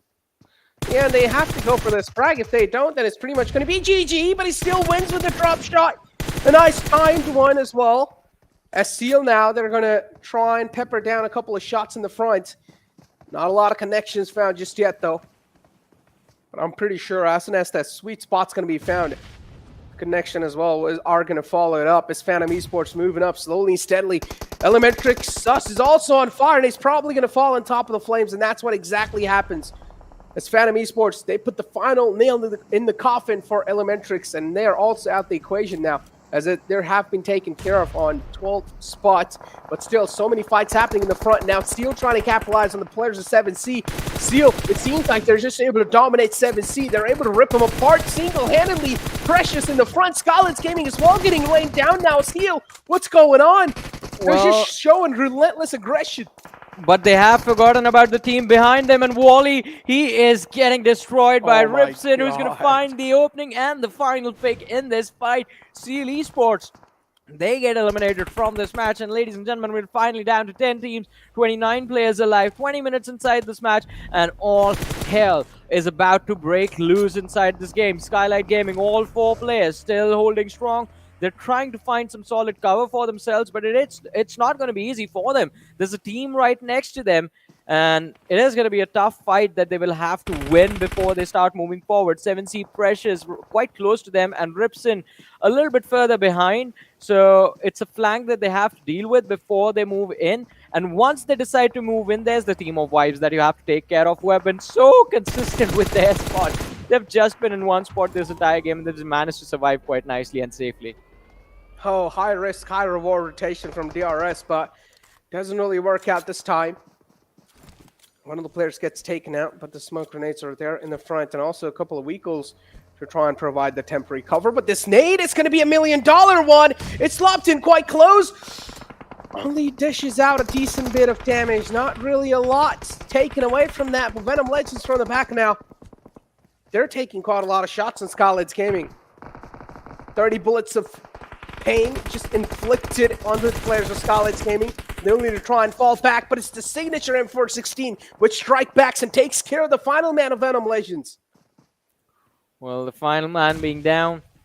Venom Legends not in a not in a good position in terms of the overall rankings as well. But in terms of this match, we're down to the top 8 DRS. They are so low. Killer YT has been knocked out as well. Reaper Bot and Delta in the backlines, they're trying to heal up, but the blue zone is here, and it's going to cause a lot of trouble for them. The nades, they keep on coming in their direction. Reaper Bot is going to be down on his knees again. Delta very low, crawling to safety inside the smoke, but the spam shots are going to be enough to finish him off. But the squad of Skylightz Gaming, they're here, and there it is, ladies and gentlemen. DRS being shown the door to the exit from this match.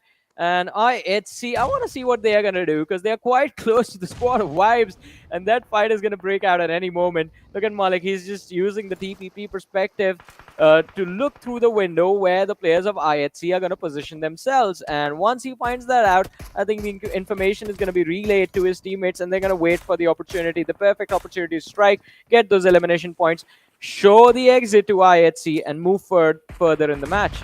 Look at the circle shift, though. Stalwart Esports. Pika is already booking the slot for the rest of his team, and the rest 3 players are just going to try and move in. As Deadeyes Guys, they find themselves a little footing in the Water City, but they still need to try and travel through quite a lot of thick and thins, as IHC is going to be right in the front, too. They have quite a lot of players alive as well. 3 players up for them. As long as Alex is alive, it's their saving grace. It's their lucky charm right there. But Deadeyes Guys moving in. Venom Esports as well, taking a lot of shots in the front. Nothing found just yet, but Slipknot, this man's taken down quite low. Vibes as well, they realize Deadeyes Guys, they have no other option to try and move in. And that's what they're trying to capitalize on top now. Venom Esports as well, duking it out against Skylightz Gaming. The final nail put in the coffin. Mafia Ninja goes down. Well, quite an important man down on his knees, and it's going to be very difficult for the team to recover from that. But Stalwart Esports, look at that. They are not stopping anytime soon. 4 eliminations already secured by the lads of Vibes as well. So they're also looking pretty good. Make that 5, and could have been the 6th one as well, as they do find opening. 7C Esports taking an exit from this game, down to the top 4. 9 players still alive.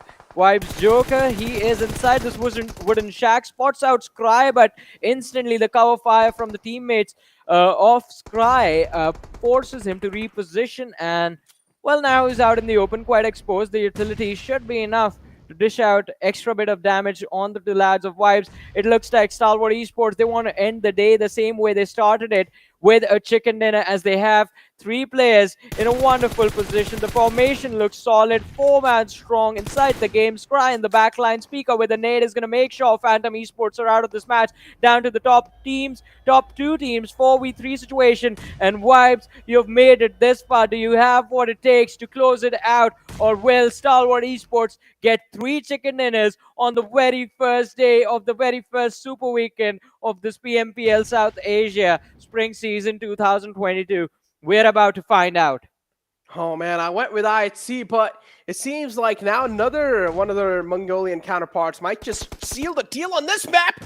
Oh, it's quite a long throw. It's only going to find a bit of damage though. Nothing really critical happening just yet. It's Stalwart Esports. They have the man advantage in this final 4-on-3 situation. Jiggle's been taken down. That's quite a big man taken care of from the side of Vibes. At Stalwart Esports, for them, the opening's already being found, and look at the amount of just gathered, like, look at the amount of intentions or the attention that's being gathered by the man in the Tesla. He's just moving around in the open. Vibes, they're just raining down utilities at this point. The another nade's going to be quite close, but Malik barely patches himself in the nick of time. I mean, Stalwart Esports, they've done a phenomenal job, but they have to be wary of the utility coming in their direction. So they have pinned down Vibes quite close to the blue zone. And now, with the additional pressure, they are getting those knocks. Vishal is still going to be prone down, but with 30 HP, you can't really do much. And there it is, ladies and gentlemen. The 3rd chicken dinner for Stalwart Esports brings them back on the first position. 12 eliminations, 27 points secured after the end of this game. What a wonderful finish by this team. Stalwart Esports just remaining the king of the hill, and now I just can't wait for their social media manager to make a lot of memes on Insta, because that's what he likes to do. Well, I mean, the team is strong in-game. The social media's game is also strong on their point. So Stalwart Esports, they have everything going for themselves. Yeah, they have everything going for themselves. The social media manager, too, does a phenomenal job with the memes. But yeah, winner, chicken dinner for Stalwart Esports. Doing a phenomenal job. on day one, remaining the king of the hills on the overall rankings, and the teams right below them as well are doing a great job. Of course, Skylightz Gaming was in the top 3 after the previous game, but I don't know how things are going to be looking like now, though.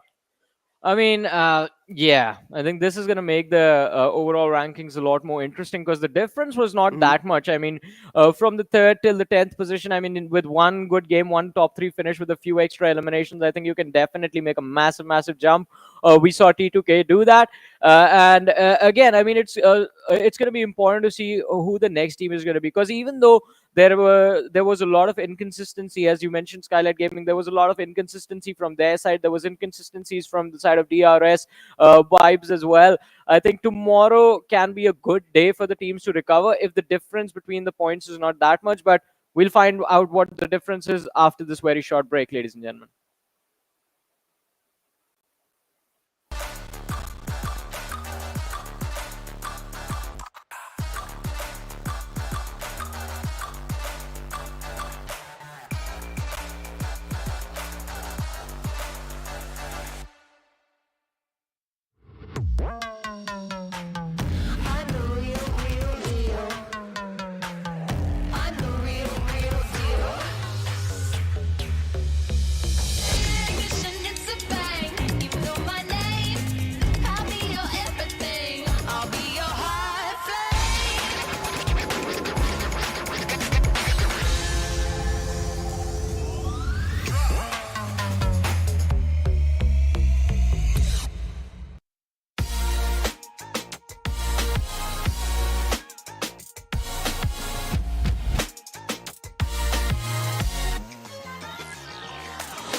Once again, welcome back, ladies and gentlemen, to the PMPL South Asia Spring Season 2022. This is Warren Super Johnny John, joined by Necro alongside with me. All the matches for the first day of the Super Weekend are done. And before we move further in the discussions of how the games have gone and have a look at the stats and the rankings, overall rankings at the end of the day, a huge shout out to our sponsors, ladies and gentlemen, the Oppo F21 Pro, which is going to be out in the market soon. So grab yourselves a winner chicken dinner with the Oppo F21 Pro.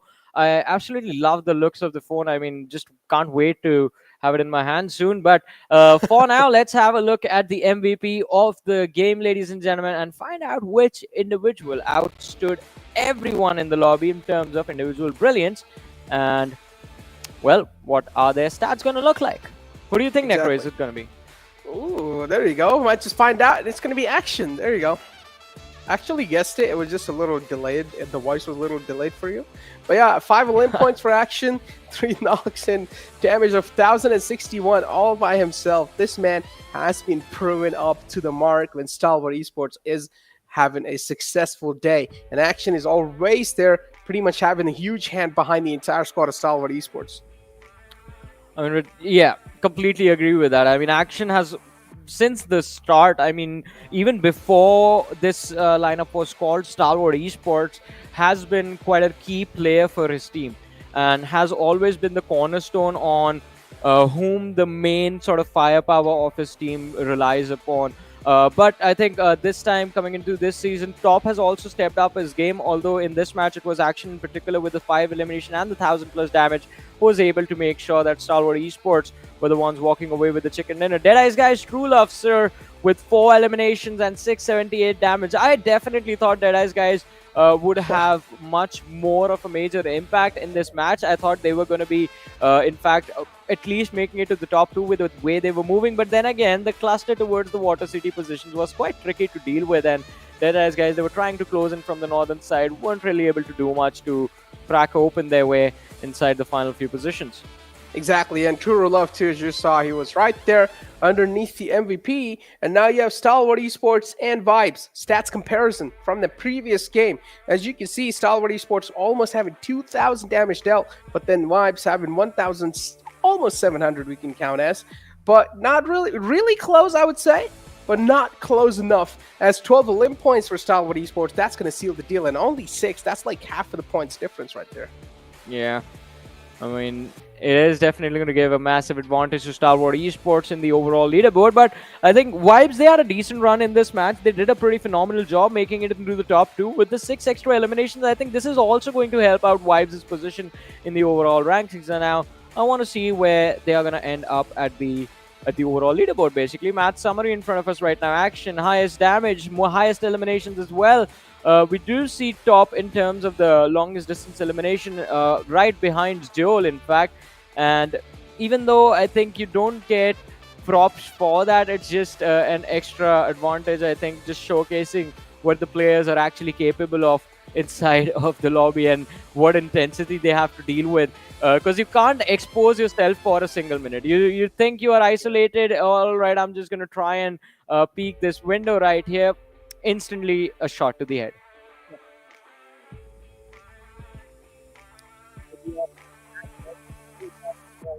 And well, the overall match rankings are here as well. So it's going to be again, quite a lot of points secured by Stalwart Esports. And this is what I want to see. But again, money, man, why did they walk away with 18? Where do you think this is going to put them in the overall rankings? I think that is also an important guys thing as well. On third try place, and figure out before we great for actually themselves. get to the overall on rankings. fourth place, and I'm pretty sure this team's just going to keep on clawing their way back up.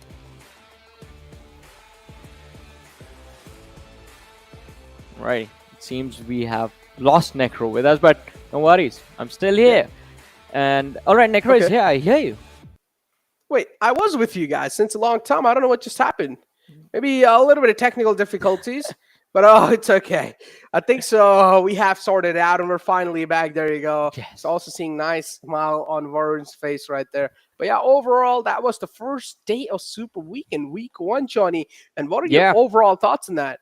I think I absolutely loved the action that we witnessed. I mean, especially considering that teams during the league stages were just going absolutely ham and berserk with those gunfights.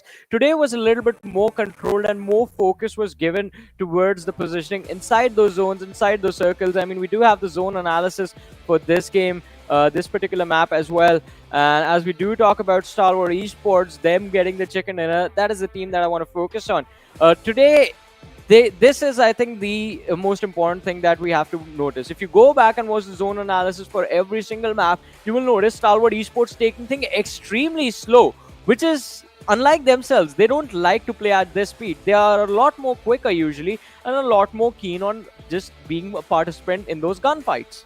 I mean, hey, new year, new me, new Stalwart Esports, you know?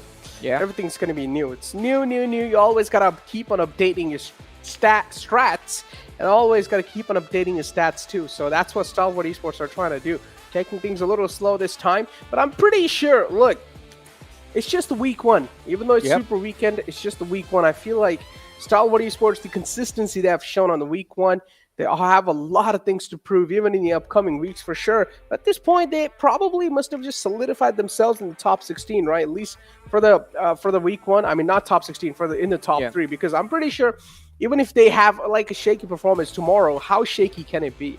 Yeah, I agree. I mean, Stalwart Esports and CL Esports, they will pretty much have a massive advantage, and that safety cushion that these teams have garnered for themselves, I think, is going to prove very important tomorrow, even if, as you mentioned, the performance is a little bit shaky. But for now, let's move forward, have a look at the open moments of this game, and enjoy the action once again, because I mean, even though the game, the action began a little bit later during the match, it was still quite intense. And starting things off, it is the lads from Train to Kill, who were off to a decent start, but all of a sudden the blunder that they made against Savage Esports, it backfired very badly for them. Talk about things backfiring though. Hershey right here. Such a bold push from this man. Even though he knows he's being spotted, he knows that his position is being revealed, pretty much like a live tracker. He just kept on pushing in. And wow, that was a clean shot from him. Raws will always doing really good in this one, but the team that's not really doing good on the Nepal side has to be JyanMaara. And now in day 1, having a bad day, it's okay. But day 2, I want to see a complete new breath of fresh air for them. Well, yeah, I would love to see that as well. I mean, it will sort of increased the intensity in the level of competition by quite a lot. And I think the old rivalries that we used to see are going to be back in action, so that is going to be fun to watch. But again, what was even more fun was this final fight. I mean, it was equally fun as the fights that are going to happen tomorrow. Stalwart Esports, I think, had already set themselves for success with the sort of widespread formation that they had and that they were using to push forward, and I think that sort of played out massively in their advantage in that final fight. Because look at the stats between the two teams. Even though Stalwart Esports, they have those 6 extra eliminations, the difference in the damage numbers, it sort of amounts to the 3 extra exits that they got from the lads of Vibes in the end.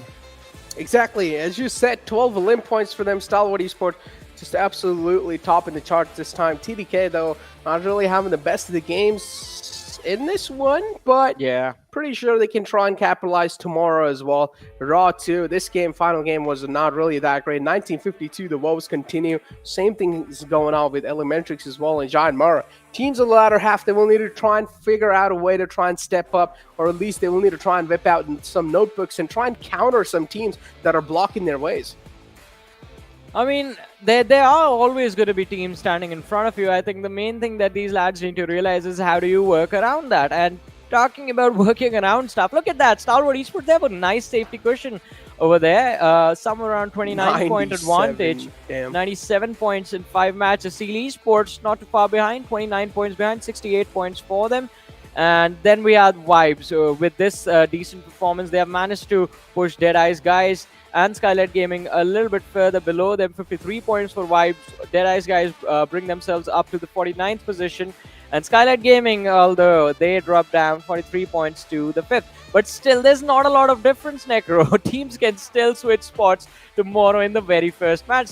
There's no consistency. Skylightz Gaming and IHC, they're just tied up, and then we have the rest of the 4 teams right here. I mean, Training Kill, of course, doing not really that great. Venom Legends, too. Sometimes we did see some showcases of greatness from their side, but still, nothing really revealing. Savage Esports, one of those teams, I've talked about this, even with Ocean. This is one of those teams that has a lot of capability when it comes to the mechanical prowess, but when it comes to the strategic and the communication standpoint, this team somewhere down the line struggles quite a bit. This is the entire team card of Stalwart Esports in Super Weekend 1, Day 1. As you guys can see, of course, Action's going to be leading the chart miles away. I mean, he is leading the chart with 16 eliminations, and look at the damage number, 31-14.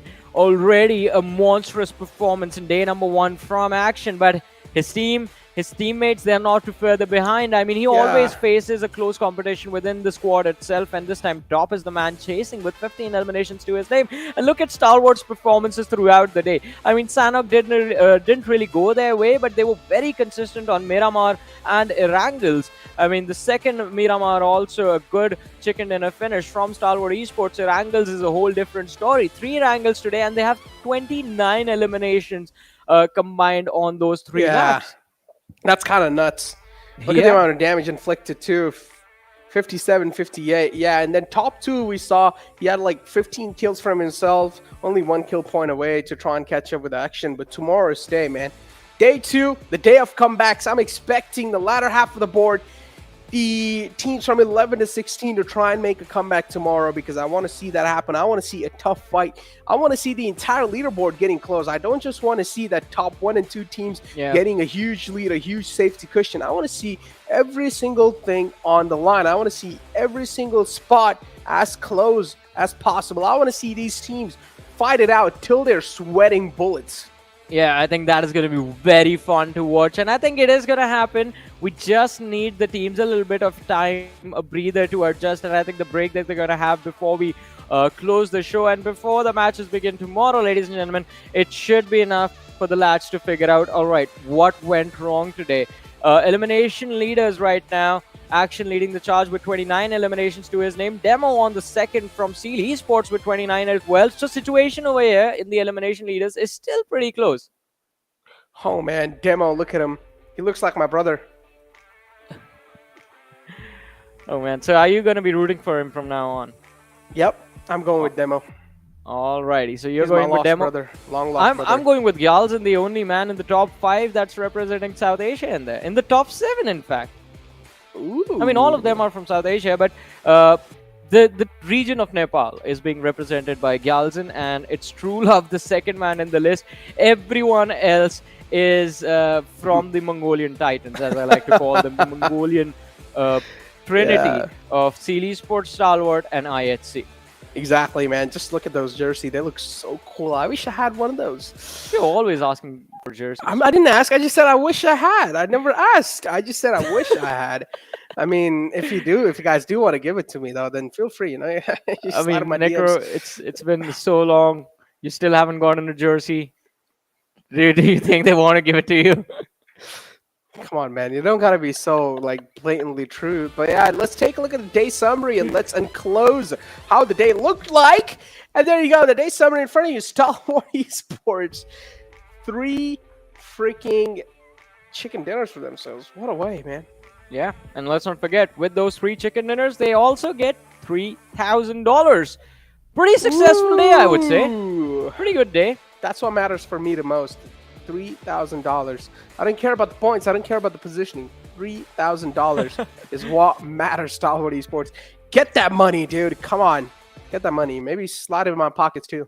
I think the highest we have seen one team walk away with was somewhere around $8,000, $7,000, something along those lines. So I'll definitely check up on that info and be there with the correct numbers tomorrow, because it's going to be quite interesting to see how much of a bank can Stalwart Esports accumulate before they go to the finals. Finals, they get extra money. That's just this is just bonus that they're working towards.